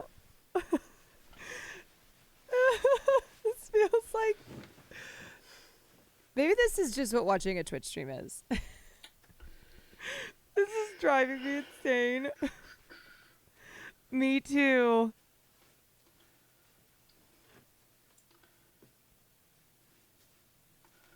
Oh my god, it's so painful. It's like my theater professor used to say, you made a choice. It was the wrong choice, but you made a choice.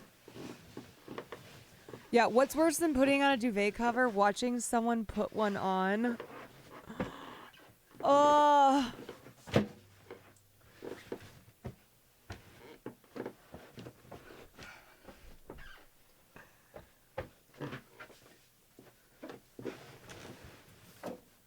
This is so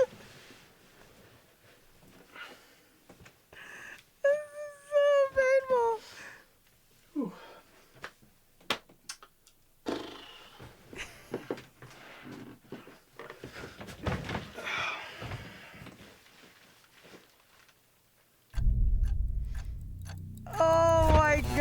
God. You enter a video essay and are confronted by a strange man in front of a tree. This is what I was first gonna choose. We made it through. I look him deep in the eyes and then we have sex. You need to stop doing this. It's hard enough to get people playing Dungeons and Dragons because of its nerdy virgin connotations. We do not need you making it worse by trying to have sex with every human, elf, donkey, or that one time a bookshelf. If you've played Dungeons and Dragons before, you may have noticed your adventure go off the rails a bit, because when you have unlimited choices, it is extremely easy to pick a choice that leads away from the story. Dungeon Masters are the game's storytellers, and the ones in charge of making sure you have a fun time, which in order for you to do so, they have to tell the story in a certain way.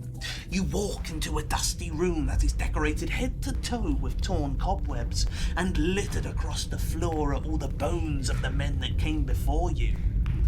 But hidden away, propped up at the far wall, is a bright red talisman that glints and shines as it reflects your Will is flaming very torches. good at Dungeon Master. The use of emphasis here is so the players know a key story item is right ahead of them and allows them to stay on. I leave the room and head back to the tavern for another pint. I inspect the bones and add them to my collection.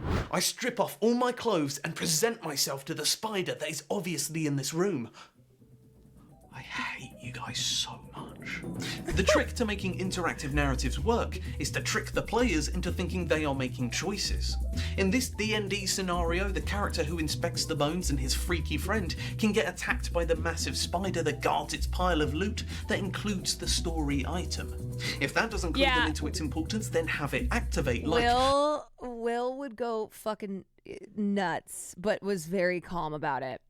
I've only done D&D one time, and it was kind of unintentional. I basically asked him what D&D is, so he started to give me an example, and I thought it was just that. And then he looked at me expectantly. So I gave him a response, and then it just kept going, and it just kept going, and it was just, whoo, crazy story. And finally, 45 minutes in, I was like, wait, is this just still the example? And he goes, congratulations, you just did your first D&D session. But throughout the D&D session, he would present the story and paint the picture, and then I apparently would make decisions that were baffling, I guess, that were nonsensical. What other words would he use to describe it? Frustrating. So anyway, I've done D&D. The ruby red talisman begins to spark when suddenly it bursts into a fiery ball of flames that ignites all 8 of the giant spider's thin legs, burning it into a pile of ash and cobwebs. If that doesn't work to get the player's attention, then to be honest, you've got bigger problems on your hands. He's forgotten how to breathe!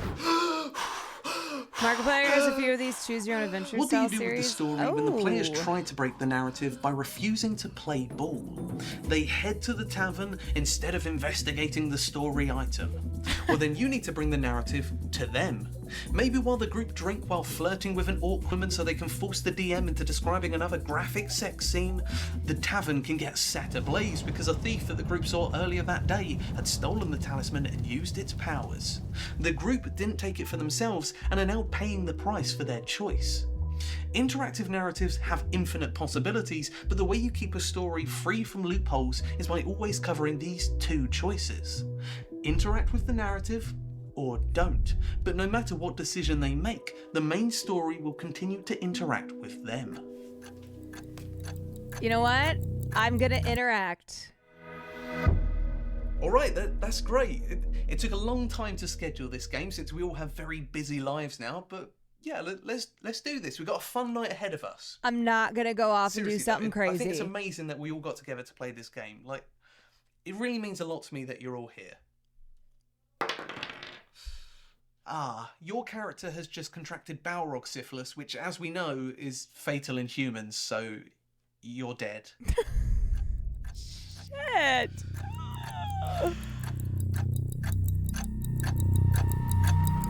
Cool. Okay. That was yeah, we're dead. Sorry guys. I mean, honestly, it's kind of how things go.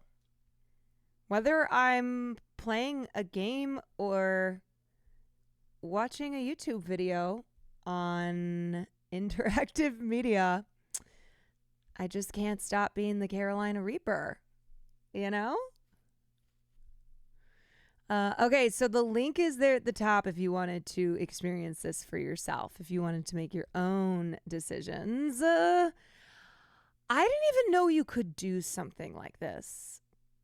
I didn't know that you could put a video in a video. Okay, I sound like I'm 100 years old. Vorlo, thank you so much for the 10 months. Yeah, this is such a cool way of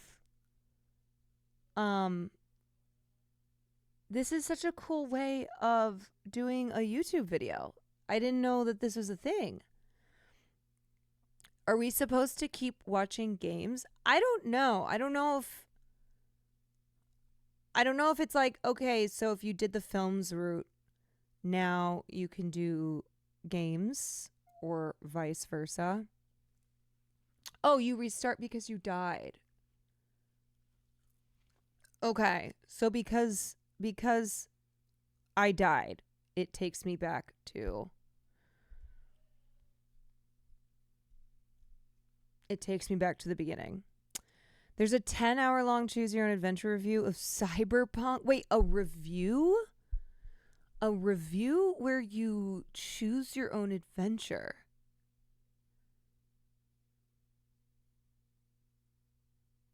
Fascinating. So basically, like, if you want to hear what you want to hear on the review, you can hear what you want to hear.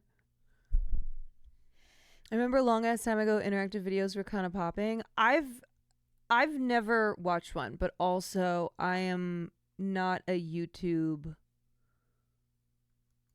I'm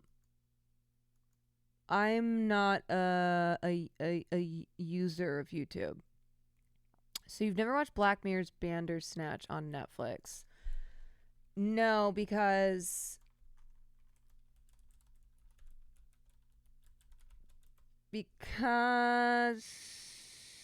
why didn't I? I watched the first 2 seasons of Black Mirror, and then I didn't watch any more Black Mirror. I think that's the reason.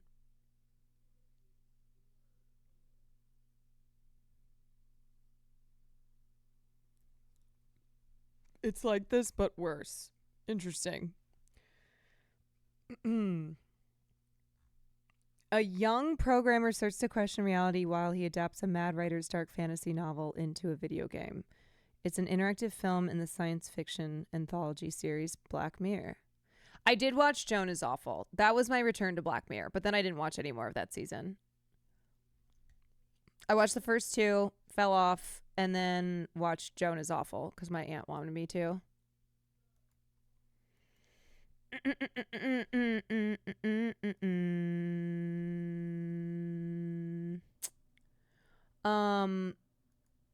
Now that you have an idea of how they work, do you want to put your skills to the test? Markiplier's in space with Markiplier.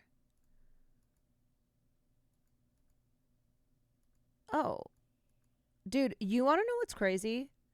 I've never, I don't know what Markiplier does.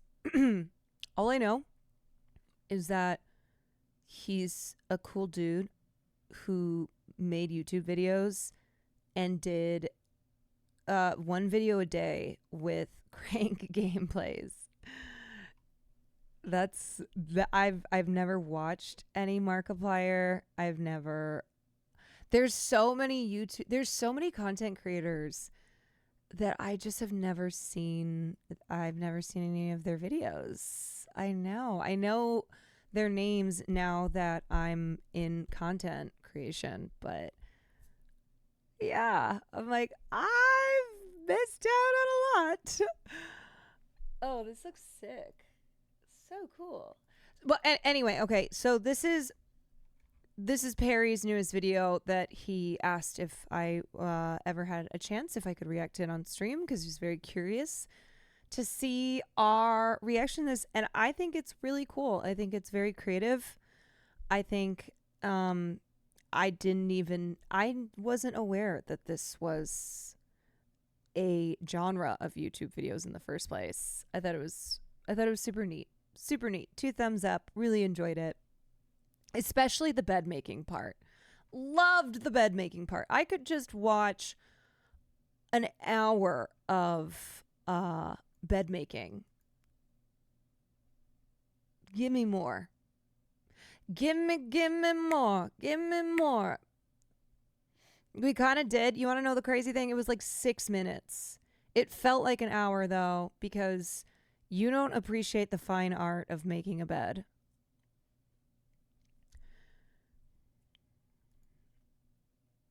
This is the 10-hour Cyberpunk review. The dude survived COVID twice and has a huge history of working in Japan for Sony. That is fucking crazy. A 10-hour Cyberpunk review. And it has 838,000 views. That's the type of video where I just recognize the enormity of the work that goes in to doing something like this. And, 838,000 is a lot of views. But I'm like, it needs more. It's too much work.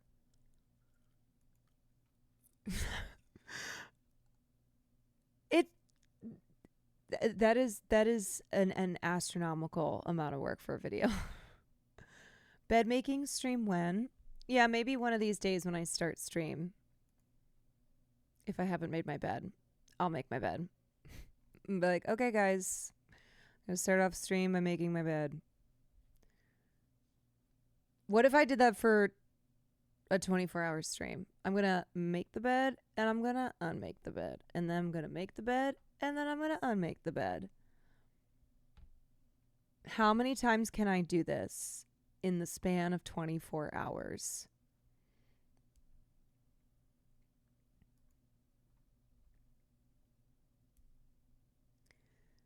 There are a ton of... Wait, so what does FMV stand for?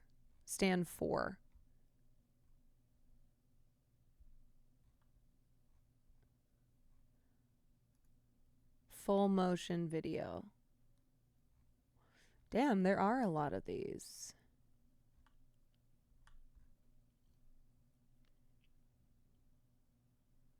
Very cool. Okay, wait, I was going to do something. What was I gonna do? Oh, I was gonna watch my first Markiplier video. Yeah. In space with Markiplier. Yo, why is YouTube so broken lately? I don't understand why it's always doing this whack shit.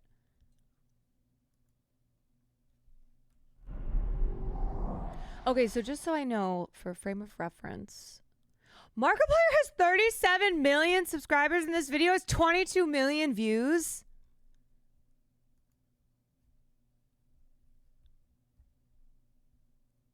Damn!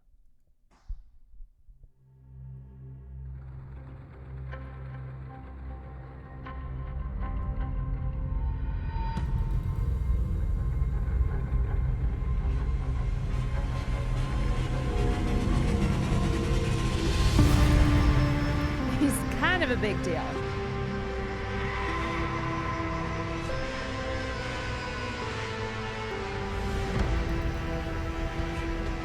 Wait, how long is this, by the way?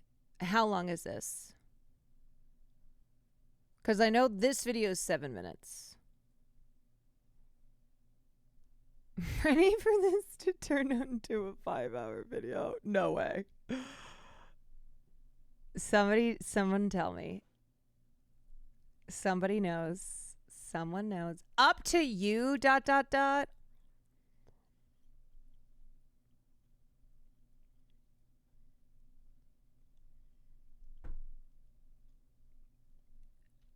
Anyone?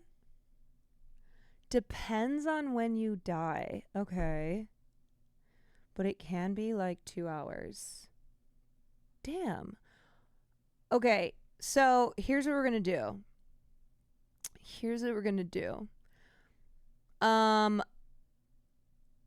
I'm gonna do this tomorrow.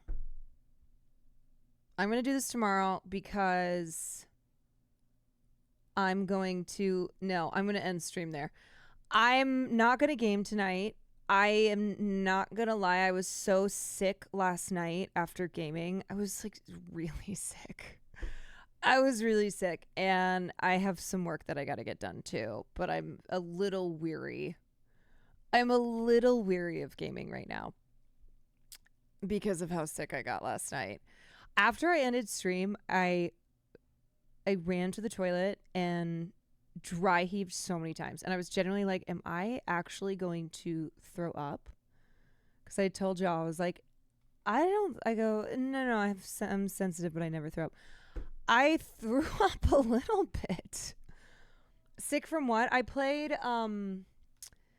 played Resident Evil 7, and I had played before, but last night I did a boss fight, and I think it was the white girl soup too. But it made me sickies. So I want to try this In Space with Markiplier tomorrow on stream. Yeah. I don't know if I got super sick from the gameplay last night because of the chainsaw action, because it was so much whipping back and forth. And I felt motion sick before with a different game that I can't remember what it was. No, I didn't use the old bacon. No.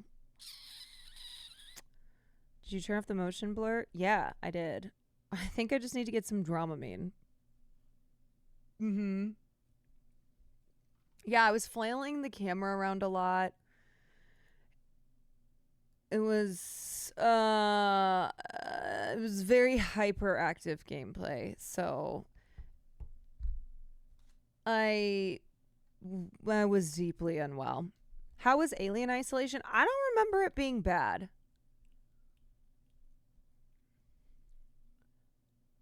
Emmy had the same problem with RE7. What'd she do? Did she just stop playing? The only time I had that bad of motion sickness was this other game that I can't remember what it was, but I only played it once. But otherwise, last night was the worst that I felt. Like, I stopped pretty quickly into feeling sick, and then after stream, I was like, oh, I'm dying. I did see the Alien Isolation sequel was announced. Very exciting. She used a mod that made it easier. Okay. Okay, because I don't want to stop playing it, but I don't want to get sick again. I'm so excited for Alien Isolation 2. Let's go. All right, let me find someone that I can send us to. Just take Dramamine. Yeah. That's a reminder for me to go to the store tomorrow and get some.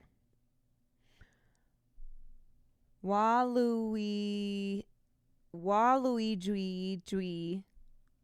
is a streamer from the thread that's live. Cool. Okay.